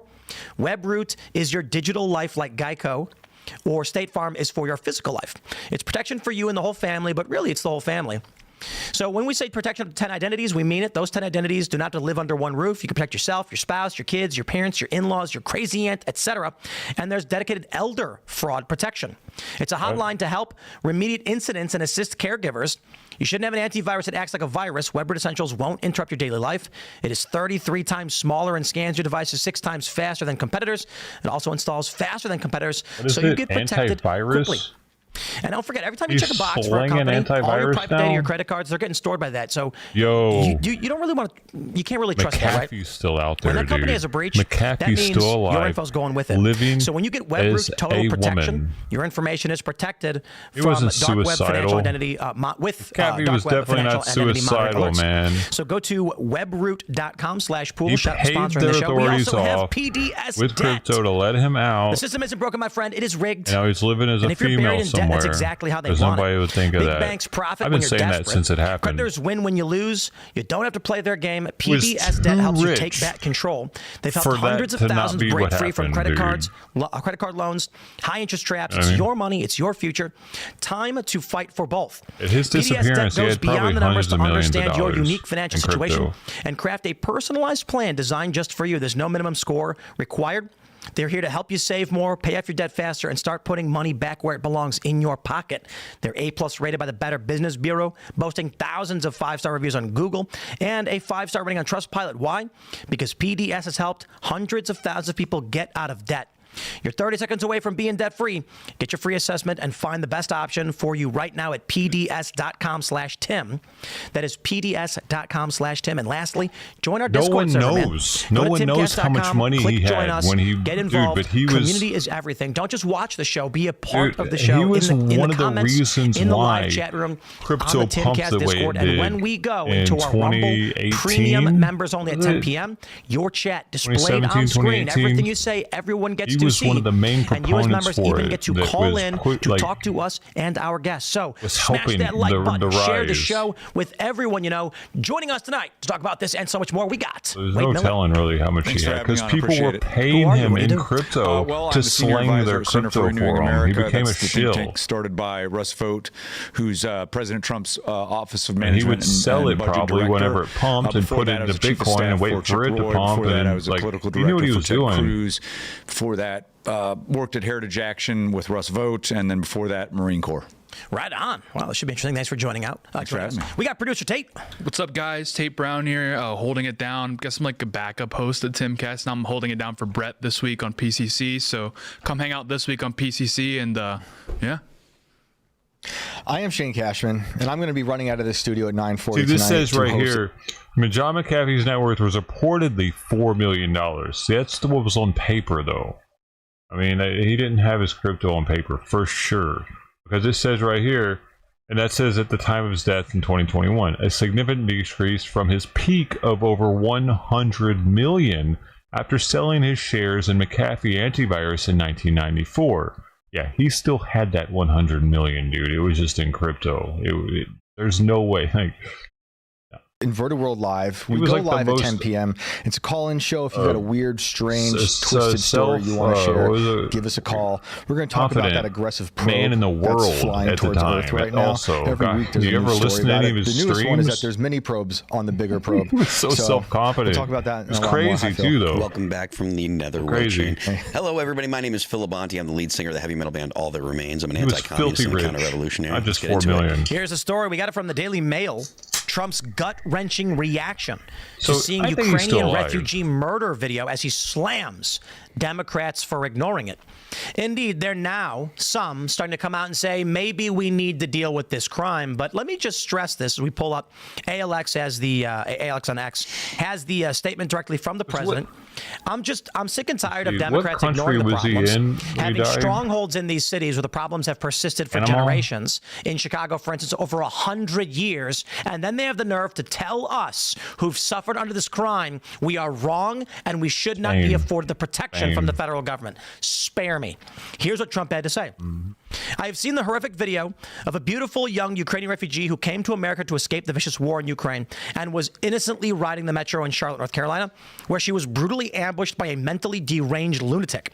The perpetrator was a well-known career criminal who had been previously arrested and released on cashless bail in January, a total of 14 times. What the hell was he doing riding the train and walking the streets?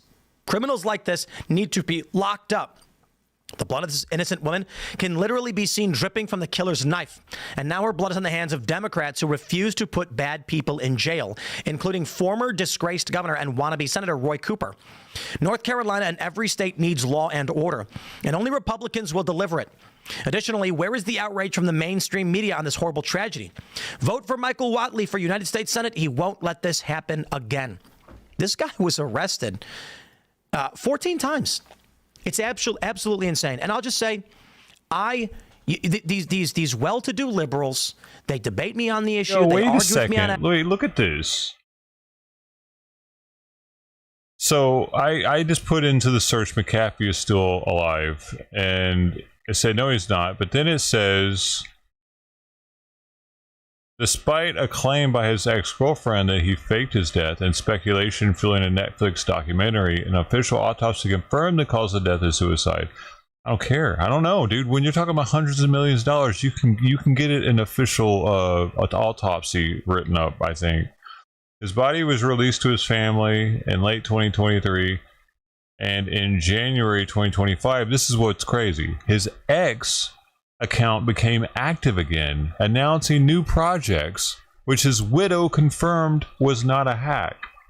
What does that mean? Was it her or new projects? I'm gonna look more into this. Don't live in these areas, don't see the crime, have not had friends of theirs killed or in gangs or dying from drugs. And then when I say, actually, I think it's good Trump wants to send in federal law enforcement, they say, but that's fascism. So it's not. It's literally not. But I'm supposed to live under the boot of gangbangers because they don't like Trump. Spare me. Yeah, I mean, it's ridiculous. I mean, I think the biggest part of the story, at least as far as I'm concerned, is how slow the mainstream news was to catch on. And then their initial reaction was, oh, Republicans pounce. Like, this kind of story, like, this type of story is something that the media covers all the time, and everyone knows why they didn't want to cover this, because it makes the argument that the conservatives have been making about crime and stuff, that makes it more pressing. It makes people more aware of it, and so they didn't want to get into it because it's a total loser for them. Their whole narrative is basically destroyed by this. So I don't know what the solution is. I don't know that having the National Guard is going to do anything about this. Like the guy, there was no warning or anything like that. Even like Daniel Penny, he wouldn't have been able to do anything, or him being on the same, train wouldn't have fixed anything, because the guy just out of nowhere stabbed the girl. If you see the video, I'm so sick. Sorry, I'm so sick of seeing people who've been incarcerated so many times performing these brutal acts. You know, it's like every violent crime we've seen lately. It's like he was on our radar. We've had him in the system. It must have been her. It's her typing on his account is what it was. How defunct policing is right now. To your point about the justice system, one of the things that my first initial reaction was, hey, reposting and I know that we can't do this now, but we should in the future make it so that way judges that allow people like this to go free. There's repercussions. If you, as a judge, say, okay, we're going to lower your bail, or we're going to let you go off in, for a short, you're only going to have to do a short amount of time, or whatever reason, that some kind of, all right, look, this is on you if it goes bad. Some kind of, something, whether it be like my gut reaction was, the judge should be brought up on manslaughter charges, which obviously is not going to happen now because it's not legal now. Right. But there should be changes to the law so that way there is negative repercussions for a judge if they say, well, we're just going to let this person go, because right now there's no reason not to. Here's the big debate for everybody. The killer is on camera. Everyone's seen the video of him murdering this young woman. Capital punishment, yay or nay? I don't agree with it. With that death penalty? I hate the death penalty. I don't think the government can be trusted with anything. I want him locked up forever and rotting. I just don't trust capital punishment. And I actually want the death penalty, but I agree with you. Yeah. And this is the challenge. I think emotionally and logically, we are all sitting here saying, clearly, this career criminal who had been arrested numerous times for violent offenses against individuals and then murdered someone is not going to be rehabilitated. He is clearly mentally broken, and he is going to kill again if released. And I think he had actually just been released previously, shortly before this, and then he did. And so my gut reaction is, okay, we've seen enough. What do we do? However, my concern is, of course, creating a system by which the government has the authorities to kill people now. Do you want it? Do you want capital punishment as a deterrence for crime or justice? Like, how do you see it? It prevents more crime. Do you think it does? Because I don't think it does. Yeah, it does. It prevents them from repeat offending. It prevents the individual that committed the crime. Yes. Dead people don't kill more. Well, I am for the death penalty. I think there should be higher evidentiary standards. I think that it's maybe applied too much. The real problem, though, is as AI gets better, I don't trust video increasingly. Exactly. In this case, is that the video? I'm sure it is. But this is systematic of a social justice narrative by the left to just not enforce the law at large. And so what they're doing is they have been basically substantiating the ability for the Trump administration to come in and under various authorities. In fact, we wrote about this with the authorities that the president would have to do this 3 years ago, anticipating just this type of moment. What happened in the last Trump administration is during the BLM riots, I think the president wanted to act. He wanted to secure these communities. And I don't know, but I think he was given bad legal advice. And so part of what we wanted to do is make the argument going into this administration that if the left tries to redo that the president actually can. I think his lawyers this time are advising him much better and advising him that he does have the authority to go in and secure these cities in certain circumstances under certain conditions. And sending ICE to Chicago, for instance, if we start seeing violence against ICE, will be the predicate then by which the president can send National Guard in to protect ICE and to help them enforce the law. Yeah. Well, and we'd be remiss to not point out, Will Cain was discussing it on Fox News earlier, is the reason this story specifically is animating so many people, why people are so fired up, is because of the races of the individuals that were involved. As you had a black man and a white woman, and people are pointing out the massive discrepancy in crime where they're saying, well, black men specifically are committing a very disproportionate amount of violent crime. And people are really, this is starting a conversation that I think the left has not wanted to have for years. Oh yeah, these it's wild. I've been talking about the pendulum swing on Instagram, where it's not even the question of the facts of the matter, but on X 7 years ago, if you posted FBI crime stats, insta-ban. Just literally, the FBI says a thing happened, you're like, oh hey, look at this, they got you, you're banned. Not anymore. I made this post a moment ago from Grok and ChatGPT, and let's break it down. This is just the stats on interracial crime, black on white versus white on black, to which I asked ChatGPT about this. It responded. In 2022, there were 543,480 black on white violent incidents, compared to 96,550 white on black incidents, according to the Bureau of Justice Statistics National Crime Victimization Survey. Table 14. This represents a 462.8% increase in black on white incidents versus white on black. When adjusted for population, a black individual was about 26 times more likely to attack a white individual than the reverse, based on the 2022 U.S. Census population data estimates.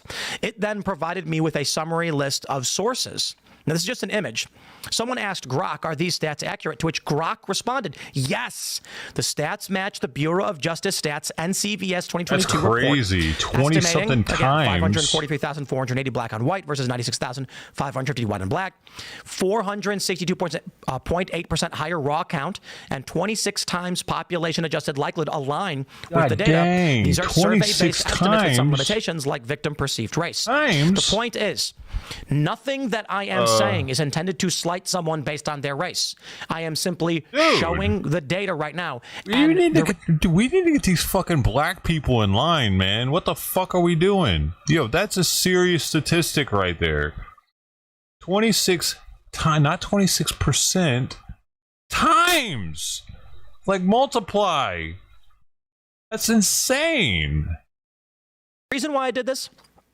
There's two big reasons why I looked this up. I was curious, and I think it's important that people understand what is happening right now in culturally as to why this story about Irina Zarutska is going so massively viral. Now, they're trying to delete it on Wikipedia. They're saying it's not news.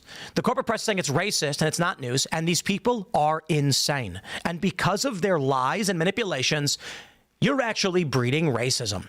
It's actually making you are not getting legitimate journalism. You are not breaking down what is going on with crime in this country. And it is just resulting in people saying you can't trust the press and going to other sources. Because they expect white people to have family that's got money that can bail them out. But they don't expect, because black people, you know, they don't have as much money. So we got to just let them out because it's not fair because they don't have the money. We can't just keep them in here. Where you're going to get data that's less than accurate or otherwise. It's bullshit. Banning people doesn't solve the problem. Why do we get punished it never for did. fucking having and better now people families? Are asking questions about why doesn't anyone care? And you know what? Even I think people, I don't know, even Nick Fuentes has a video going viral that Instagram is promoting to millions and millions of people, where he outright says he's not saying individual black people are, you know, doing bad things or whatever, but he's pointing out these stats. And then when you get the media covering it up, you get this question of, you get the cultural question of, why is the media lying about it? What is their angle on this?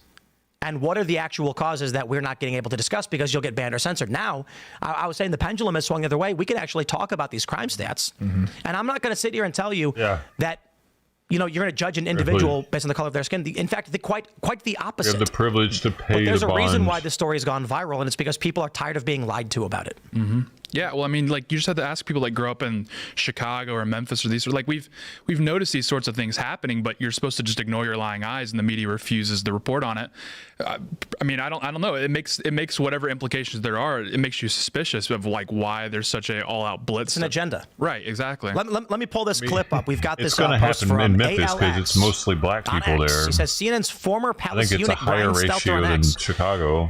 On X, who's just covering the murder of Irina Zarutska in Charlotte. The open racism on sites like X today is eye-popping. Okay, let's roll tape. Really, over the weekend, Elon Musk, Charlie Kirk, other Trump-aligned figures succeeded in making this senseless death a symbol of big city crime. We heard President Trump asked about it yesterday when he was heading home from New York City. He didn't seem to know much about it. He said he would get briefed, and then today, Trump did know all about it. That's exactly what has happened here. This story has trickled up from local news to social media and now to the president's attention. And it's being used, as you said, Brianna, as a political symbol, with MAGA media calling for more forceful punishments and more incarceration. I have to say, some of the replies to Musk, some of the comments around this story are baldly racist, stoking fear of African Americans because this man attacked a white woman. The open racism on sites like... I think that, dude, that's like when people say, no, you're Islamophobic, dude. I think we have a right to be a little worried or nervous around someone who's in Afghanian garb or smells like he's fucking just got off a camel. You know what I'm saying? I think they have done enough Allah Akbars at this point for us to be a little Islamophobic. That's allowed now. They are the most terroristic religion in the world. And black people in America are the most violent. So I think we have a right, dude. The fuck is this stupid report? It's fuck you, CNN. X today, it's eye-popping. But there are also legitimate questions about this so-called career criminal, someone who had been a repeat offender. And those questions, I hope they're not lost amid all of the cesspool kind of comments on social media. At least they're willing to admit that. You see what they do. I'd love to see a highlight reel of Stelter from the Floyd days. What he was saying about cops, you know? Well, yeah, and like the racism that he's talking about, he's not talking about like the far right people who are like Exactly, seizing on this and spouting whatever. exactly. He's talking about people like Will Cain. If black people don't want to be viewed like that, they have to hold each other accountable. They have to self-govern in their neighborhoods. They can't be like, I didn't see shit. And then if you didn't see shit, well, guess what? You're all guilty then. You're guilty by association at that point. You're one of the people that you're like the gangsters that are killing people if you're turning a blind eye to it. Temple that are just posting They data. have to stand up for their neighborhoods. Kirk, right? Like, they want their kids to be safe. Racism, like it's racist to they expect white people to come save them. I understand he's pointing What out we have to do with that there that? are It's going your to be neighborhood. replies to these posts. Sure. The problem I have with it is, Guy, an anonymous person, an anonymous account on X, which is probably originating in India or Turkey, is not indicative of what Charlie Kirk or Will Cain think about the issue. Interestingly, however, I was having dinner with the family watching Will Cain, as I do every day at 4 p.m. Shout out to the Will Cain Show. And he brought up the crime stats, which is why I had that post from Grok. I saw his show, and he mentioned the interracial crime stats from 2023 and how you are more likely to see black on white violence than white on black violence. I'm not going to look at that and then be like, I have a negative feeling towards someone based on this. Not at all. Not at all. But I think it's fair to say, hey, look at the crime stats. I do. Maybe we can dig into this and figure out how we solve for this problem. I do have a negative view on them for that statistic. I do. I think... Why not? Why shouldn't we? Because if the shoe were on the other fucking foot, they definitely would be thinking that about us. If they were 26 times more likely to be murdered by white people and we weren't making up most of the country, if we were making up, if we were a minority here and we were 26 times more likely to kill them, they would definitely be bringing up how they're scared of us and there's something wrong with us. And what the fuck, man, we gotta do something to take care of this shit. These people are out of hand. Problem and actually repair the damage. Why does or it suck to be white, actually? By obfuscating and covering it up, it's an uphill they've made it worse battle. every step Everybody's of the way. against I this, think it that's the seems. intention of the Democrats. And if you flip the map on this and you say, okay, 462.8% increase, and let's just concede, even though I think most of them are false, let's just concede so the arguments much, and though. over-policing and bias in policing and all these things. It doesn't pass the smell test that's 462.8% of the reason. And so this gets to what's actually going on. There's a big problem in the culture of African American communities. Not everyone. It's not a genetic disorder. It's not inherent in their genes. There's a problem. And the left doesn't want to talk about why, because that gets into what does it take to actually fix this problem. And it would help the black community. It would help all of America. How do we know doesn't it's want to have not that conversation. genes? And they want to call anyone who wants How to do we have an know? honest Because conversation they about stopped that racist. researching I think it's because you want a victim narrative. You can go to these neighborhoods and say, it's not your fault. Vote for us and we'll fix it. It's them. They're demagoguing. And so I had a great interview with Christian Maxwell. She's running in Illinois CD1. She's a conservative running in a D+18 district, agreeing with Trump, saying we need the National Guard. And she's talking about how they're lying to everybody. They're saying that the National Guard's going to come in and start rounding people up and going. That's not at all what they're going to do. They're going to come in and provide assistance to the local governments, freeing up resources for police. Police can get back to doing their jobs. When you're talking about the problem in the culture, I'll tell you this. I'm from one city, and everyone knows I'm from Chicago. I've been screaming about it. But forgive me, Trump is talking about sending in the National Guard, and I'm here to say I agree as someone from Chicago, and I will tell you this. There are many neighborhoods in Chicago that, and they're all segregated by race for the most part. There's white areas, Hispanic areas, black areas. And when you look at a lot of the high crime areas, guess what? Predominantly black. However, when you look at Hyde Park, it's got double the national average, more than double the national average of the black population, and lower than average crime. The issue? The black families that live there are well off, educated, just like any other lower crime neighborhood. You're going to see higher rates of successful professionalism. And I think we have a cultural issue that 100 years of democratic rule has entrenched intentionally. The issue is not the race. The issue is not genetic or anything like that. The issue is there is a culture that I've personally experienced where they tell the kids in the neighborhood, don't act white, and you have to be hard.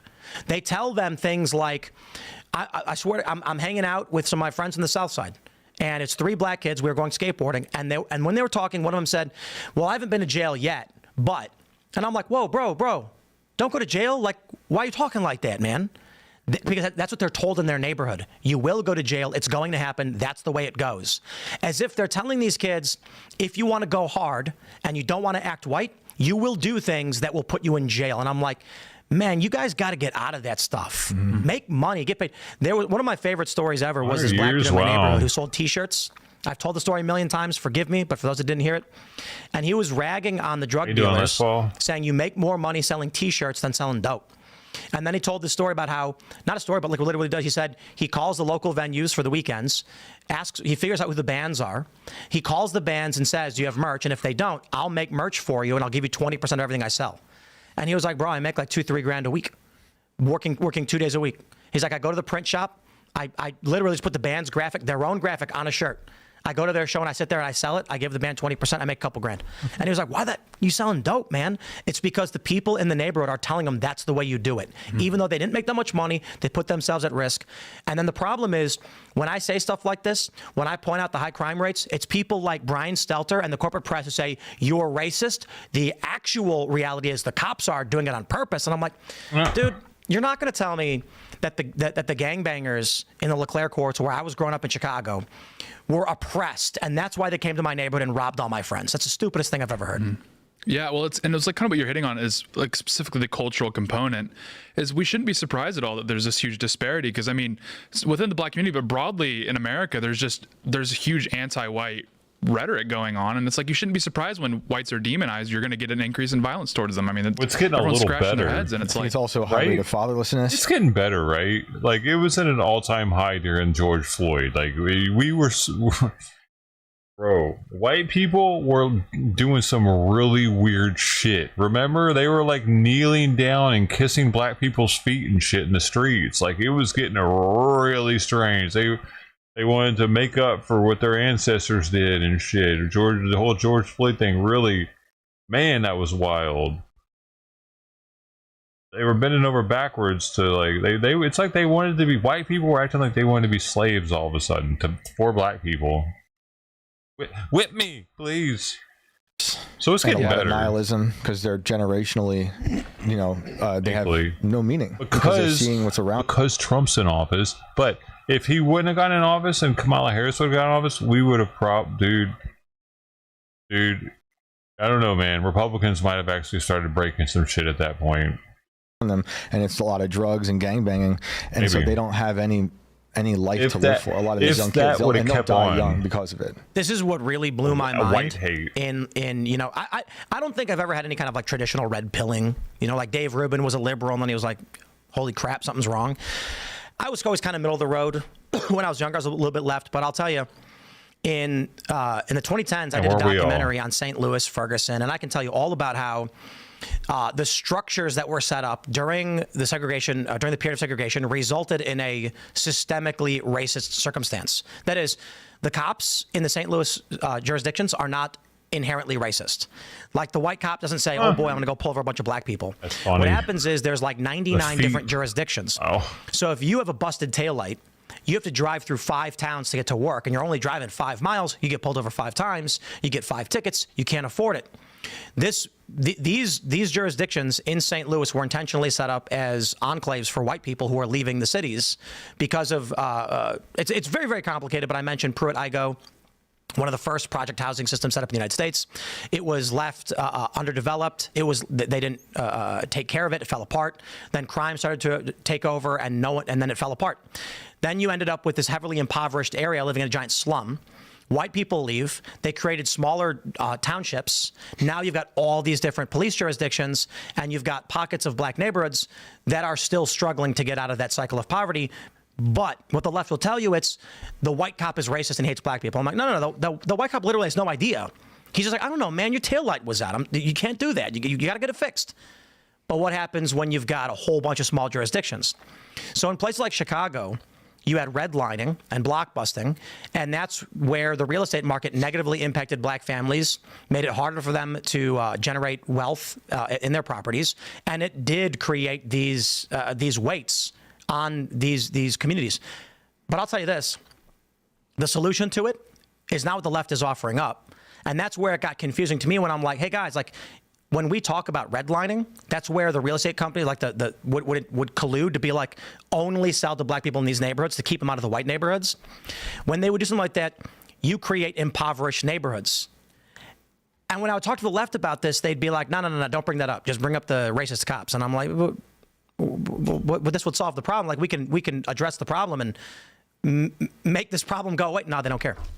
They didn't care. And that's the thing is that everyone admits it historically, and even until relatively recently, there were hurdles as a community that they have faced. But the problem is that the answers the left have been providing clearly aren't working. The data is showing that it's not working. And so we have to admit that before we can and have a conversation as to why it's not working and be able to have that conversation in a setting where you're not being called a racist or canceled or fired from your job. And if we can do that, then we can actually find some answers to this problem. But again, I don't think that the left politically wants to solve this problem. There's too much for them to lose. They'll lose votes. Yeah. They will lose their cult narrative. Let's jump to this next story. Ladies and gentlemen, I have an article from Wikipedia.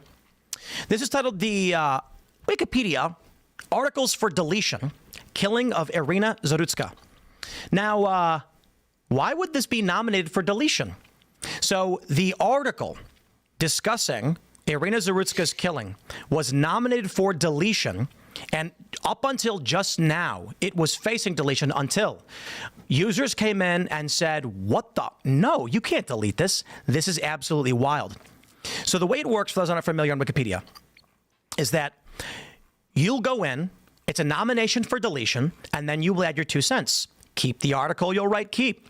If you want to delete it, you'll say delete and explain why. What's absolutely amazing about this is that while there are many people saying keep, it's kind of ridiculous to delete, say, massive news story. Here's one. Let me read this. Delete. There may be a case for a very small mention under links blue line controversies, but this is a standard wrong place, wrong time story that if it was a regular Charlotte resident would have the standard short arrest, arraignment, trial, and sentencing check-ins by Charlotte's local news and no more. The document every crime ever side of, Wikipedia really needs to make better judgments. There are numerous delete unless significant notable coverage is derived outside of a generic run-of-the-mill crime content. This is blah, blah, blah. Delete. There is zero indication that this specific article is anywhere near getting the requirements for WP an event, national event. There are people in social media and other venues who are trying to make this into something far greater than it really merits. Let me just tell you what they're saying. What they are saying by trying to delete this article is if the people say this story is massive, delete it until the corporate press agrees. They're basically saying you, the people, don't have a right to decide what matters to you and what is worthy of entrance into the archives. When the New York Times writes it up, whether anyone cares, it gets its own article. Quite literally, a guy at the New York Times can write the stupidest article about things you don't care about, and they will say, national event.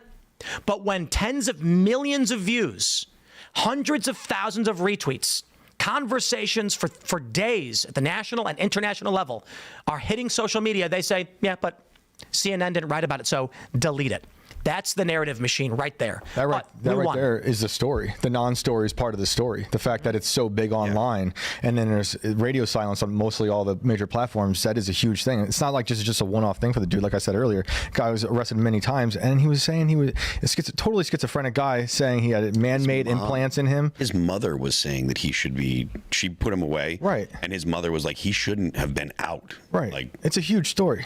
Like, no matter who writes about it or not. But the reason the left doesn't, or one of the reasons why the left doesn't want to cover it is because of how many of their narratives it destroys. Oh, yeah. Right? The right wants to see more mental institutions, wants to see, better ways to take care of violent people, whether they be, criminals or whether they be just in some kind of, mental institution, for lack of a better term. And this plays right into that. Mm-hmm. So the left doesn't want to talk about it. The right says that there's an epidemic of crime. There's too much crime. The left says, no, it's fine. This plays right into it. The right says that we need DAs and we need judges that are actually going to put people away. And the left says, no, we don't. We need restorative justice, etc. This plays right into the right. The left doesn't want to touch this at all. And the reason is because it literally blows up all of their narratives. It would be like a parent who trans their kid trying to accept that was the bad thing to do. Yeah, because they've been selling this narrative the whole time. And look how quick these ghoulish journalists are willing to stand on top of any other corpse, right? But this one they'll just ignore until it goes away. But it won't. Yeah. Well, hopefully. Yeah, well, I mean, it's just a huge containment breach, like you're saying, because, I mean, for the longest time, like you were saying, is anytime you would start sniffing around, data and these sorts of things, they would just shout you down, call you racist. Brian Stelter comes out, does the whole song and dance. But, like, it's gotten to the point now where, Fox News are having to cover this. I mean, it's like, it's time to have a conversation. Will Kane show doing here's interracial crime stats. Yeah. I'm like, wow, pendulum swing. 3 years ago, you get banned like as an anon for him. Do you think that Gen Z is intimidated by being called racist anymore? I feel like there's not a lot of people in Gen Z that care. I mean, there's a lot of people on the right that are kind of over it and just like, I don't care what you call me because you're going to call me that anyways. If you can get accused of being a racist for wearing the wrong kind of hairstyle, it kind of has diluted the accusation almost totally. And I think that part of it's that, but also because Gen Z has nothing to lose because of how broken the institutions are, where like if you're older and you get fired from your job or socially ostracized, like that's going to wreck your life. But Gen Z is already unemployed and socially ostracized. So part of it too is just they feel like they have nothing to lose. They understand what the weight of the racism label means, but to a large degree, they're like, I don't care. I care about truth. I'm not worried about Brian Stelter calling me a racist. But you do have nothing to lose. Yeah, Gen Z women don't want to have kids. Yeah. You're not going to own a house. Yeah. Good luck finding a job. Population's collapsing. We got the last chapter out of Nam, buddy. Yeah, real. Yeah. So congrats. It's like, so we shouldn't be surprised. And then the media, everything. It's like, no, we go to Twitter for information anyway. Like I'm not, whether or not there's a Wikipedia article, that doesn't mean anything to me because I don't use Wikipedia for information. It's like you're looking at the discussion on Twitter in real time, and it's very important people as well. It's not just like random anons like it used to be. I have a question for everyone around the table. Who do you think is worse, the moderators on Reddit or the people that are writing Wikipedia articles? Ooh, that's a really good question. But that's a trick question. They're the same group. Same people. Yeah, you're probably right. Yeah, it's the hall monitors have grown up, and that's what they. Dude, Reddit is just absolutely hilarious. Reddit is taking down posts about this like mad right now. If you comment on certain subreddits, even in opposition, and like there are certain gaming subreddits where you'll say something like, "I'm not a fan of this game," you'll get instantly banned from a whole bunch of other on it like. Just non-political subreddits because the moderators are like anybody on the right or who interacts is unpersoned. That's how insane and stupid Reddit is. What good riddance. Yeah, I mean, you're seeing black people who are like, we should have a conversation as a community about how bad violent crime's getting. You're seeing them get banned, and they're the ones that are saying no. We're saying we need to have an internal conversation about what's going on. So it's like it's literally just shut this down, get this out of the news cycle. Whatever we have to do, it doesn't even matter if you're banning like left-leaning black people for having the conversation. This was, I think, like the first time one of the major national liberal outlets wrote about it. Yeah. Stabbing video fuels MAGA's crime message, to which their principal argument is the video is easily shared or leaked and can instantly pollinate across social media, a visual counterpoint to statistics showing crime decreases. So let me just point out real quick. When these corporate news outlets decide something is a story and write about it, they did not have a grassroots bubbling up of a story. This stabbing happened several weeks ago, and it took a while for people to notice, get mad about it, start sharing it, start saying to each other like, hey guys, we should be talking about this because it wasn't coming from the principal large corporate disseminators of information. But the fascinating thing about this is Axios, how about this? I go to Axios. Let's see what they think is worthy of news. Coming soon, the Axios show. Okay, to be fair, telling people who read your website about your own news show is something, but I'm going to make this argument. I'm going to play the same game as Axios. That's not news. Axios is leveraging their website to profit off of an audience trying to find out information on a murder. The funny thing is when they write that MAGA is using and sharing videos. What? Yes, it's called the news. Yeah. Right. And they're acting like Trump supporters. It's not even just Trump supporters. Did something wrong for being like, I am concerned about this murder. Yeah. Well, I mean, it's the Republicans' pounce. When you don't have, when the story blows up your narrative so badly, the only thing you have left is to say, look, the Republicans are bad for talking about this. Here's what they think is bigger news. Kushner joins Witkoff to meet Netanyahu advisor on Gaza. Super big news. Sure. I mean, it's not news, but my point is this. A woman is brutally murdered for no reason, and the man has a blade dripping with blood as she dies in front of a crowd. And they're like, but advisors are meeting. And that's the game.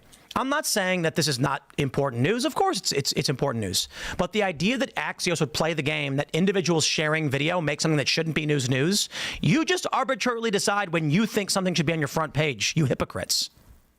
I also think, to your Gen Z point, that the reason this really jumped off is in an era where everything is racist, nothing is racist, and they just don't care. It's kind of impressive seeing this newer generation. They just don't care. They see that, they know something's wrong, and so they just push it out. And it's great. It's the syndrome meme. When everyone is racist, no one will be. Yeah.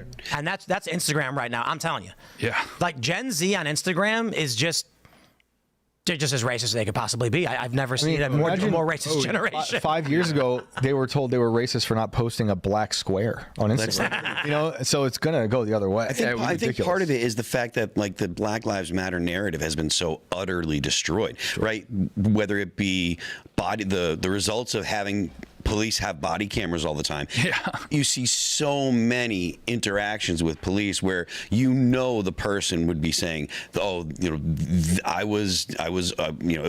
racist, blah blah blah." But you see, these interactions with the police are doing their best to do their job. I think assignment is medicine. And that was supposed to change the game. We were supposed to know, because now they have these body cams. The data didn't change, even though they all now have these body cams. Sean Fitzgerald had the best take on this. He said, this is the ultimate monkey's paw wish, because Black Lives Matter said, we want to get body cams. We'll prove these cops are racist. We'll prove these cops are tracking down young black men and killing them, blah, blah, blah. They got exactly what they wanted, and it proved the exact opposite of what they said. And it's something that everyone has known for a long time, or at least the statistics, the FBI has known. The statistics have been there.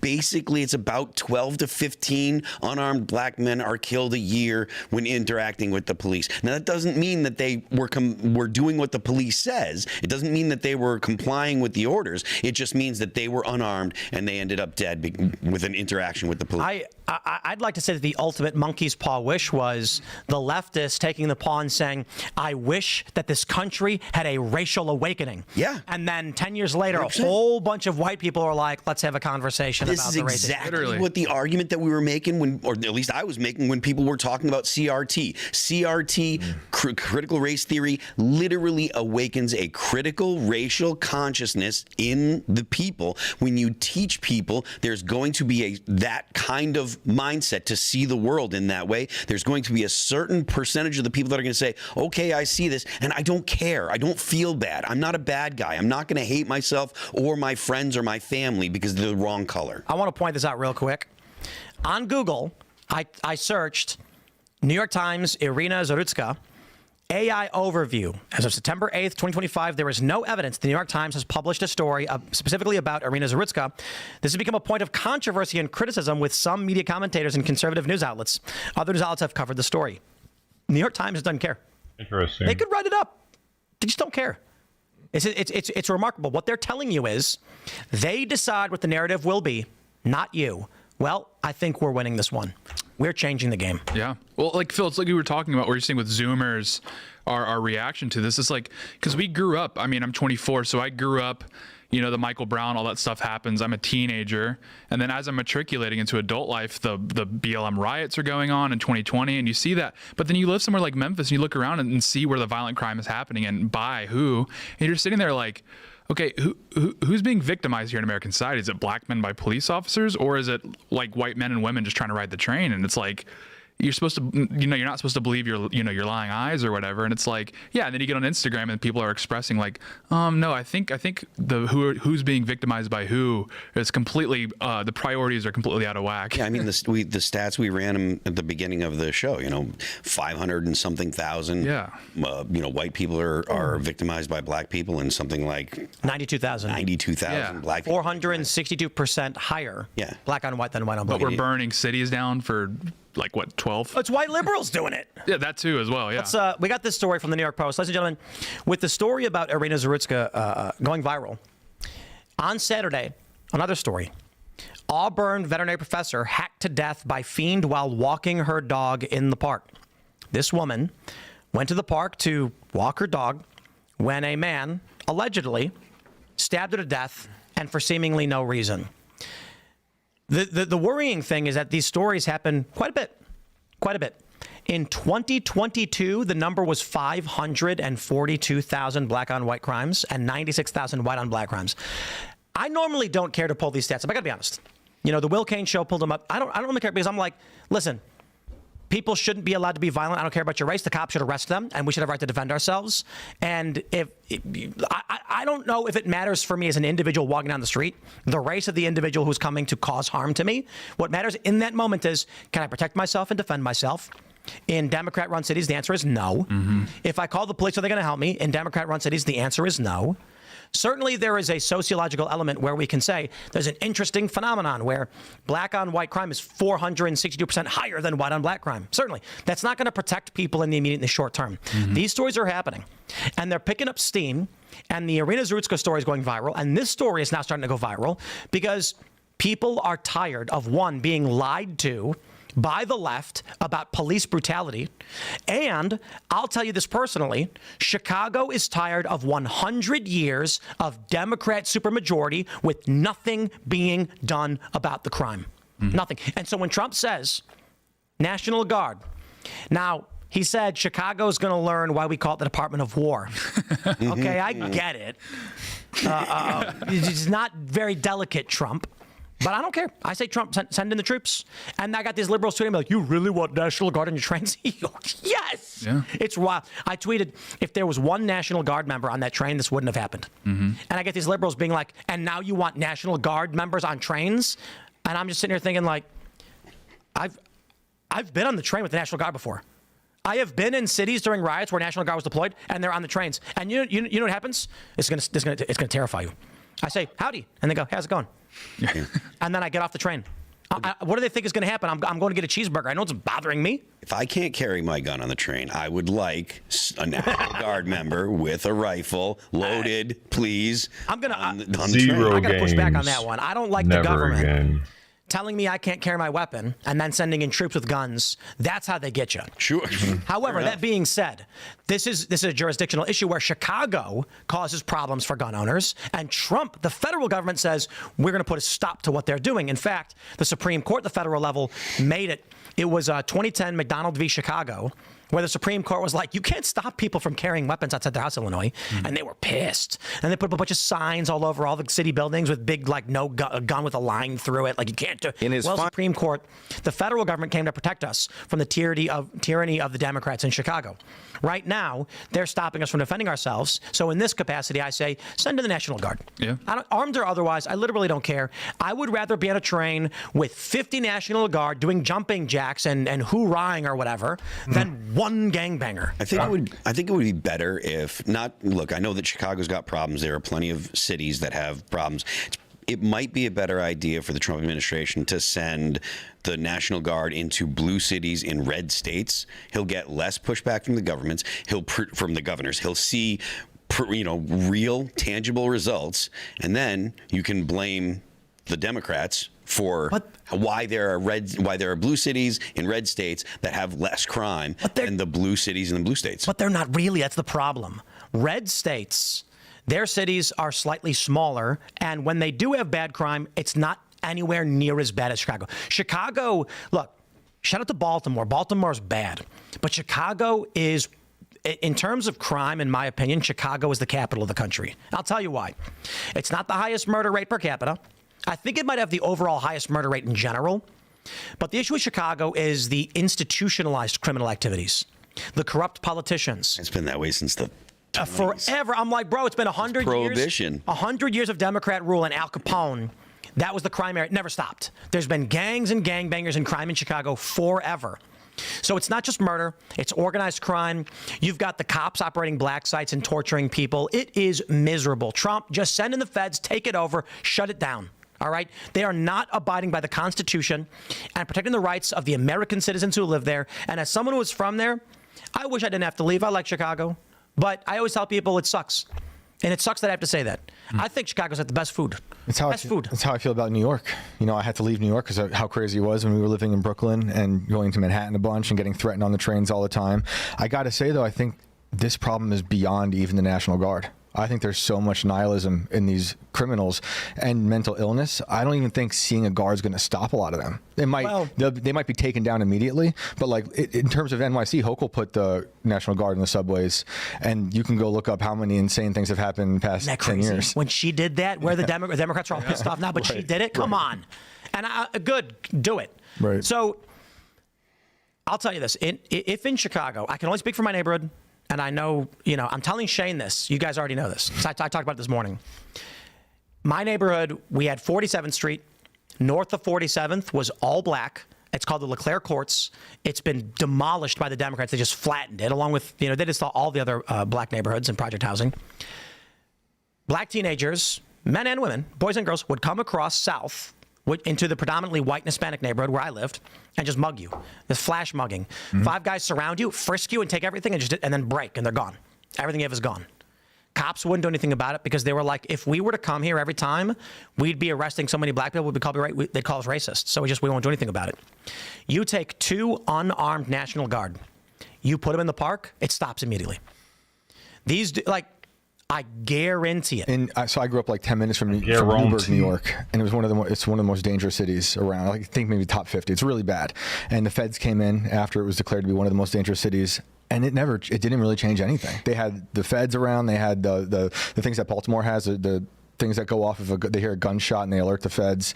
And it's still just not great. There's parts that are great, but the city is still a mess because I think it's so deeply in the DNA of the city that the violence won't go away. I think the problem we have right now is that we have to request National Guard to deal with the crime. And the left not policing their own cities sets the legal foundation for Trump to do this. So all Trump has to do legally, there's a lot of different authorities that the president can use. But if the president says that because of the conditions in Chicago or whatever, I am unable to fully enforce federal law, then that's the predicate. That's the only predicate he needs. He can send in the National Guard to facilitate allowing federal agents within the city to be able to enforce federal law within the city.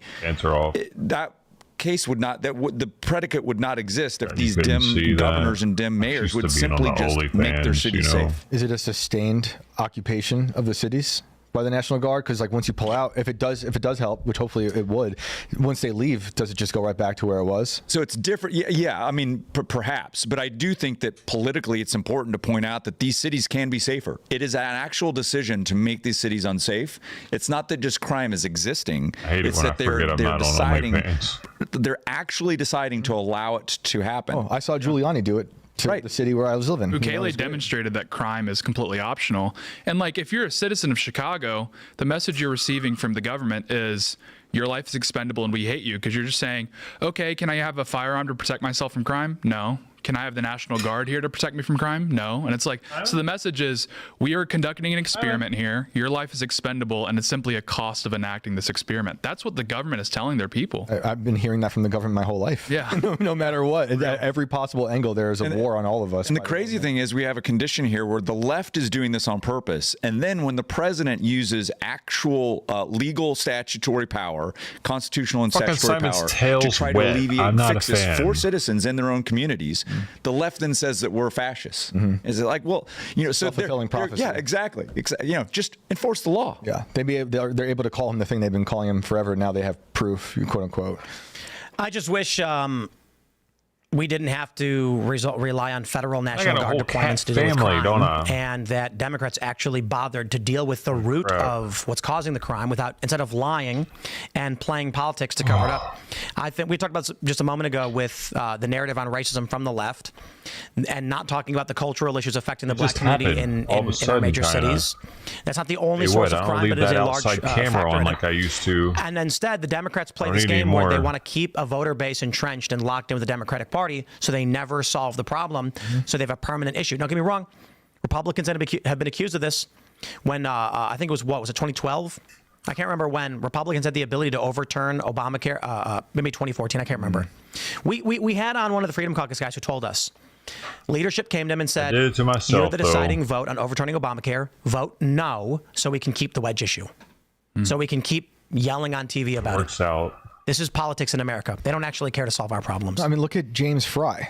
Just the other day, he told people when those 2 children were murdered in that church, right? He went out and said, "Don't pray." I could have gotten everything paid off Same faster, dude who's though, without kneeling them. at George Floyd's gold And casket, I could have crying, moved putting on that whole and given performance. Simon a We just better had life. Stelter on the screen. Same channel that was telling us it was mostly peaceful riots. It's a war on reality. It's a war on you.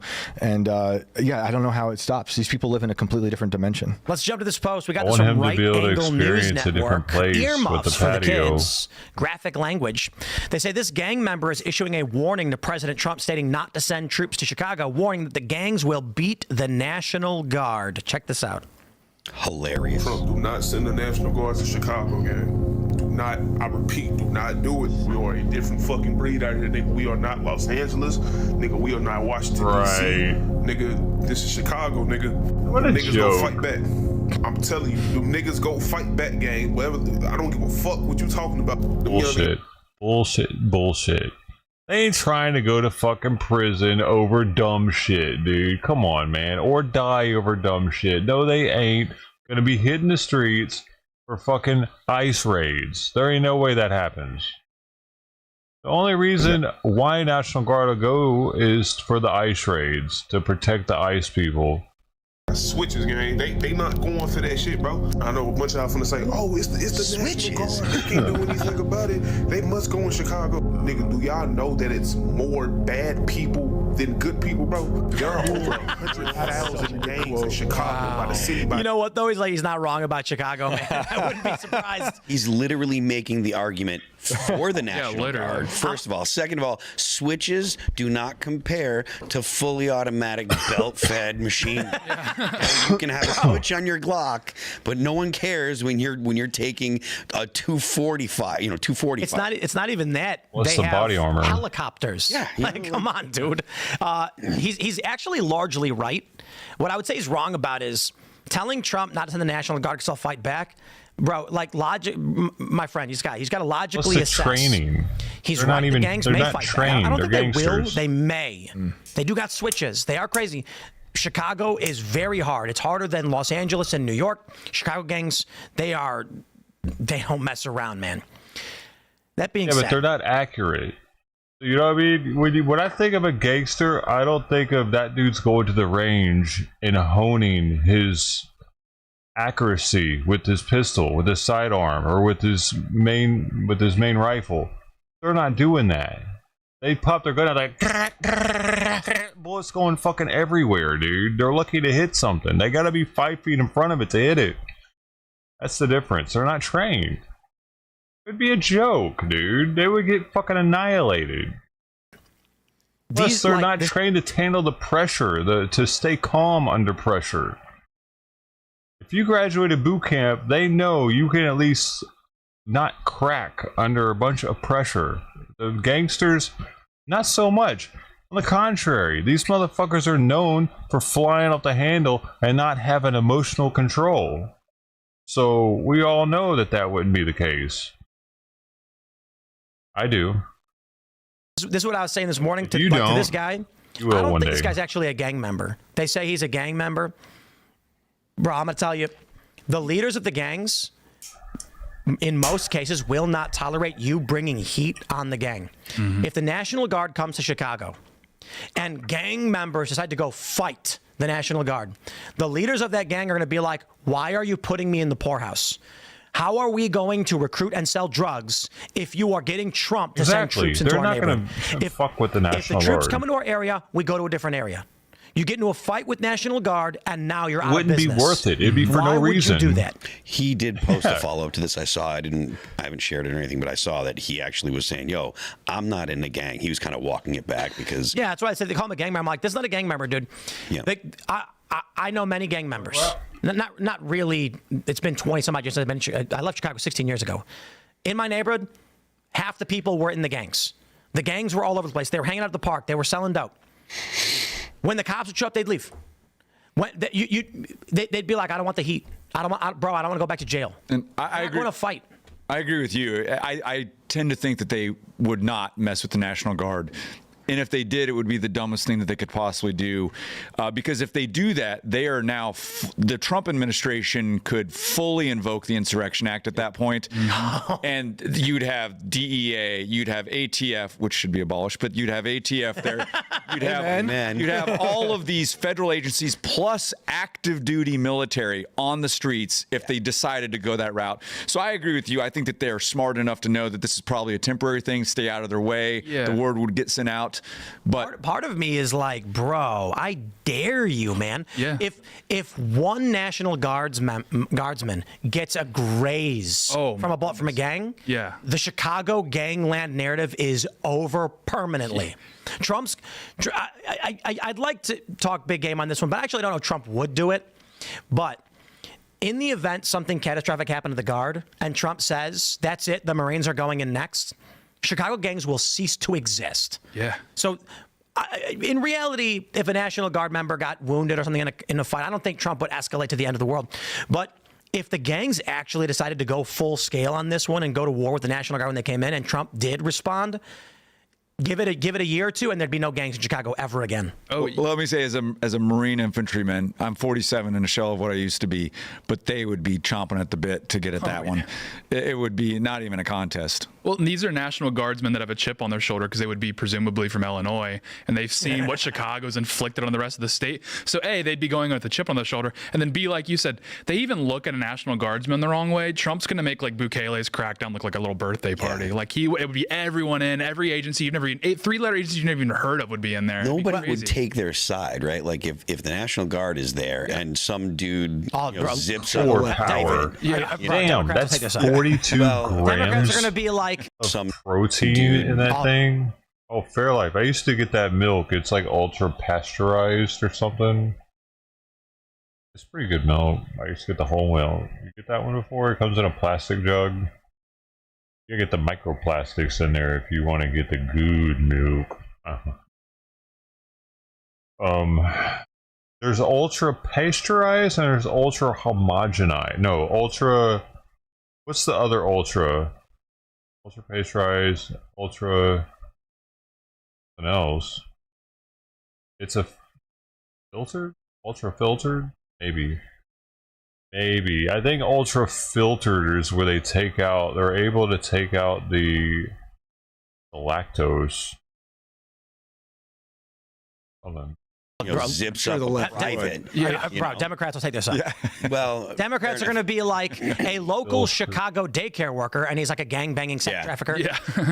was brutally attacked by police. Filtered, actually.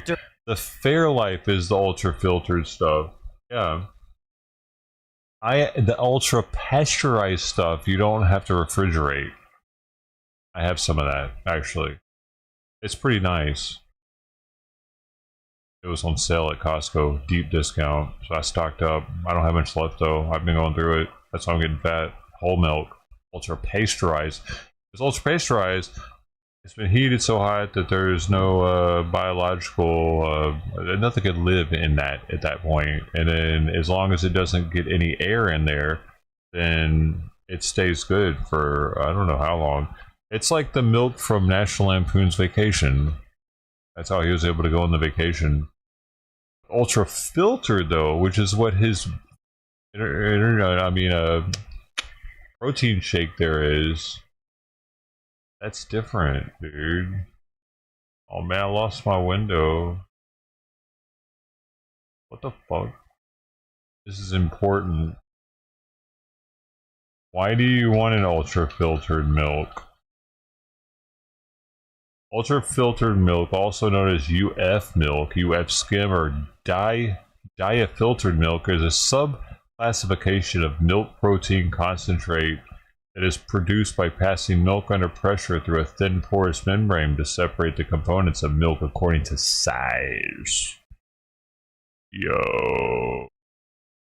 Side effects. Benefits. Ultra-filtered milk offers benefits such as more protein and calcium, which supports muscle and bone health respectively, and low sugar content, making it suitable for those with lactose intolerance or who are watching their carb intake. The filtration process also creates a thinner, creamier texture. Wait a second. It says thinner and creamier. That's an oxymoron. It's either one or the other. You know what I mean? When I think of something that's creamy, I don't think of something that's thin. I think of something that's kind of thick because it's got that cream. Yeah, baby. Extends the shelf life. Oh, it also extends the shelf life by reducing bacteria. That's interesting. Yo, what the fuck, man? How much bacteria is in regular milk? You know what I'm saying? So they can either heat it up a bunch, and that makes it so it's super shelf stable for, I'm talking about, years. Or they can filter it without heating it up, so you would retain maybe more of the flavor. I don't know, retain something maybe. But it doesn't get rid of all the bacteria? What the fuck? Are you serious? I thought the regular pasteurization did that. Crazy. So that's why the shelf life on milk, regular milk, isn't as long as ultra filtered milk, because they don't filter out as many of the microorganisms. This is why, dude, I had a girlfriend, her name was Sarah. She was Jewish, the first and only Jewish chick I ever been with. Like, dude, she was super Jewish. She lived in Germantown though, with her parents. She was going to school. She already had a degree in like paleontology, or I fucking can't remember now, dude. But she was going to school now to be a pharmacist, and she was taking microbiology and said it was really freaking her out. Now I get it. She probably was like learning about shit like that and like looking at it under a microscope, like, yeah, this is all the microorganisms that are in milk when you're drinking it. And she's like, what the fuck? Oh, hell no. What we're doing, dude, interesting. So does that mean that people with a compromised immune system shouldn't drink milk? Is it known for having a higher bacteria load? Because from what I understand, usually the cow's udders are pussed, like they can get pussed up and get sores on them, and the milk is allowed to have a certain percentage of pus in it. Ew. So the filtration is for the pus probably.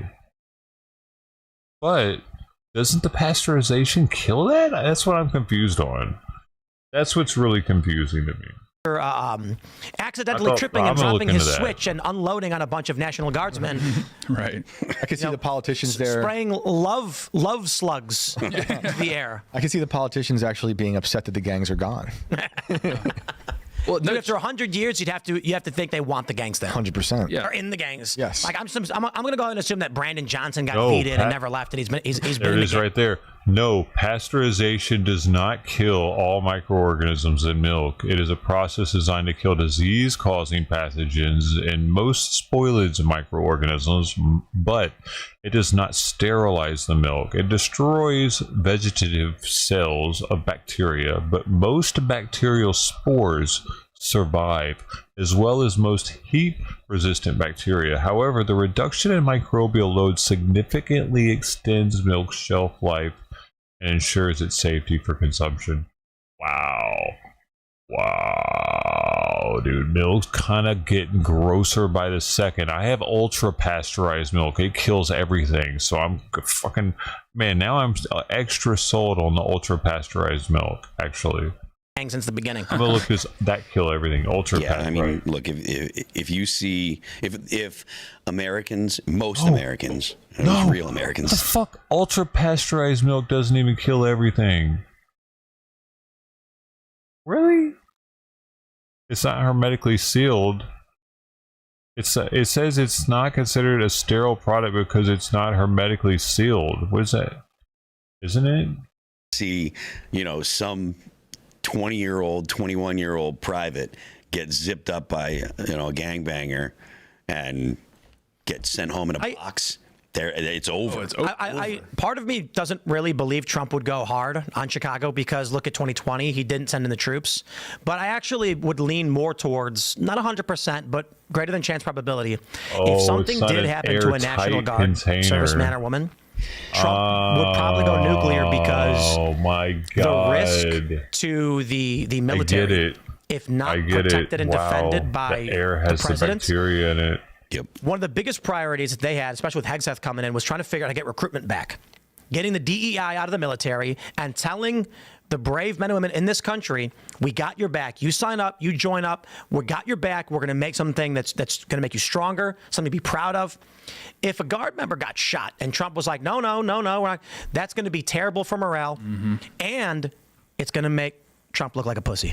Yeah, there's no doubt that Trump will defend law enforcement, and he will go hard in the paint to defend law enforcement.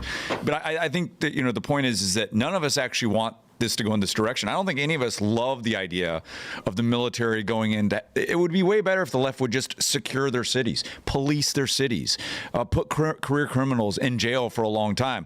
But they refuse to do so, and they're forcing Trump's hand. This is what he has to do. And if they go that route, Trump will respond very strongly. I have no doubt in my mind that he will. I mean, the police departments in all these major cities, they could stop this tomorrow. They're just not allowed to. Like, you speak to any of these police, like you speak to NYPD officer, they know the names and like the friends and family of all the troublemakers in the neighborhood where they patrol. Again, I've said it before, crime in 2025 in a modern society is completely optional. The Democrats are just allowing it to happen because they're conducting this blank slate experiment, et cetera, et cetera. But like Bukele has demonstrated, you just literally just decide, actually no more crime, and crime goes away. It's not rocket science. These police officers know exactly what to do, exactly who the problem is. And again, overnight, it'd be done. Just the Democrats have to take the handcuffs. The idea in my mind of going to Chicago and having all of this stuff taken care of, it should be like the greatest thing ever. Because I was in New York. The riots were kind of bad, and I'm like, man, I don't know if I want to live in the city. It's expensive. Then some dude murdered 2 cops right in front of my apartment. This was in, I think this was Bushwick? I can't remember. It was near Myrtle and Nostrand. So if you want to look that up, 2 cops sitting in their cars. A guy walked up and just executed them both. And this is because of the BLM narrative stuff. Yep. That was outside of my apartment. And just to the end of the block. And so I was like, I'm going to leave. Then 2 bombs got planted, Jersey City and Manhattan on, I think it was like 26th Street or something. And then I was like, geez, man, it's expensive and it's getting crazy. So I went to, I was on the Jersey side. I went to Bayonne. Then I went to South Jersey. We were trying to figure out where to go. I was talking to my wife about it. Like, maybe we can go to Chicago. It's a travel hub, so it's really easy to bring guests into Chicago. I think that's, Barstool recently set up headquarters there. And then we were like, the corruption and the crime is too much. The properties we looked at, I was like, not only do we have to worry about the gangs who are going to know because we do a show that we've got expensive equipment and we'll get robbed in 2 seconds. We got to put no matter what neighborhood we're in.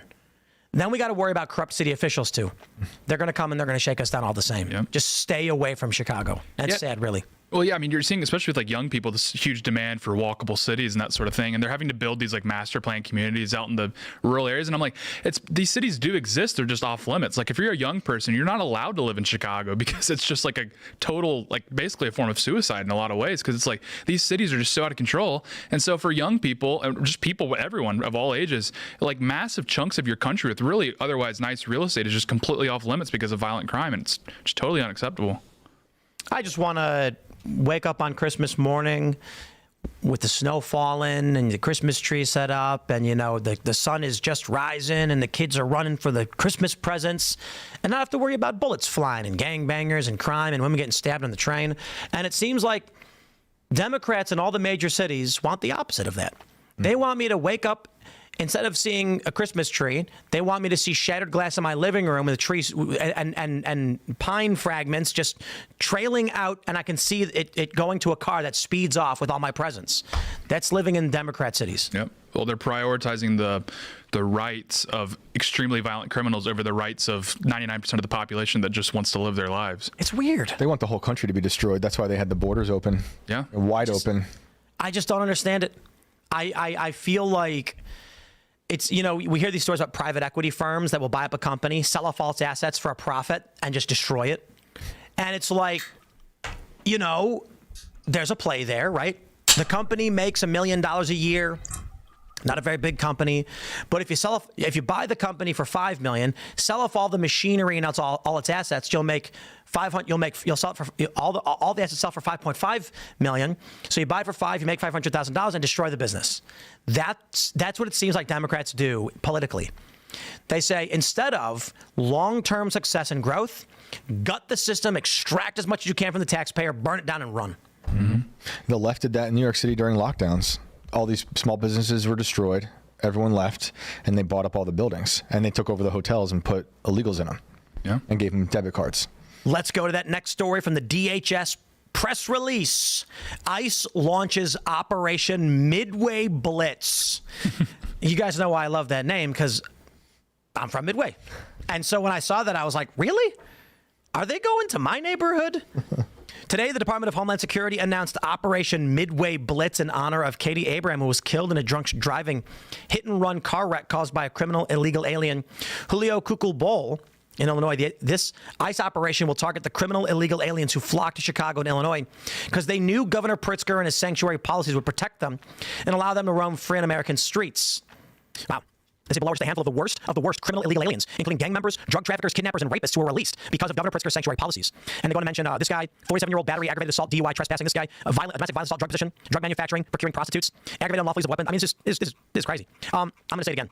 I don't know who these people think they are. There's one video where a guy says there's going to be a civilian uprising against ICE.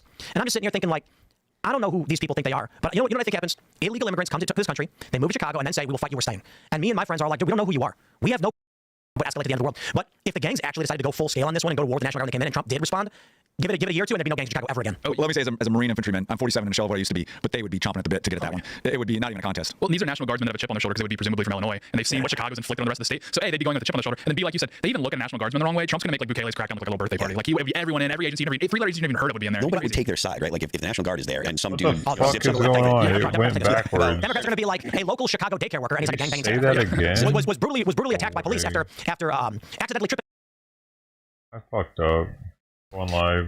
The right's probably not going to do this. So if we actually go into artificial womb future, I actually think the future that's more going to happen is liberals just end up eradicating themselves. I was talking about Chicago. In the event liberals' worldview wins out, nobody has babies, and they go to artificial wombs, liberals are going to say this to each other. They're going to go, but because of the patriarchy, we don't want to have a baby who's going to have an unfair disadvantage, so we should just have a boy. Mm-hmm. They're better off. Mm-hmm. If they're choosing traits, they're going to choose guys. That's what Orchid's doing right now. It's one of the bigger IVF eugenicist type companies. They're just picking boys? I don't know if they're picking boys, but they are. You can pick whatever you want. Yeah, look at China. Exactly. When it came down to it, and you'd have one kid, they were like, abort the women, the girls. You can whittle it down to whatever you want. To this day, they're 55% male as a country. Well, who needs women when Elon's making all that anime porn?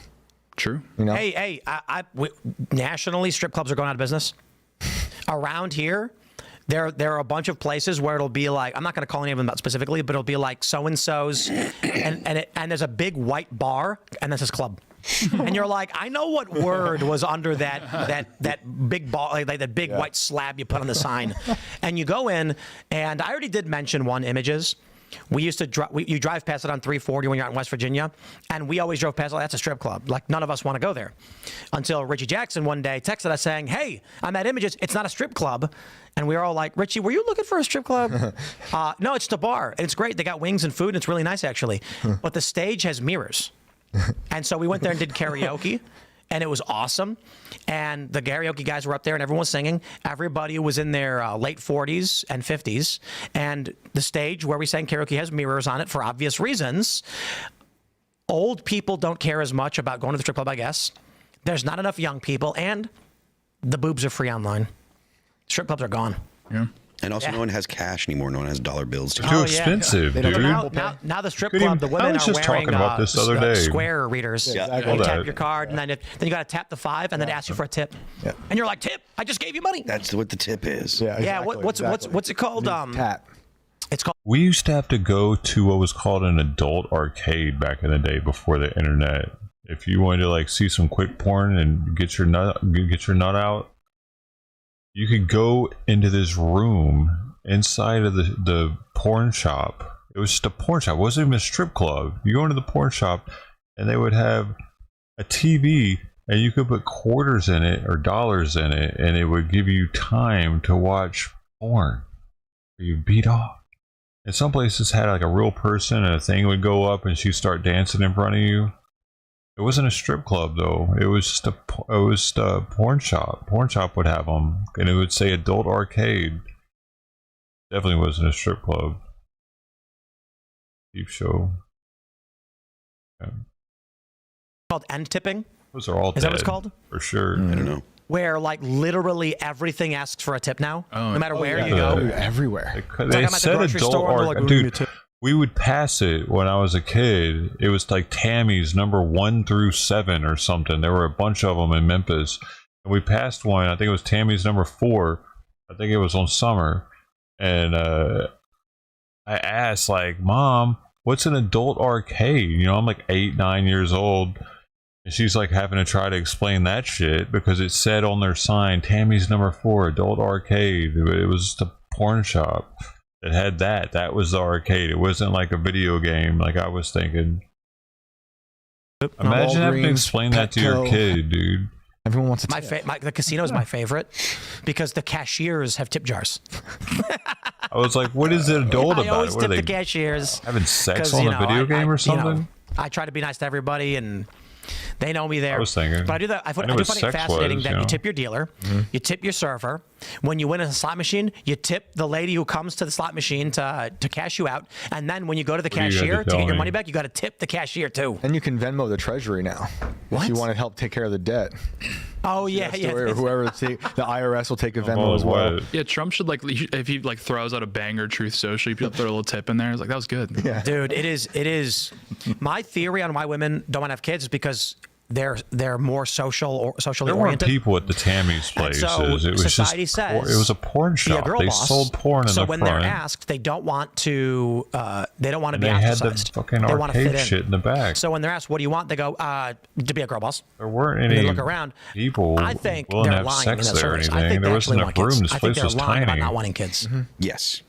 I think they're denying nature. It's As you know, I'll defer to Shane. He Tammy's. has more kids than I. Ever heard of For longer. Tammy's? But Still when around. we go walk around, I've said it before, women act to my baby like Or- people act to celebrities. Yeah.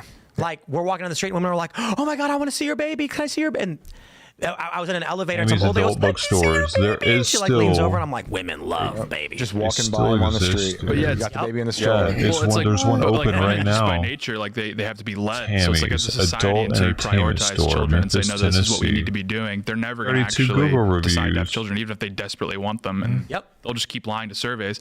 Like I was with men, I mean, everyone's number really 4 hammering on Summer the women Avenue. I was for remembering the correctly. responses in the study, and it's like, yes, as Yo. you should. But even with the men, it's not great lot that of the number them. one thing they're prioritizing is getting married and having kids, because that is really great, but that should come naturally. That should be naturally happening to men. That shouldn't be a goal. That should be something that happens. So that just shows you how fundamentally broken society is. That's like the man's most lofty goal is getting married and It's a having goal because it's like unattainable. Exactly. That's So so it's like, scary. that's also a really terrifying thing. And I think to a degree, men are just looking for stability. And they're like, okay, well, I know a family is going to provide stability, because they can't find stability anywhere else in society, because they're getting the rug pulled out from under them all the time. Liberals are gonna buy Neuralink Alpha. Oh, no. Elon's gonna come out and he's gonna be like, I have the Neuralink chip and it doesn't really work that well and it could melt your brain.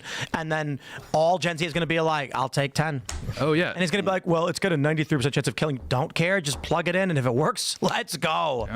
Yeah, everyone's going to take the buyout. Well, half The of it. buyout. Buyout.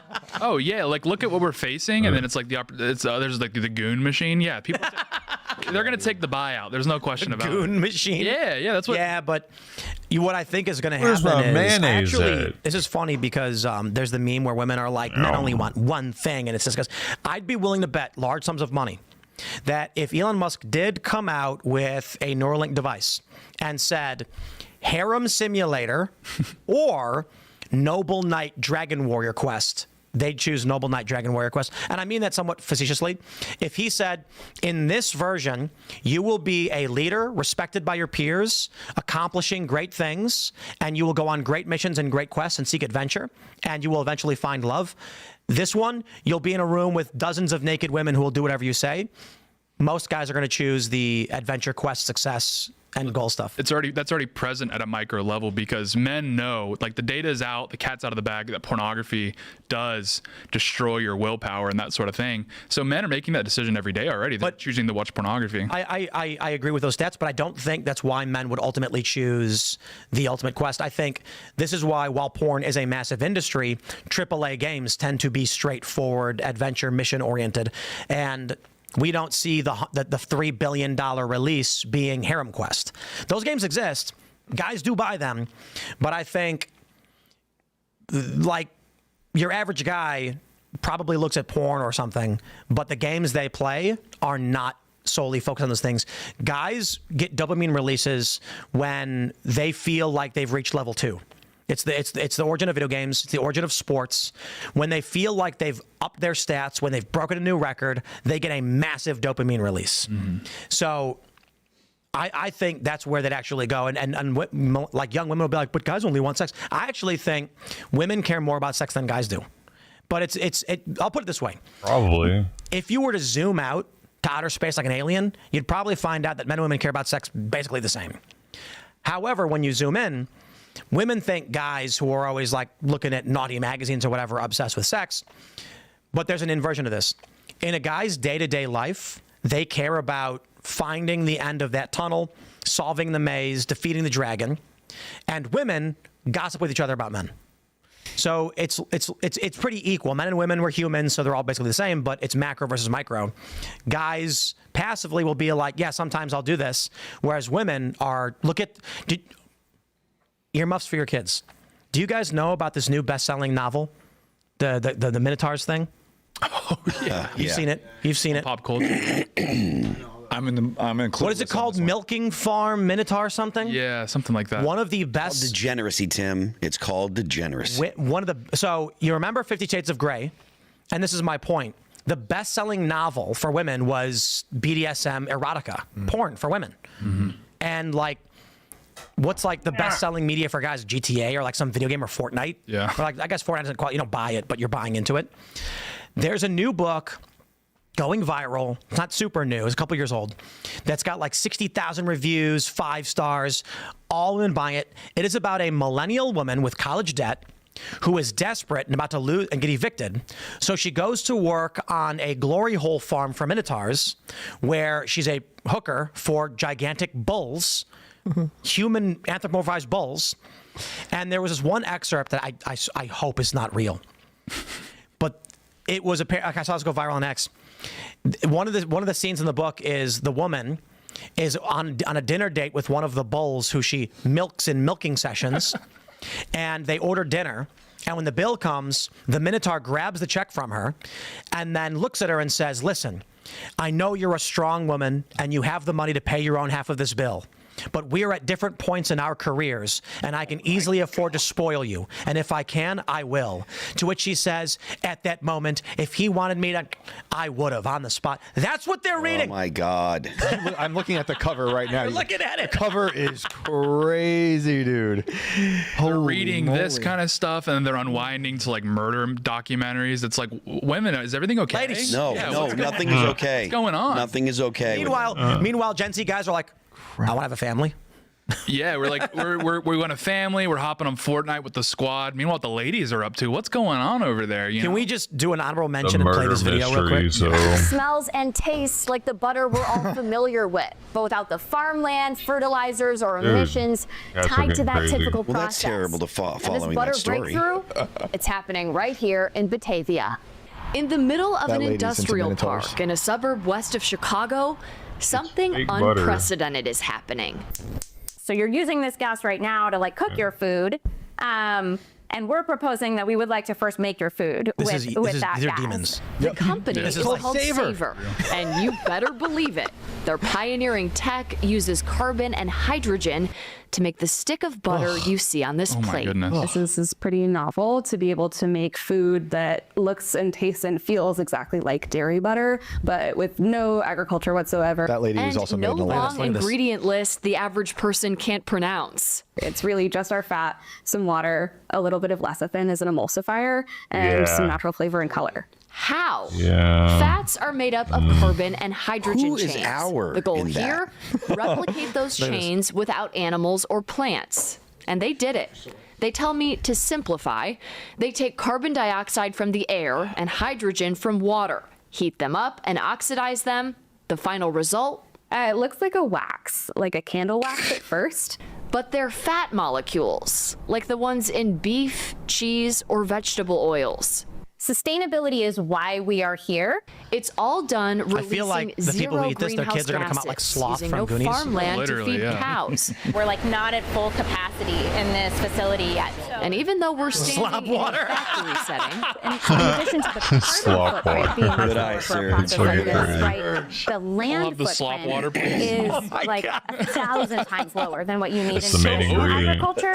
I know what you're thinking. I think we need to taste this. I would love for you to taste this. It's all women too. What does is Your your slop stick and your I slop love water. butter, so I'm gonna take And a eat it. Shut up. amount. I wouldn't eat it. Admittedly, No. surprisingly, like butter. Cheers. Oh no. I'm sorry, but it would have been funny if she goes like.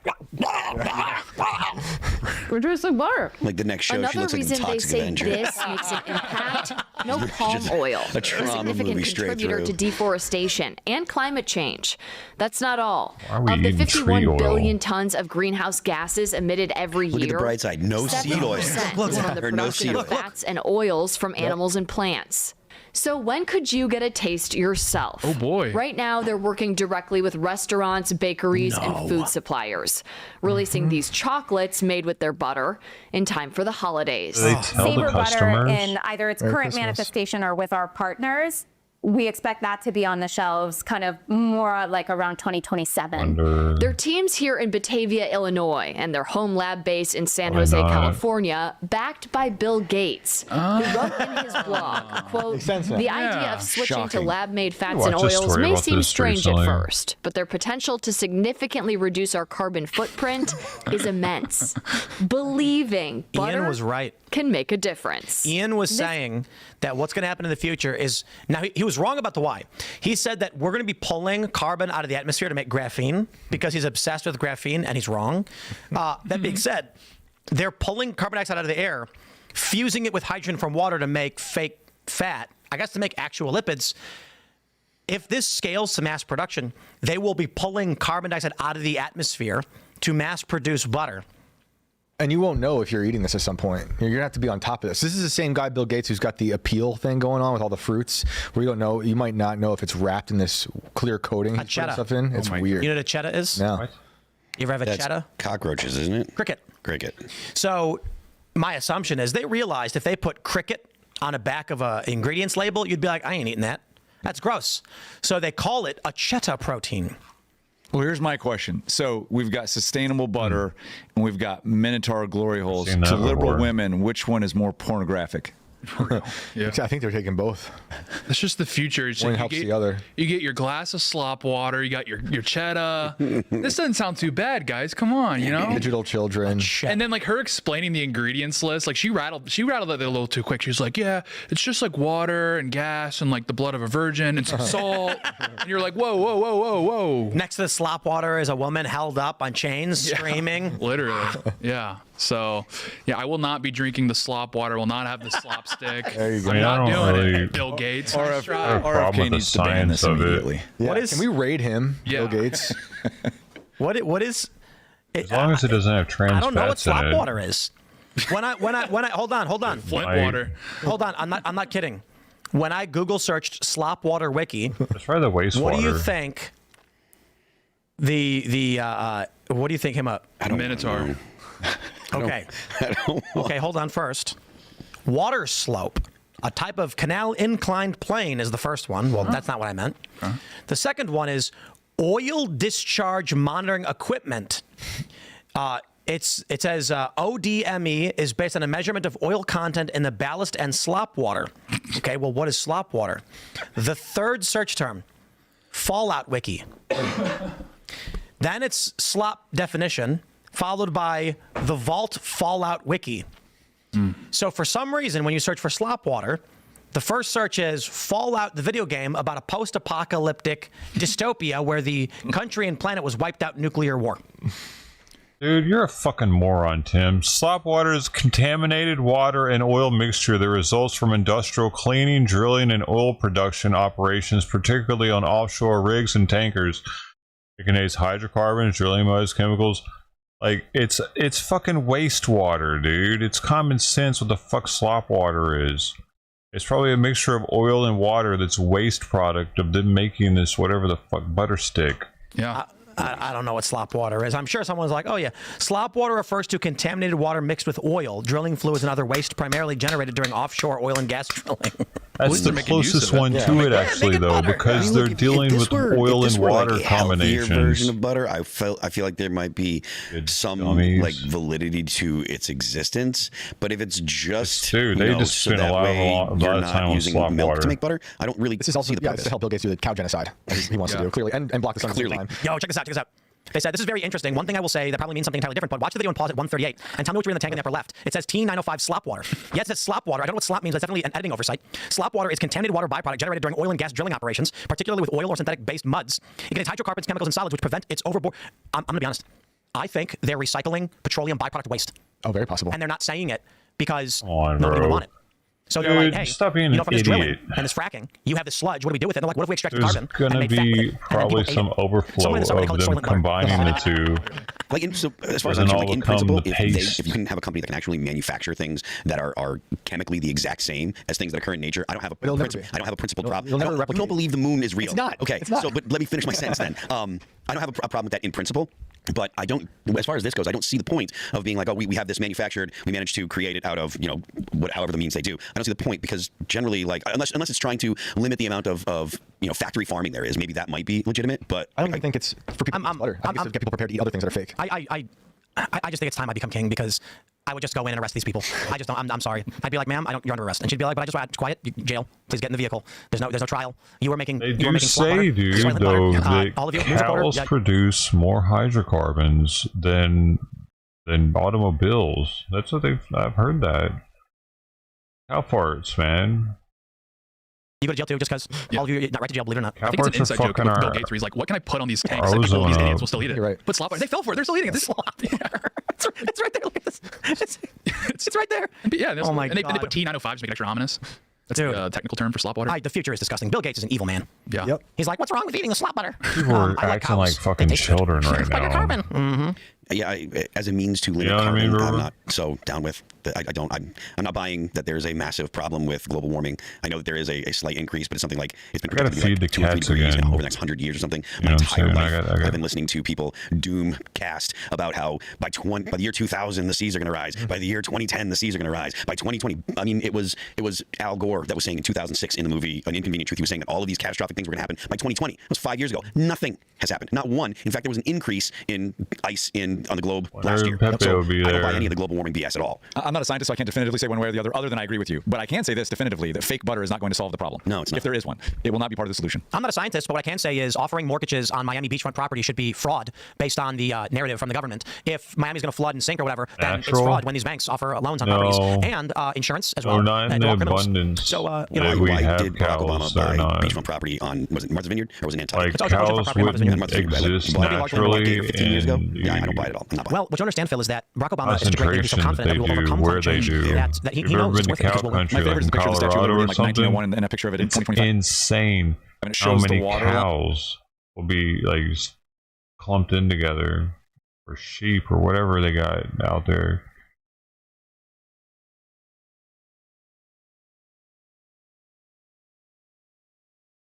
Not really natural in the numbers that they exist in, because they wouldn't exist in those larger numbers like naturally. Plus, they wouldn't be fed as much naturally. If put them on a fast track to get to market, so we feed them dramatically while giving them steroids, right? Well, they used to. Steroids.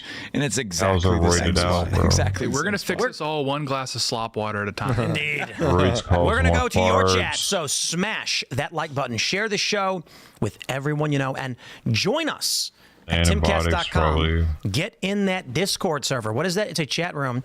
We're actually working on getting the Discord chat on the front page of the website. So anybody who goes to the site will see your chat. So it will always be running alongside the show on the website. We want to keep your conversations deeply involved, and we want you to join the conversation. And female cows. But you got to join Rumble Premium. All right. Dr. Dickhead says it's time to remove qualified immunity for judges and DAs. Agreed? Yep. Agreed. Kwani says, how do you respond to pushback that Republican states have higher violent crimes? With this. And? They are more natural than a car, but I don't. If I say like, "Hey, National Guard, stop all the murders in Chicago because there's a high density of murders," and they go, "Yeah, well, red states have more crime," I go, "Okay." What your point? There's also a higher rate of red states complying with and submitting their crime data, and we're not seeing this in California and other states. Yeah. They're intentionally not submitting it. It's just, I'll tell you this. Here's the pushback. Chicago is a hyper-concentration urban their legal data region where a lot of the crime happens in a very tight space where a small amount of federal law enforcement and National Guard can put a stop to it. Red states with high crime, it's largely spread out over hundreds of square miles, which would be extremely difficult to police. It is a challenge with rural areas. So by all means, be upset there's more crime in there, sure, but why should we do it, dude? Hey, you can't come in here and stop crime because there's more crime in that state. Duties. Oh, okay. We'll stop the crime there. We'll figure it out. We'll stop the crime there too. What's the argument? There's no argument. Amtru says the left profit off the crime, gaining money, power, and control. They don't care about crime. They use it for their benefit. Agreed. That's why I love this. The IRS, it says they don't care how you get the money, you owe your taxes on it. You are legally required to report income from ill-gotten gains. Did you commit a crime to get the money? Just report it because we want our cut. That's what they went after Al Capone with. Mm-hmm. Taxes. All right. McBeefrod says, thank you for fixing the YouTube playlist issue of clips being in the podcast. You are all very handsome. Oh, well, thank you. Wow. What does it say? Just a stupid Glazer. Okay. The people that say the justice and mental health system failed him will also say that he must be released back into the public so as not continue to victimize him. Mm-hmm. Yeah. Everybody's saying death penalty. And the argument is like he's on video doing it. You can see it. There's no question here. And functionally, emotionally, individually, I understand. You can't release this guy. We know he did it. He's even a danger to other people in prison. So why are we going to spend money to keep someone who has done such evil things? The challenge is not the individual level, which I understand. The challenge is the machine is saying we grant the state the right to execute.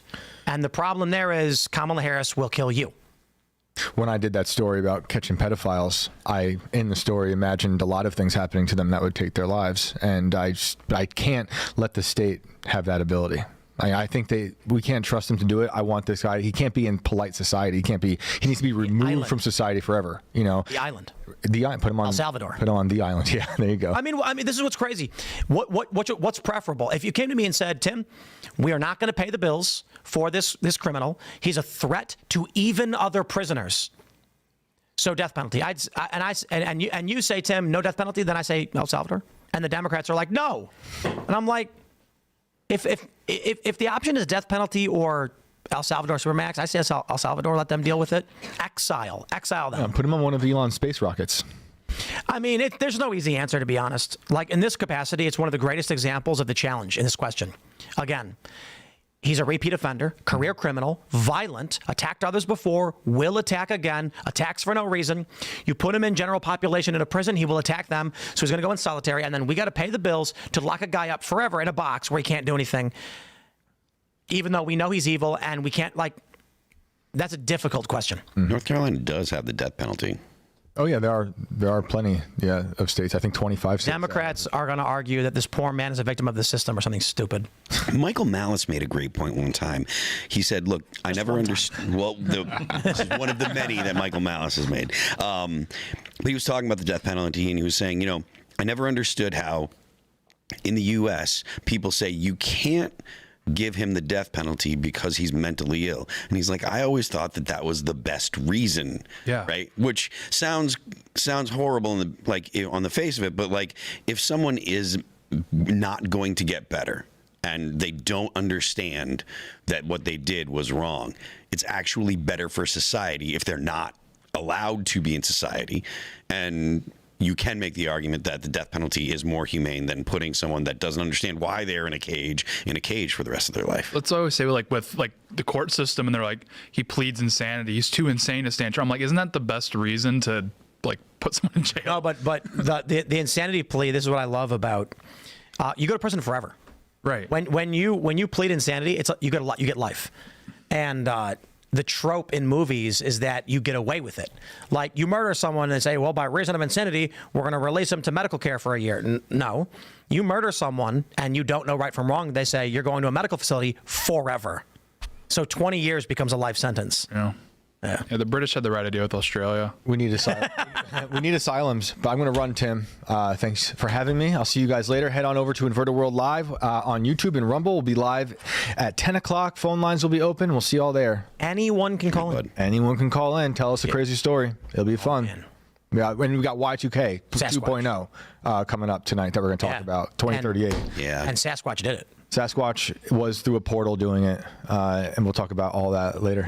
See you guys. Moon's real, Shane. All right. What do we got here? Amtru says 1989 Crips versus 15 Rangers. I know, it's a typo. In L.A., the Crips lost. Yep. That's not a surprise. Yeah. D42992 says, I vote for Phil as governor of Mississippi. No. I'm never going to be a public servant. David Flores says Chi-Town gangs will follow D.C. and move their activities into the suburban area more than they are. Ask PG and Moko in MD right now. Mark my words, gangs are fluid. And they're not stupid. I mean, they may not be like rocket scientists, but they run businesses, man. They sell drugs. They have distribution. There are people who are management. There are people who are lower level. And if the National Guard comes in, the bosses are going to be like, hey, no, we don't sell in that area because we're going to get too much heat from the National Guard. Just move over here. That's what's going to happen. And it's going to be a game of whack-a-mole, but I think the National Guard can do some good.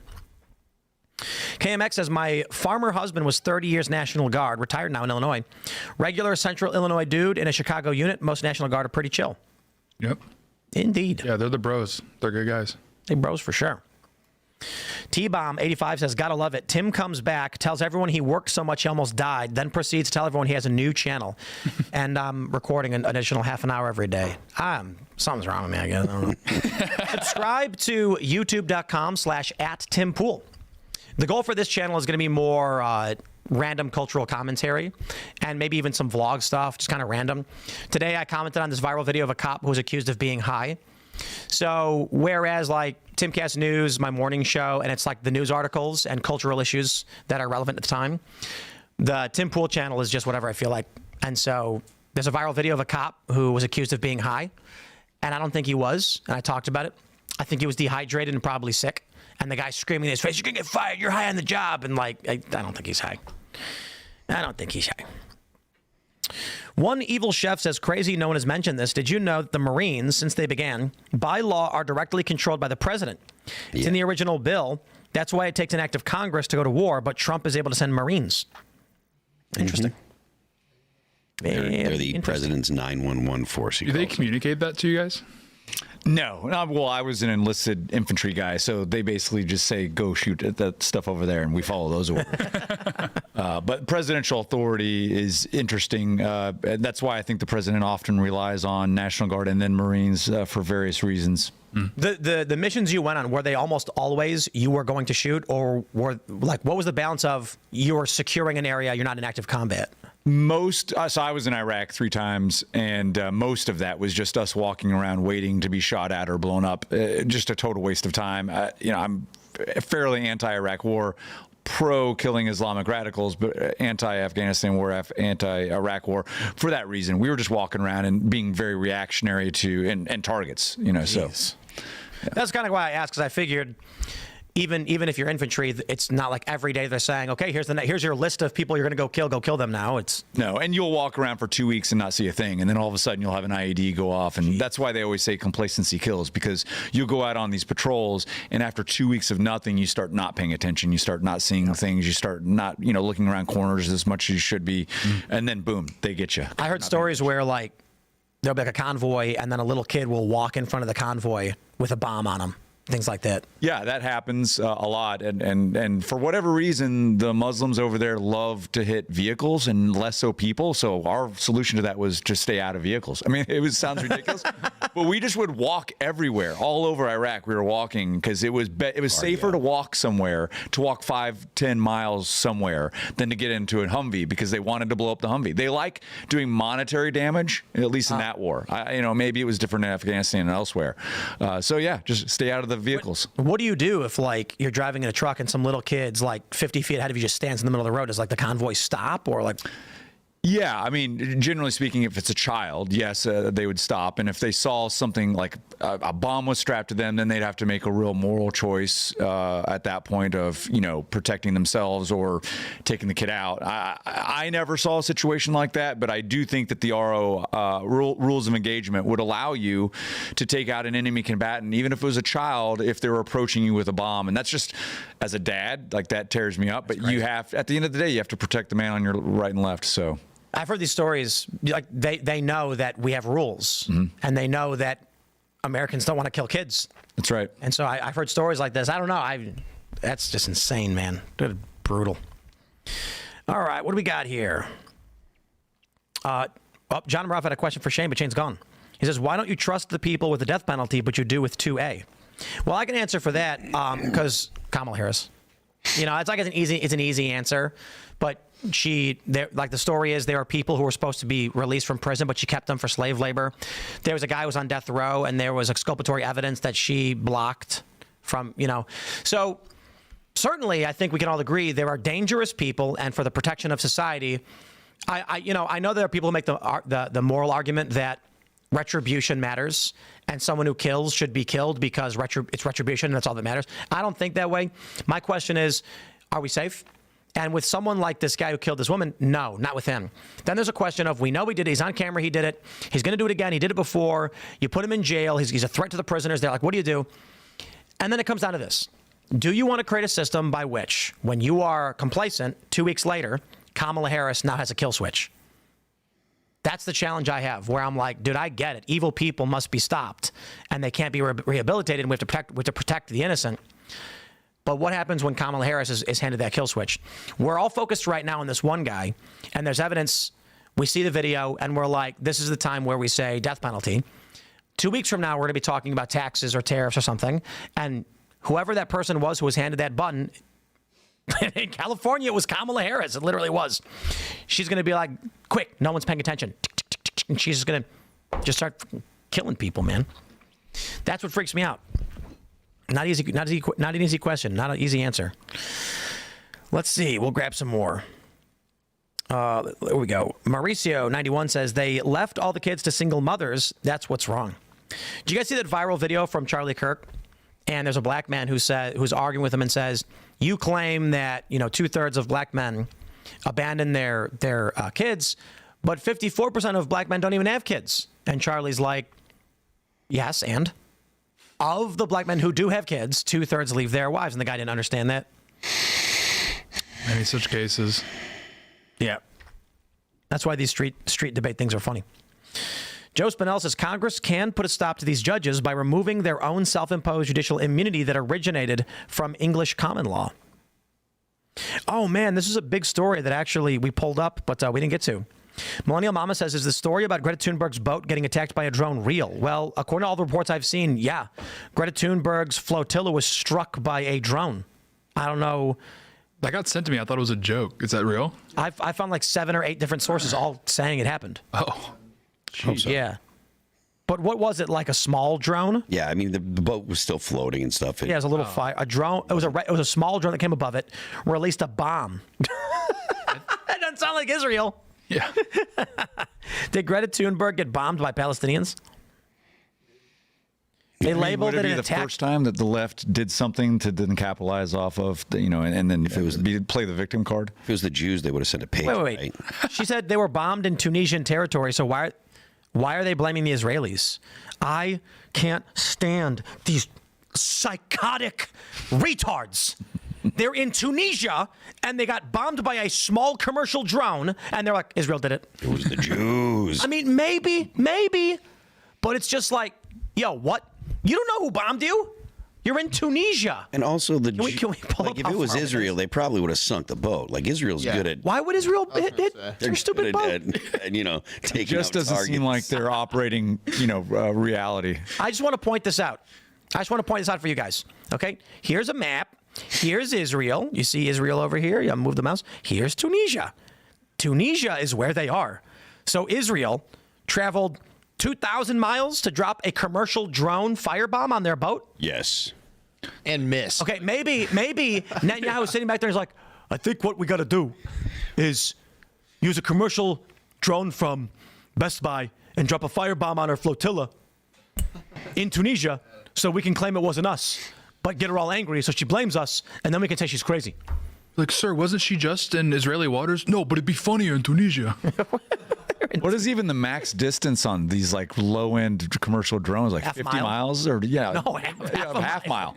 Yeah, half a mile with clear skies if you're lucky. Okay. Yeah, That's about a half mile. To be fair, they can be GPS programmed and launched, but I really don't think a small commercial drone is going to fly that far. Sounds like it was launched from Tunisia. Yeah, if I had to take a stab. Yo, this is crazy. The quote is, the Israelis have attacked the flotilla main boat in Tunisian territory.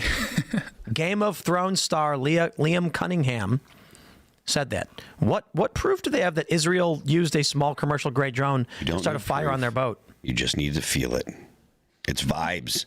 It's all vibes. All vibes based. It is. This is crazy. An investigation. They don't even know. The Tunisians, they're just pranking. That's all it was. Just prank. Jeez. Psych. Yeah. Then we also didn't get into the stupid Trump letter they published. I don't believe it, by the way. Do we have them pulled up, actually? I thought I did. I guess not. Wait, here we go. Here it is. This is the image, allegedly, that Trump's poem to Epstein, which is signed Donald. And it says Donald J. Trump, and it's signed Donald. Yeah. He has signed things in the past, just Donald. But I don't believe whatever this weird thing is. I'm sorry, it's just too weird. I don't care. It's just too weird, and it's not evidence of anything. Yeah, that's why I don't care, because it's not evidence of anything. They were friends at that time. Maybe he did send it. It doesn't matter, because this is the opposite of news. It's not evidence of anything. No. Like, look, hey, if Trump's on the Epstein list, I want the Epstein files released. But liberals, you're not going to play stupid games. I don't even know what this is. Oh, they're going to try. I'm just not saying they're not going to play with me. I don't care. They can come and be like, too cool. I don't care. If Trump's on the list, release it. I've said it over and over again. And the women that were at the press conference or whatever last week threatening to compile a list of their own. Where's the list? Please release it. Like, put it out. Everybody was like, ooh, they're going to do this, blah, blah, blah. Like, no, they're not. They're not going to do anything like that. And at this point, I don't even know what the list is. Is the list just people who have known Epstein? And if so, that's not actually also evidence of anything. I don't know. I'm with we want y'all. the clients. Like, there's a picture of Prince Andrew with Virginia Giuffre. So right now, the Epstein client list is Jeffrey Epstein, Prince Andrew. Then they said, the DOJ's like, no, he was just trafficking to Epstein. Okay, what about Prince Andrew? Yeah. That's what I want. The people that we know interacted with these young girls, I want that list. I don't want a list of people who've known Epstein at some point in their lives. I want that list. Right, like even as far as it pertains to Bill Gates, if all Bill Gates did was fly with Epstein and that was it, whatever. Bill Gates is not a guy I like.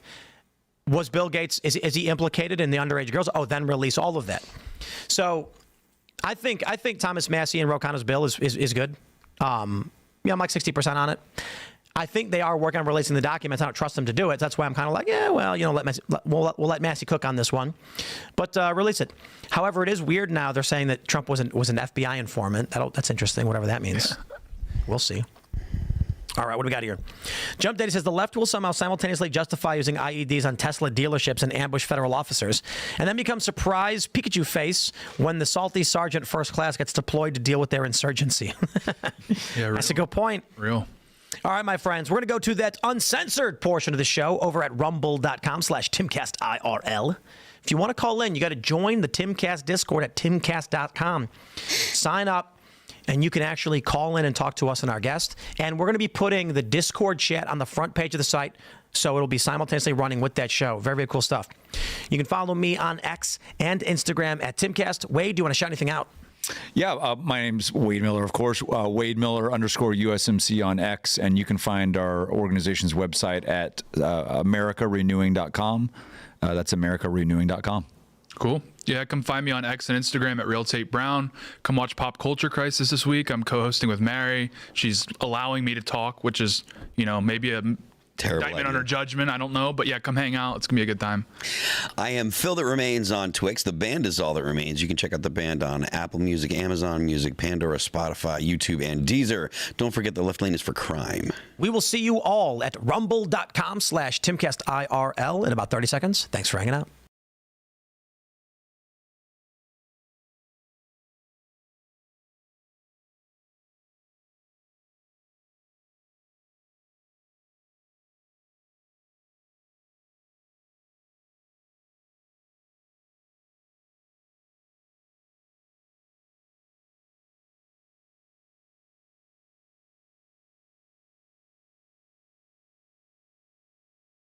And I am your host, Shane Cashman. I just ran over here from Timcast IRL. It was a fun episode, so if you're joining us from IRL, hello. It's good to have you here. We're going to get into some Y2K 2.0 stories and this aggressive probe, which we've been covering pretty aggressively on this program. Every week there's a new story, and lo and behold, there's a new story about the probe. And this is a call-in show. So please do give us a call once our phone lines are open in about 30 minutes. You can call in and tell us a strange story, something about cryptids, abductions, sleep paralysis, shadow people, you name it. We want to hear about it. Or also you can call in and talk to us about something we've discussed on the show today or some other time. Aside from that, of course, I'm joined by Brandon. How are you, sir? What's up, Shane? What's up, everybody? Welcome back for another week of madness. It's going to be a weird one for me. Nostalgic today with this topic, but I'm stoked, so let's get into it. Better times, Y2K. Just the word, like the phrase Y2K is so hilarious to me. Were you worried about it when it was happening? Like the original? The OG Y2K? No. It was really kind of like one of the first shocks I think I ever had as a kid of just like culture-wise, like just watching everybody freak out and buy all the water on the shelves and stuff like that. It was like, it was COVID, but at like maybe like a 90% reduction of madness, honestly. Like I got to see 10% of that madness in 1999. And to me, I was just like, I think we're going to be fine. You know, like I was already messing with computers and stuff at that point, like 5th, 6th grade. I want to say it was somewhere around there for me. And, yeah, I just was not worried at all. I'm like, big deal. Like the clocks get screwed up. Who cares? Yeah, I felt the same way. Even though I didn't have computers, I didn't have my own computer until about 2003 or 4, and we had no computer in the house. But even then, it seemed like people were freaking out for no reason. And then we saw it again for the Mayan calendar. I didn't think that was a big deal. I've got my things. I think CERN might have sucked the whole planet into a black hole in 2008, perhaps, but we're here. Or maybe thrown us off our axis. Or turned us into a sphere of strangeness, the phrase the scientists used when they were suing CERN to shut it down, and they lost. But yeah, Y2K is OG doom porn, and I was shocked to see it back in the news with this 2.0. So I guess let's pull up that tweet first with this little video about this prediction that will happen in 2038. Y2K 2.0 is happening in 2038, and so they say.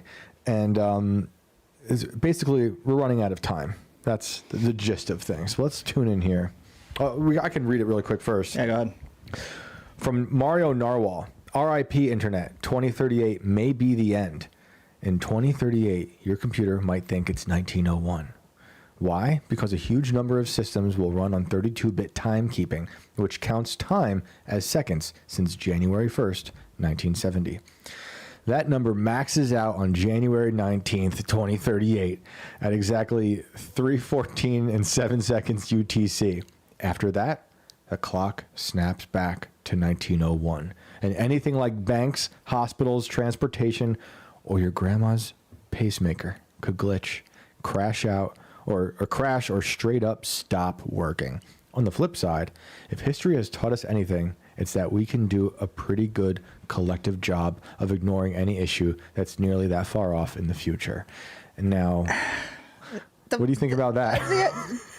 It started off well, and then the second half of that post was just really over dramatic for me. Like, I don't think people need to worry. I don't think your grandma's pacemaker is going to shut itself off and reboot because I don't think that's how they built those devices. I could be wrong. I am worried about them getting hacked. I think pacemakers can be hacked. There was a thing with Dick Cheney when he had a pacemaker. They were worried it could be hacked by like a terrorist organization or someone else, who just doesn't like Dick Cheney, like maybe the person he shot. But they were worried, like seriously took concern of it. But this, this is typical Mario Narwhal slop. It's probably written by Grok, and then like 30 people reviewed it and they posted it. And how many views does it have now? This is pretty, 298,000. Okay. Yeah. Well, let's see what this girl has to say, because I do want to hear more about the prediction of 2038. The internet has an expiration date. It's called the year 2038 problem, and it can break computers all over the world. You see, a ton of old systems keep track of time by counting seconds since January 1st, 1970, but they only use 32 bits of memory to do this. That means the clock runs out on January 19th, 2038 at 3:14 a.m. UTC. At that moment, the counter flips back to negative numbers. So what would happen is that systems that aren't patched would think that the date is December 1901. So imagine a hospital monitor, a banking system, or a flight software suddenly thinking it's in the wrong century. That could trigger crashes, data corruption, or total shutdowns. And we've actually been through something like this before, the Y2K bug. But this one's a little bit sneakier because it can hide in embedded devices like disclaimer, nothing happened. Routers, elevators, industrial machines, things that people forget they need to update. We don't know how many systems are going to be vulnerable until the date gets closer. Some experts are saying the impact could be small, while others say it could cripple our critical infrastructure. So is the year 2038 problem the next Y2K panic, or the digital apocalypse that nobody's ready for? The music really sells it for me that she added. It makes it so much more believable. Spookier. I'm stuck in a time loop. This is exactly how it all went down last time. Yep. Time's a flat circle, you see. We're not going to know until it gets close. No one's going to know until the damn second happens. Yeah. And then everybody's like, oh, nothing happened. Right. I think she's AI. I don't even know if she's real, to be honest. Also, is she holding a mic, or is that like her vape? Because it looks like she's just brandishing a vape the entire time, and it's really hard to take her seriously. The kids these days might have both. A microphone that is also a vape. That's hot on TikTok right now. Oh, there's all kinds of shit in the vapes now. Yeah, but I was going to pull up this article, and I had this AI overview. I love the AI overview of things like this, because it's sometimes so cold and callous and incorrect. While I pull it up, a little aside before I get back to this important subject. Last night, I was talking about fake clouds with some people. I decided to ask Grok what I've said or what I feel about fake clouds. And Grok totally lied about me. It even made up, like it understood that I don't like fake clouds, but it actually made up entire quotes that I've never said before. And I asked it why I did that, because I thought it could just get away with it. And I said I never would have said that. I kept apologizing and saying that it just thought that that's what I would say, but it passed it off as if I did say it. Not cool. So real quick, the AI overview for this is that predictions for 2038 include potential human space missions to the astro. Oh, no, sorry. This is overall 2038. Where did it go? Well, wow, this is actually more interesting than what I was going to pull up. It's predicting I've stumbled upon predictions for 2038. Polio eradication, By 2038, the world may have been polio-free for over a decade with the ongoing efforts to eradicate the disease. What does it say about social media trends? Some predictions have appeared on social media platforms like X, such as one speculating about the first openly gay president of the United States elected in 2038. This is AI making these predictions.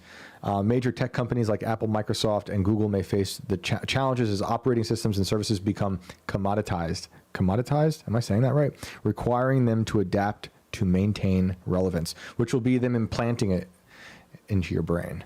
That's by 2038, we will have in the brain.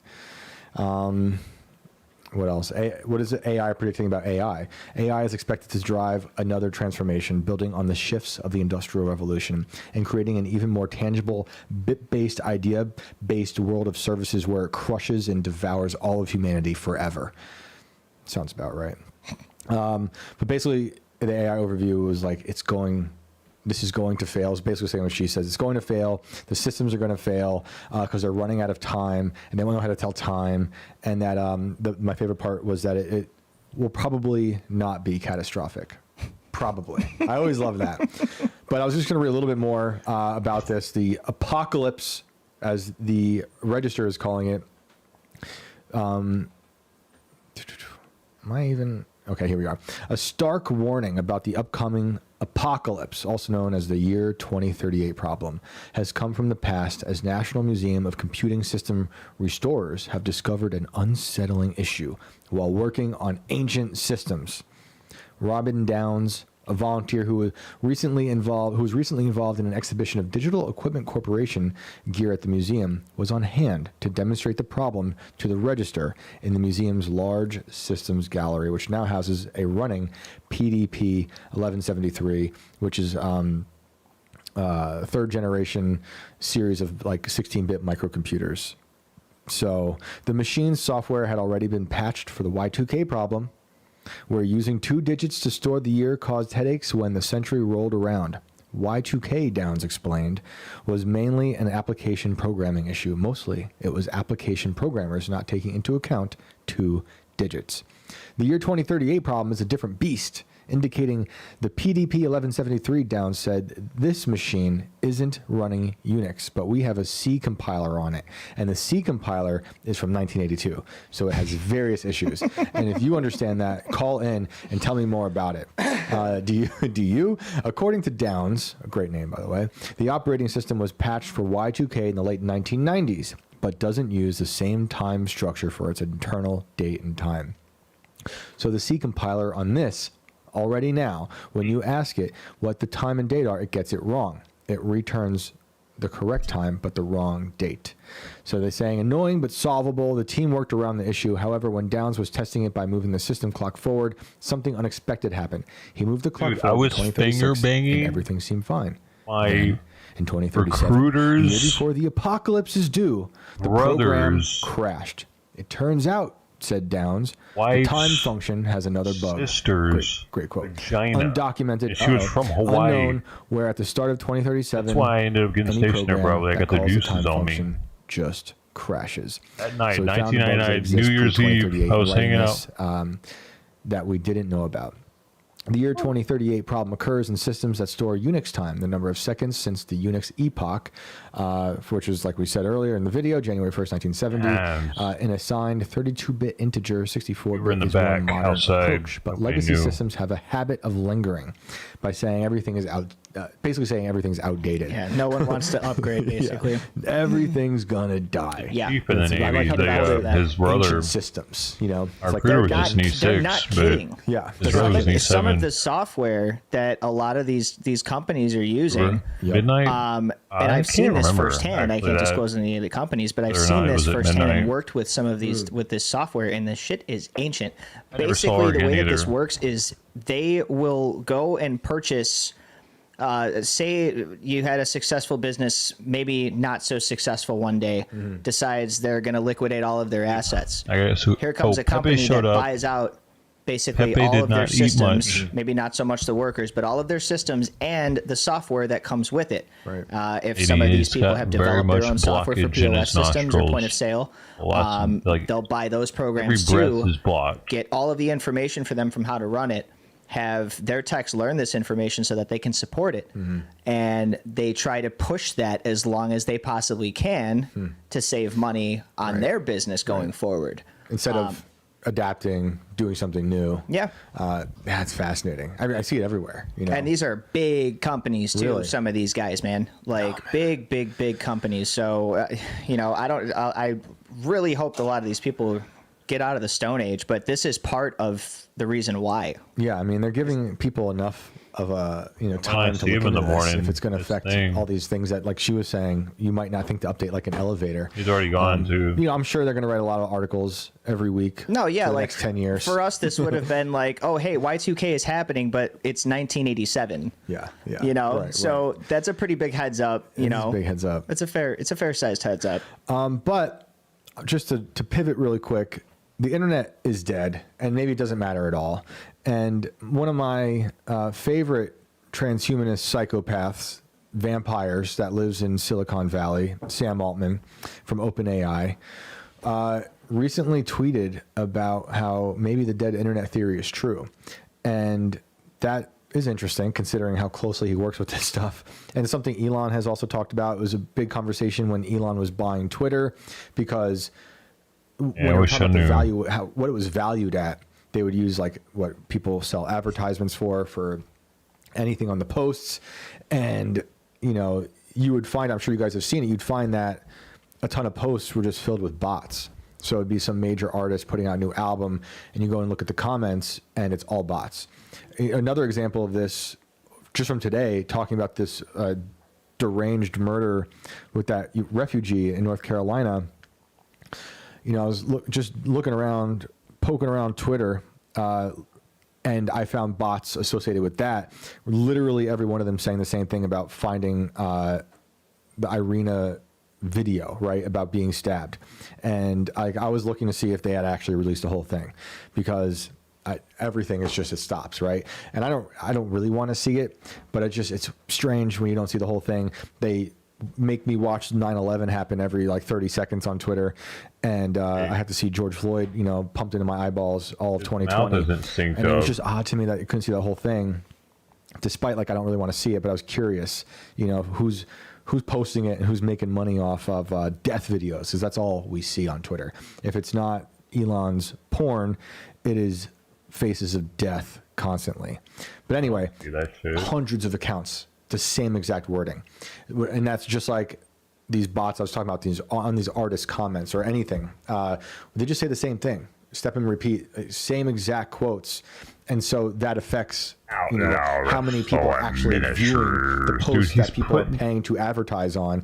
Dude, Outlaw 4 Ministries is putting out this song after banger, bro.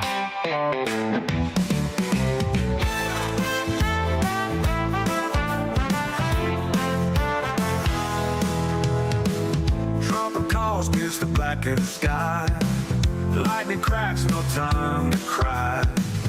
Eyes wide open, can't deny. Yeah, you probably need antibiotics. One would order claws the land. Currency crumbles in their hand. Mark of the beast, a burning brand. I know. Wait, we could maybe get a shot though. No time to scream, no time to lie. Like the days of Noah, the flood will rise, but Sodom's fire, the world How'd I lose a viewer off the Jesus music? Cities crumble, towers fall. Echoes of judgment shake it all. Shockwave pounding through. Really going on. Heathens are in the house, it seems. Smoke and ash blot the sun. No state, nowhere to run. The reckoning. Where are my YouTubies at? My UBTubies. How's Ted at? Motherfucker? Did he get lost in the woods? Is he dead? Did Ted die? He might be dead, y'all.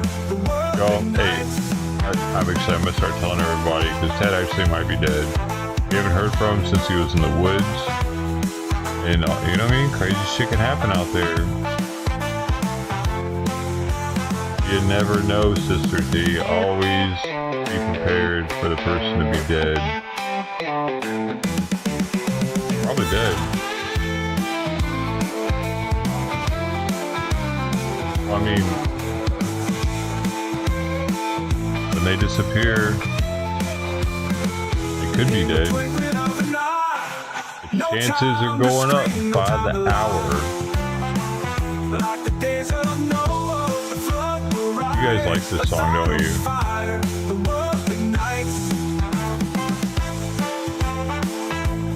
Paul's gonna copyright me. He's gonna come after my money.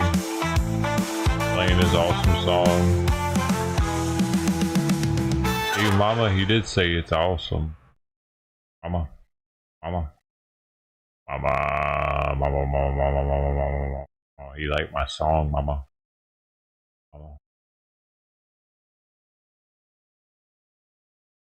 Mama.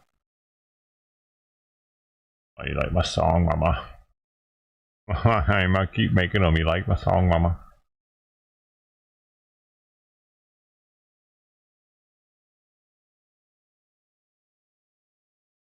Speaker Johnson, are you at all concerned about the birthday message that President Trump apparently sent to or left for Jeffrey Epstein? I've been a little busy today. I haven't dialed in on that. I'm told that it's fake. So thank y'all.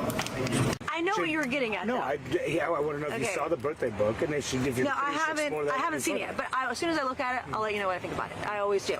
But you know, we need to ask the right questions. Like, I want to be able to give these women a platform to be able to identify who abused them, who raped them, who were the predators, who trafficked them. But I don't want them to get sued either for coming forward. I mean, I just lived that nightmare, and I don't want that. I'm living that nightmare with a couple of Jane Does. But I want to make sure that we're protecting these women, because it can't just be one person goes to jail when over 1,000 women were trafficked. Who held the door? Who drove the cars? Who opened the door? You can hear his voice in it. It's auto-tune, I think. Who provided food? You know, somebody, some people, lots of people like saw maybe. a lot of things, and we've got to get to the bottom of it. No, I don't believe that it's a hoax. I do believe that there are Democrats. I do believe that there are people on the left that are trying to make it something about Trump that it's not, and I think that's what he's talking about when he talks about hoax. But I've not talked to him personally about this at all. But I just know that as a survivor, God damn it! Why is the person that they have on so long we can't hardly hear? These women who've been fighting for justice for 30 years and still don't have it. I want to give them every ounce of a platform that we can up here in Congress. I know she was raped and shit, so she really cares. I get it. I get it. We got to give her a lot of airtime because she was molested. Specifically, the president's letter that he sent apparently to Epstein. That is part of these documents. That's the first I've heard about it, honestly. This is a letter. Do you want to look at it? Is that the one he said didn't exist? Yeah, he said didn't exist. And that's a signature. Yeah. Well, I don't know. I mean, anybody can do a signature. We've seen the auto pen's been used quite a bit with the Biden administration. So I've never known Trump to be much of an artist either. So I kind of draw that into question. I think there's a history of him drawing stuff. The thing is, it's been there for 4 years and now it's just come out.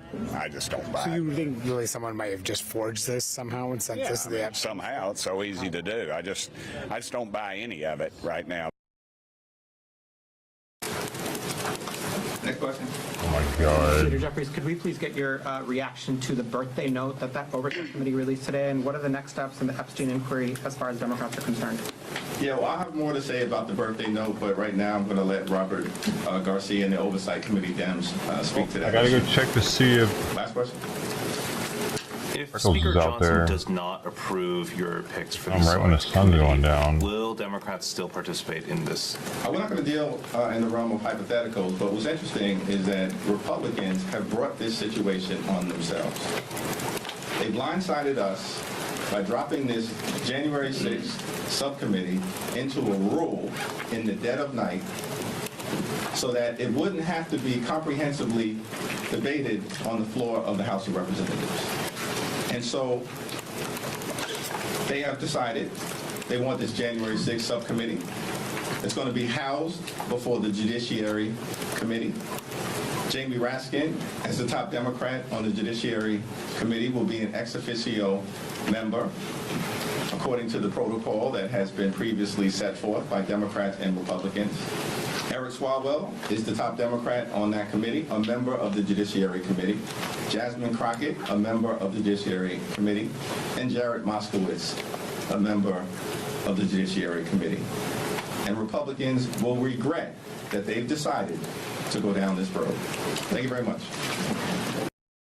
I don't know if that's legit, and I haven't seen it. I'll take a look at it. Don't you want to learn more about Trump's relationship and friendship with Epstein? No, I want to have Director Patel in next week, where we'll ask him about all kinds of things. I haven't seen it. Don't buy it.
He is out there.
Oh, he shows up so late though.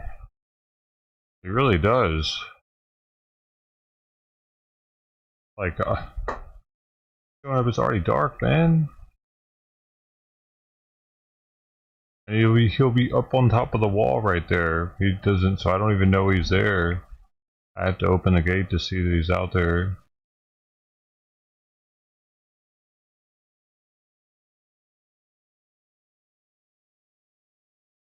Oh yeah, but I mean he's never shown up earlier at night. This is only like the third time he showed up at night.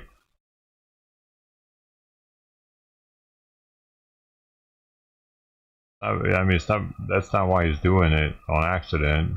He's never been a nighttime coming to the plate eater.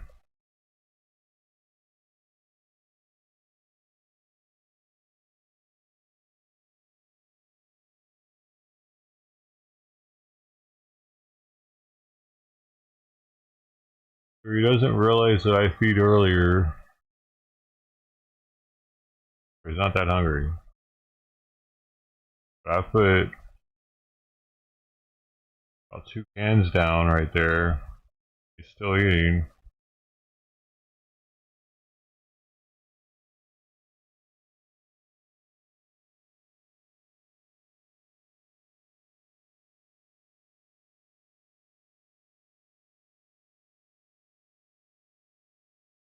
Yeah, he finishes it though.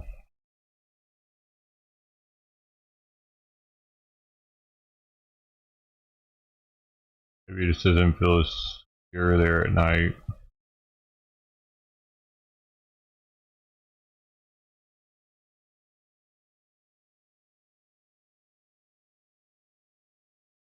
Oh, he's pretty hungry.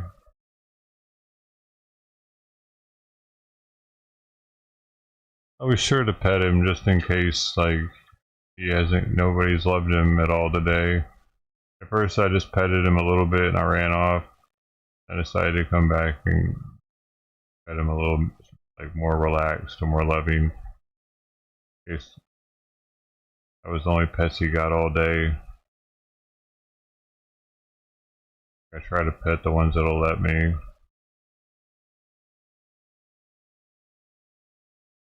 I feel like they might have used to have an owner and they're just being petted.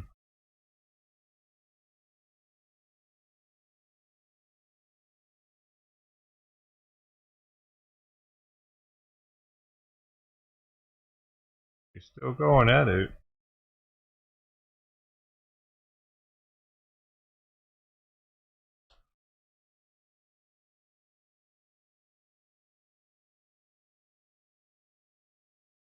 He's really not scared of shit out there though. Like the other cats, like Trident, her head will be on a swivel while she's eating. He just eats. Air conditioner's on and everything. You can't even hear shit out there right there.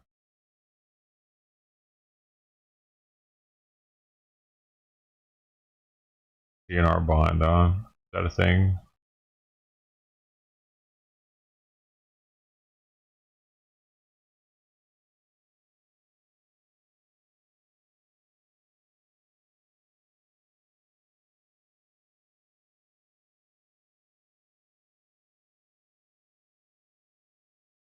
He's had to go to the hospital twice because of me putting him in a cage. And he still comes back. That's crazy.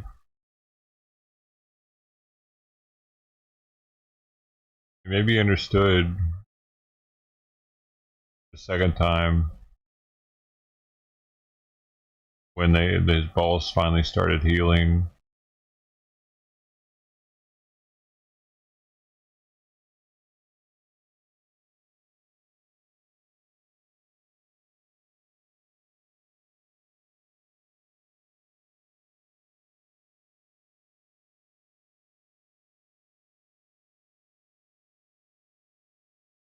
Oh, there he goes. Yeah, I can see the food left on the plate.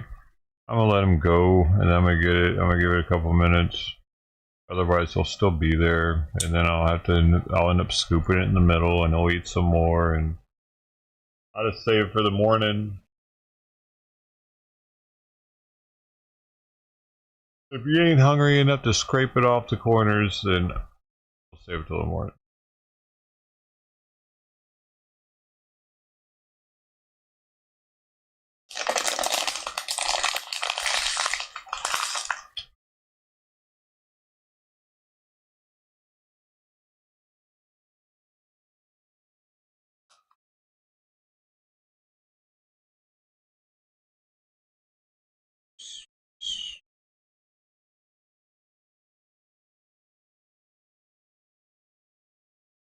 You. Anyways, those are the ones that stand for events right there at Santa Fe Springs. There's a dancer, he's a promoter, and the secret promoter, and you never see their face, but that's them.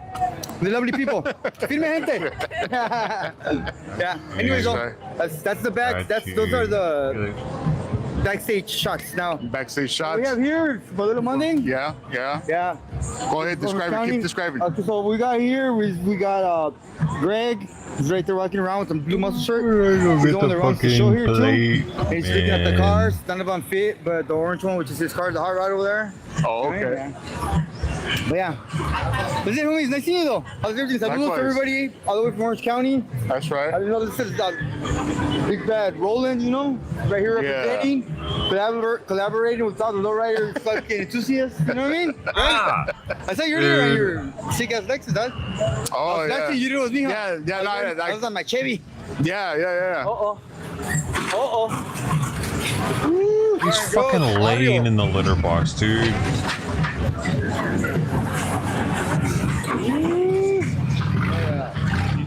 He knows I hate it when he does that. What up? Suave. That's right. Let me see. Learning. What's up? Got out when I stood up with the water bottle to go over there. See, that color's wild. Check out all the hyenas from Orange County right there. Check them out. And so, watch out. I've been all the sad hyenas right here. Introduce them. So this is the hyenas right here. They're St. Cubo. They're from Orange County. Just came. We called them up real quick because the homie's right. It's fucking videotaping everything. So we're rolling. You know what I mean? Yeah. Right. Yeah, that's it. All right, so that's it. Hey, we got interference here. You got interference? Big Fat Ralph making that money.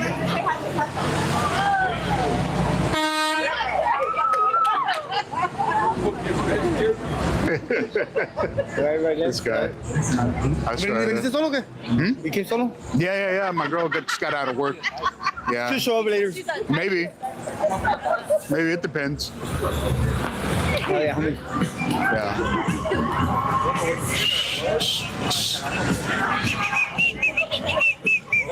Oh yeah, I was gonna go to the car, drop this off and shit. Sure, you want me to escort you over there? Because the guy is pocket checking people, dog. Who's the guy in the wheelchair? Oh yeah? Hey, I found one of your old stickers, the ones with the 3D today. Hey. I put it on my cooler. Orale, all right. Because you didn't have those nowhere, huh? I get them. I finally get the stickers this week. Ahora sí, no, but what kind of stickers are they? Like the first ones you used to have? Yeah. Because the ones you had, they were like 3D or some shit. Yeah, they're holographic. Yeah. But then you had some different ones, huh? No. Oh, we missed it. Ooh, Garden Grove in the house. Garden Grove right there. Woo! Yeah, it's nice that setup, huh? Yeah, for real. Ooh. That's nice though. I never seen those two rides. They came together though. Yeah. Órale, mira, what's up? That's right. Any words for Cisco? Well, Cisco and US Foods, they're almost the same gang, different alleys, you know? But they're both fucking kill you though. They got good benefits, homie, but you don't got time. It's like modern day slavery right there, dog. Yeah. Those are some hard ass jobs, dog. Yeah. Oh, you don't think about it? You should apply for Cisco, huh?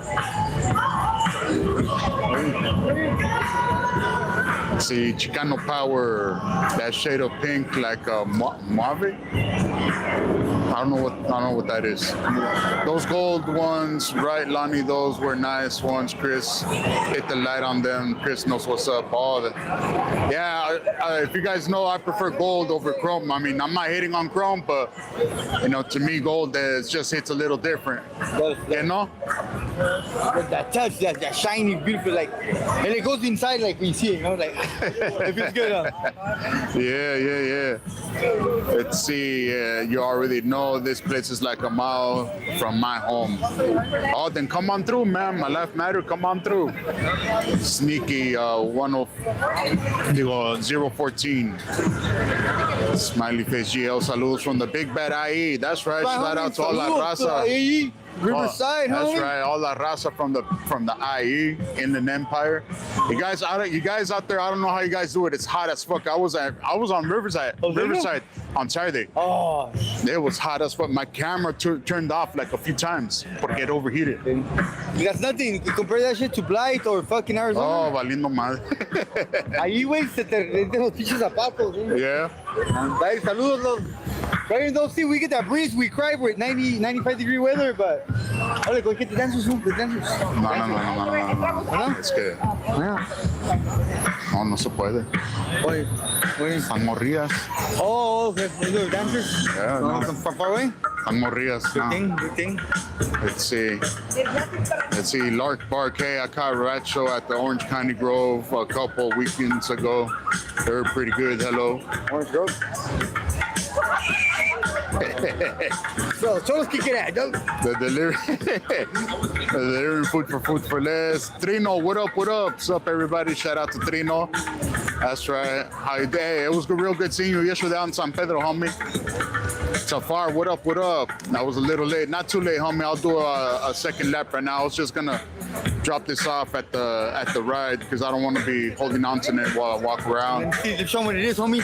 So what we got here, homie, it's a real incense burner, homie. What used to be called a crack pipe.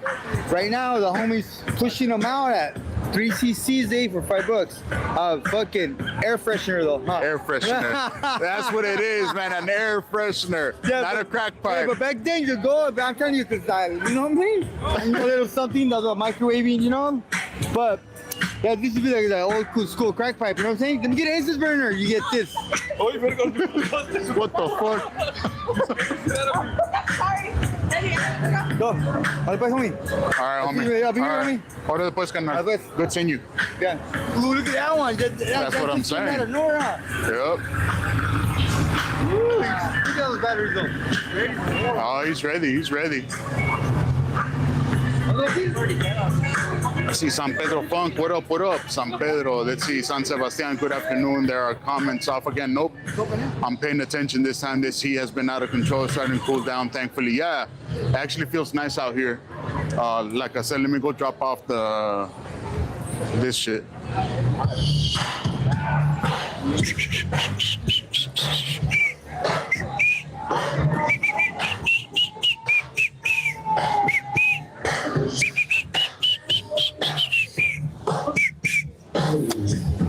Ay, caramba. All right.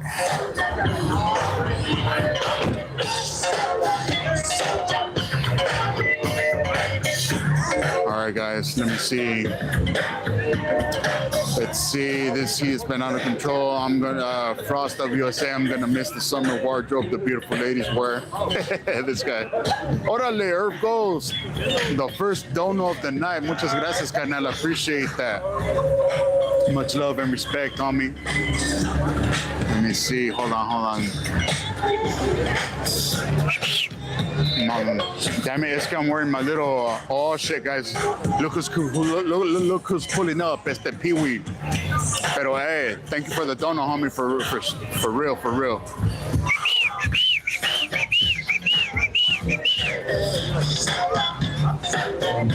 Let's see. Trino Alvarez, likewise. GL, LOL. Safar, no pipa. GL, no mames. Let's see. Trino Alvarez, Caroma was the OG name. Shilos McLock, this fool. Cisco, saludos from Oceanside, San Diego, enjoying the live. Hey, thank you for tuning in, homie. Appreciate it. Orale, the second donor of the night. Lulu, thank you. Appreciate that. Much love and respect to you, too. Hold on, I'm trying to give this a like.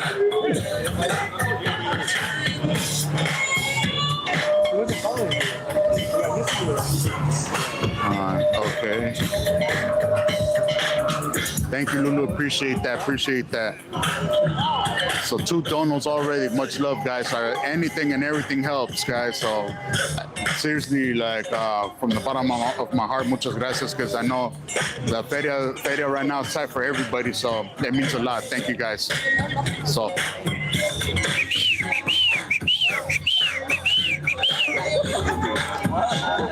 Is that the Parliament playing? No, that's Roger and Zapp. So rough, so tough. Dropping off the liquid crack. This guy.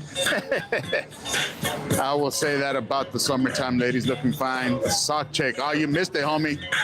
It's Simon de los Imperial Beach. Kirk McGee. Yeah. JTM. Oh boy, you're gonna talk to the battery dies?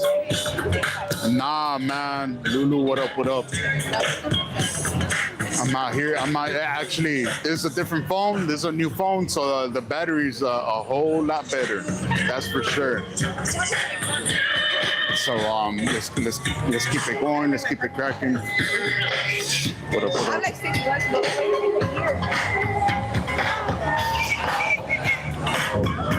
Mario Sancha, happy fun Monday. Happy fun day Monday, that's right.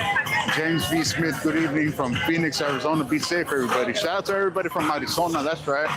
Much love and respect. What's going on, homie? How are you? Doing good, homie. How about yourself? Likewise. That's right, that's right. I wonder if St. Mole's here already. I don't see St. Mole, but I hear the bass, though.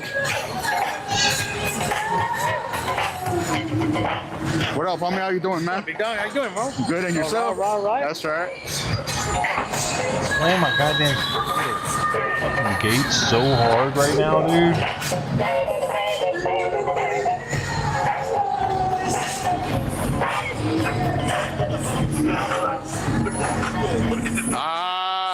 Because you guys won yesterday? All right, that's right. All right, homie. She ain't her. She fucking whines at the slightest shit, dude. She freaked out because I caught her.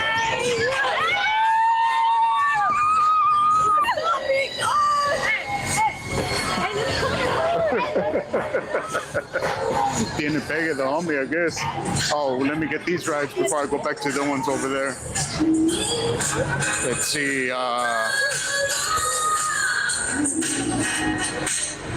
Lamar Hawkins, what up, Alanis Beach? It's Lamar Hawkins from Brea. That's right, homie. Shout out to everybody from Brea. Let's see, Mario Sancha, happy fun day Monday. James V. Smith, good evening from Phoenix, Arizona. Let's see, Javier Delgado, what's good, fam? What up, what up? Sammy Castillo checking in, bro, and watching Gente. Sammy from South LA, Firme Compton. Hey, thank you, homie. Shout out to all the raza from South LA. Thank you for tuning in, homie. Appreciate it. Let's see, Javier Delgado, love the jam. Lark Park, exactly. Monday should never be a drag. It should just be. Oh, go ahead, homie. Go ahead. You're good. Let's see. Monday should never be a drag. It should just be as fun as any other day. That's right. Let's see. OC 1914, St. Mole. I was looking in the crowd to see if I could see St. Mole. I don't think he came out tonight. Or unless he's hiding somewhere in there. Let's see. What's up, Javi? How was your Monday? Ronald Miller, what up? AAB Max and Dad are in the house. Did you hear her scream, dude? That went by quick. She ran a different direction than normal. She caught me off guard. And what the hell, man? She slipped past me. Smog, nice cars there. Oh, I saw that my hands were full. Tell us where to get the hookup, man. GL, let's see. Tell Chula, I said, what's up? I want to dance with her. Why are this dude's tires glowing? I'll tell her later because her vato's right here and said, I don't want to. Freckles was outside too. And shit. Let's see, Tafar, Uncle 40 Water, Amy Pike. Freckles is still out there. He was on top of the wall. Good. Hope everything's good on your side. I petted him. He laid down on top of the wall. I petted him. I don't know which one, homie. There's a lot of songs playing at the same time right now. Hey, you want an orange cat? Couple days, but left a comment. Oh yeah.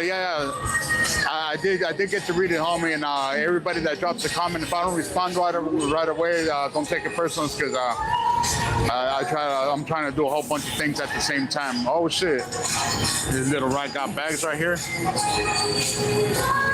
One slow egg.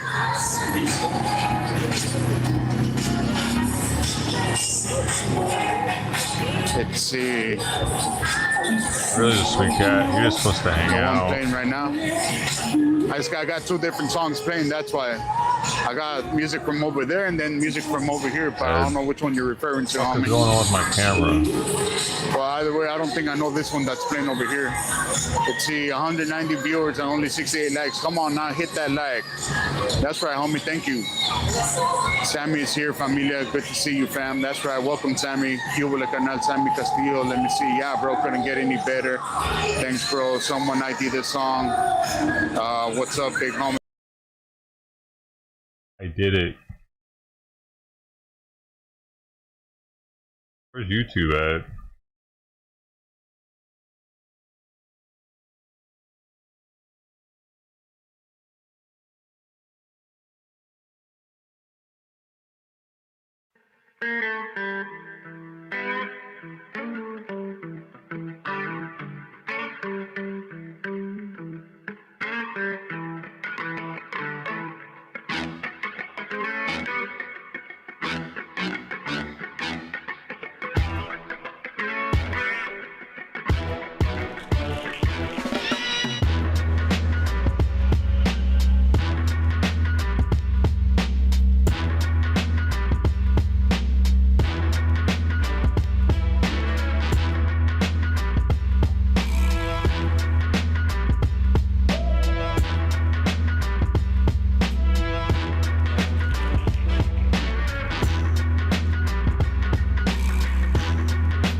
Still on?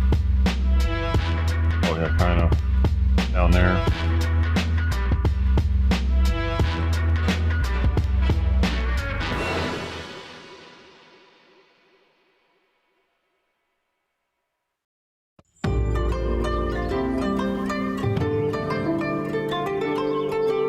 This is my Discover Weekly mix.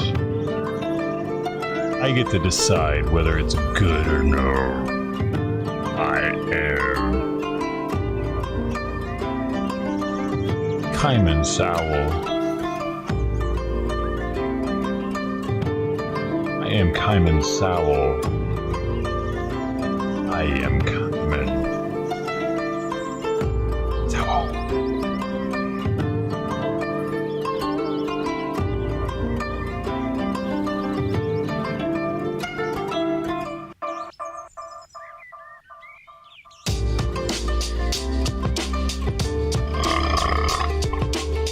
You just opened a door of burp.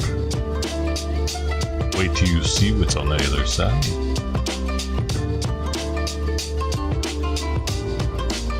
Like a door creaking.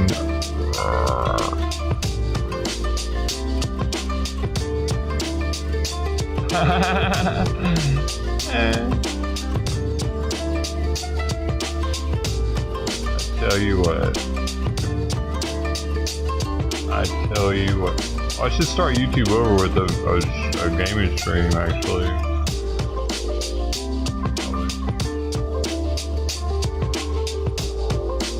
Because I can. There's only 3 people there anyway. Maybe I'll go live on the other channel. Oh, it's only 1 viewer. Oh, that's too much work.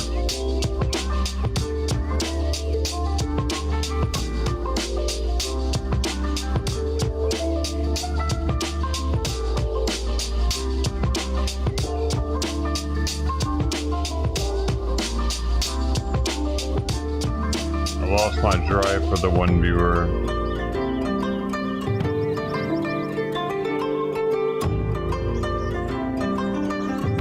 I just don't have it anymore.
Either Mark nor Ted came by tonight. What's that?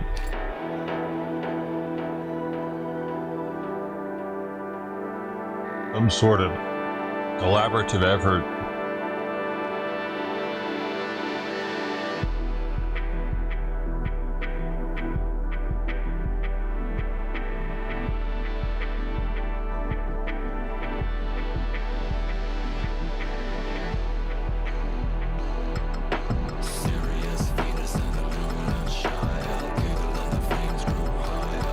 What the hell this person's talking about? Lost me. Lost me.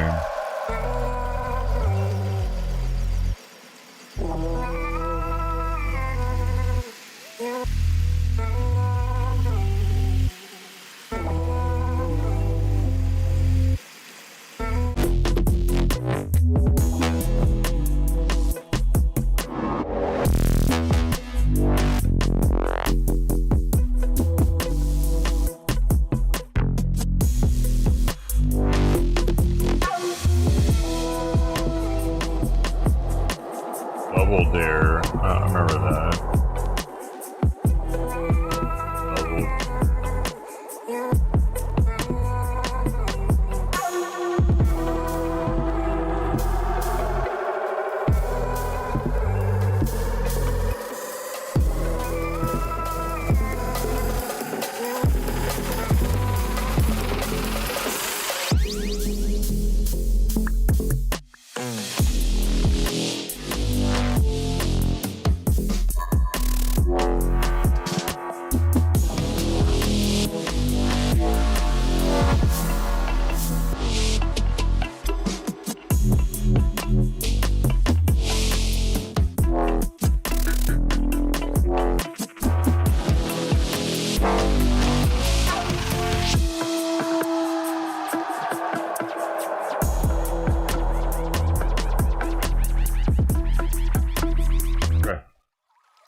said about freckles.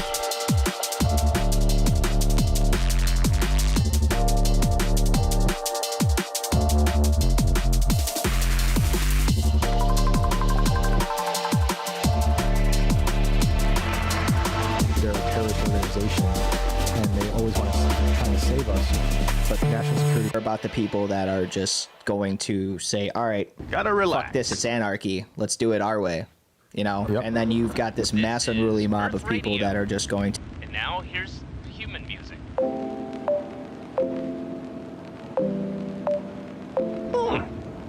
Human music. I like it.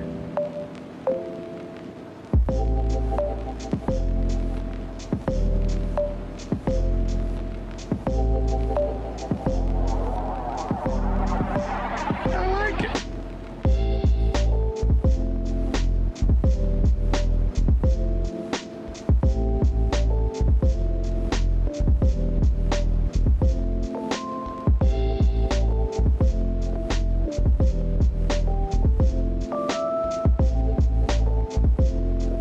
Apple pie. That's as American as apple pie, boy.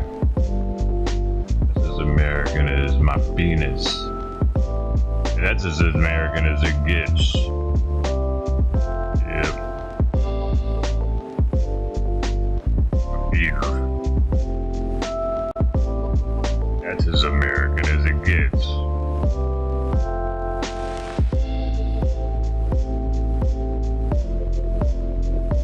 Yes.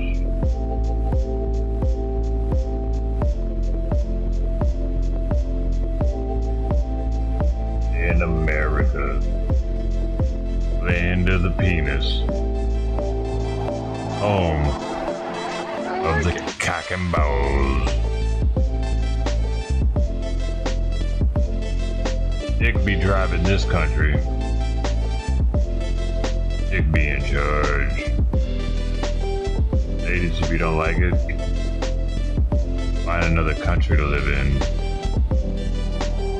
Penis is running the show here, baby, baby. Penis is running the show. You see my cock and balls, you know. Penis is running the show.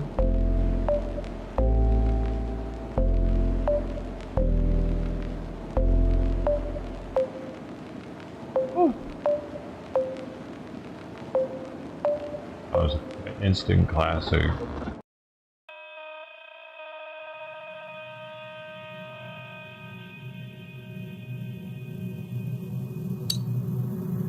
I should probably get a record deal by morning, I'm assuming. I play my cards right. This song right here, how did it get something compared to my song? Father and the son was. They just don't know about my song yet.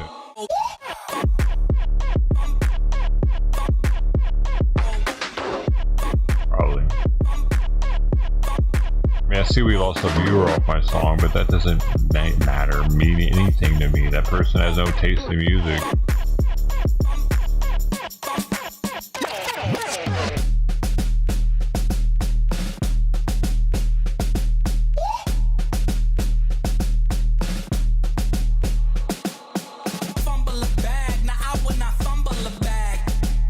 What does that mean? Fumble a bag, now I will not fumble a bag. Act like you know how this goes. Bag of drugs.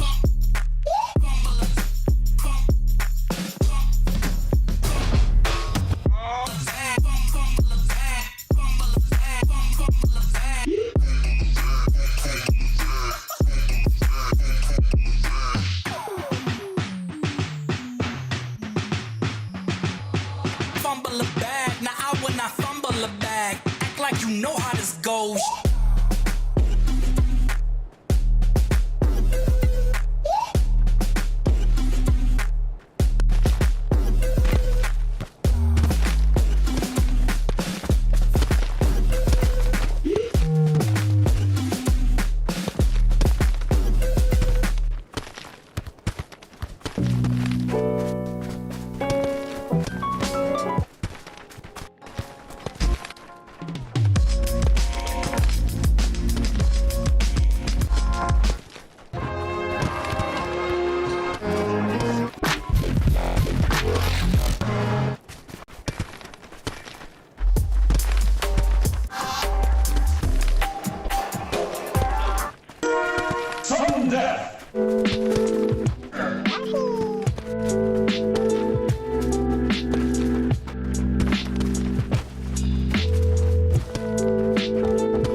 What? My stream's still good. Weird.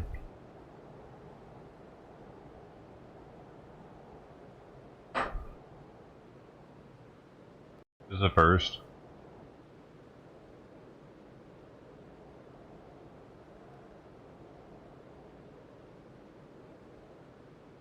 Wow.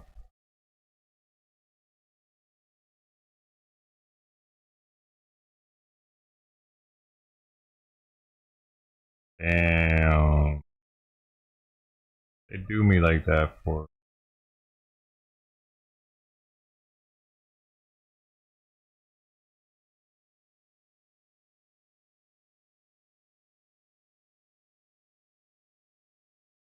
The game just died. Nobody's playing now anywhere in the world. Dude, it's not even letting me go back to the lobby.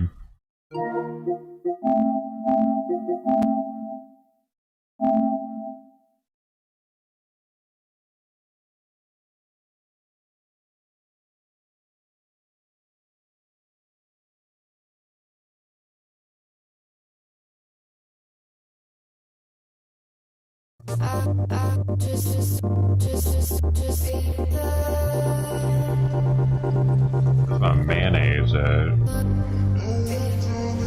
Where is my mayonnaise at? Oh, you're out there. What's out there?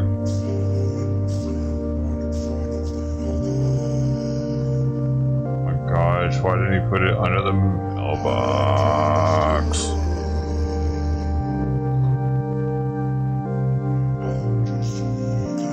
Gotta get out there and everything. I wanna get it.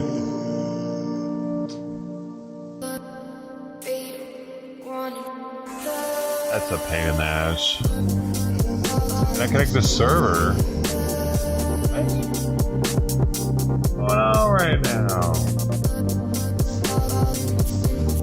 Just PUBG down, man.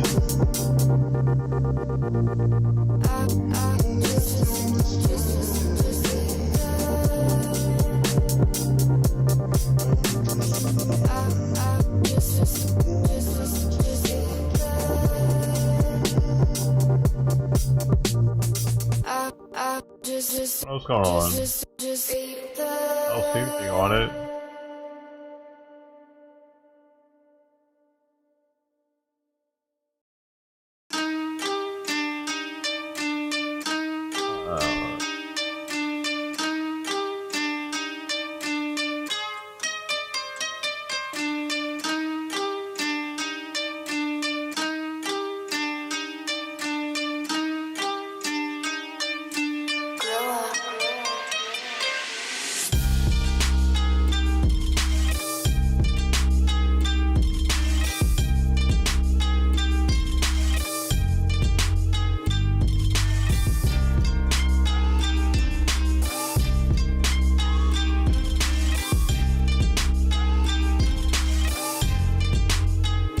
Might not be gonna let me play.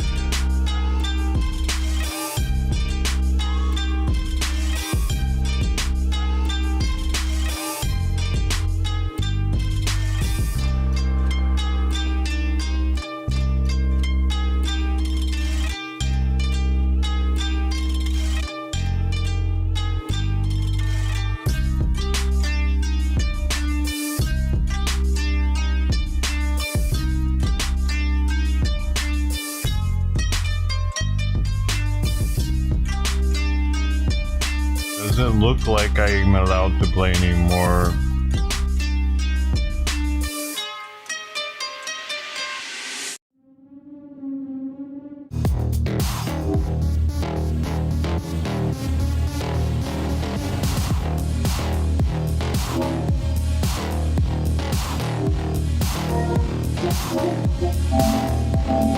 I don't see anything about it being down. That's the weird thing.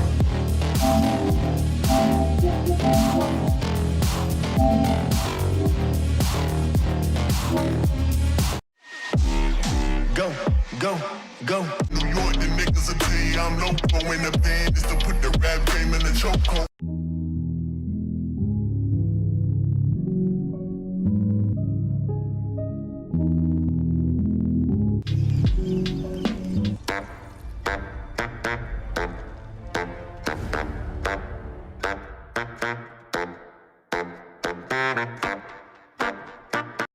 I need that, I need that. White bitch on Depop, she a little teapot. 2 left feet, that Reebok. She did freelance, now she a free thought. Should've never left the bitch on my seat.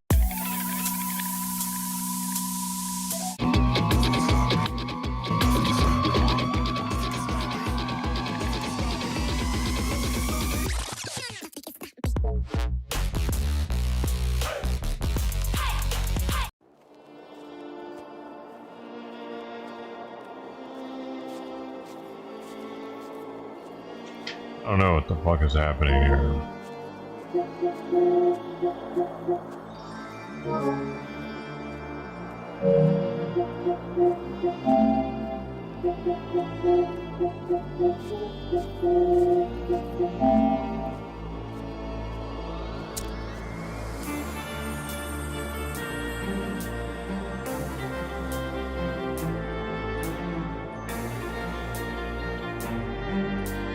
It's fucking me, and if you turn it off and turn it back on.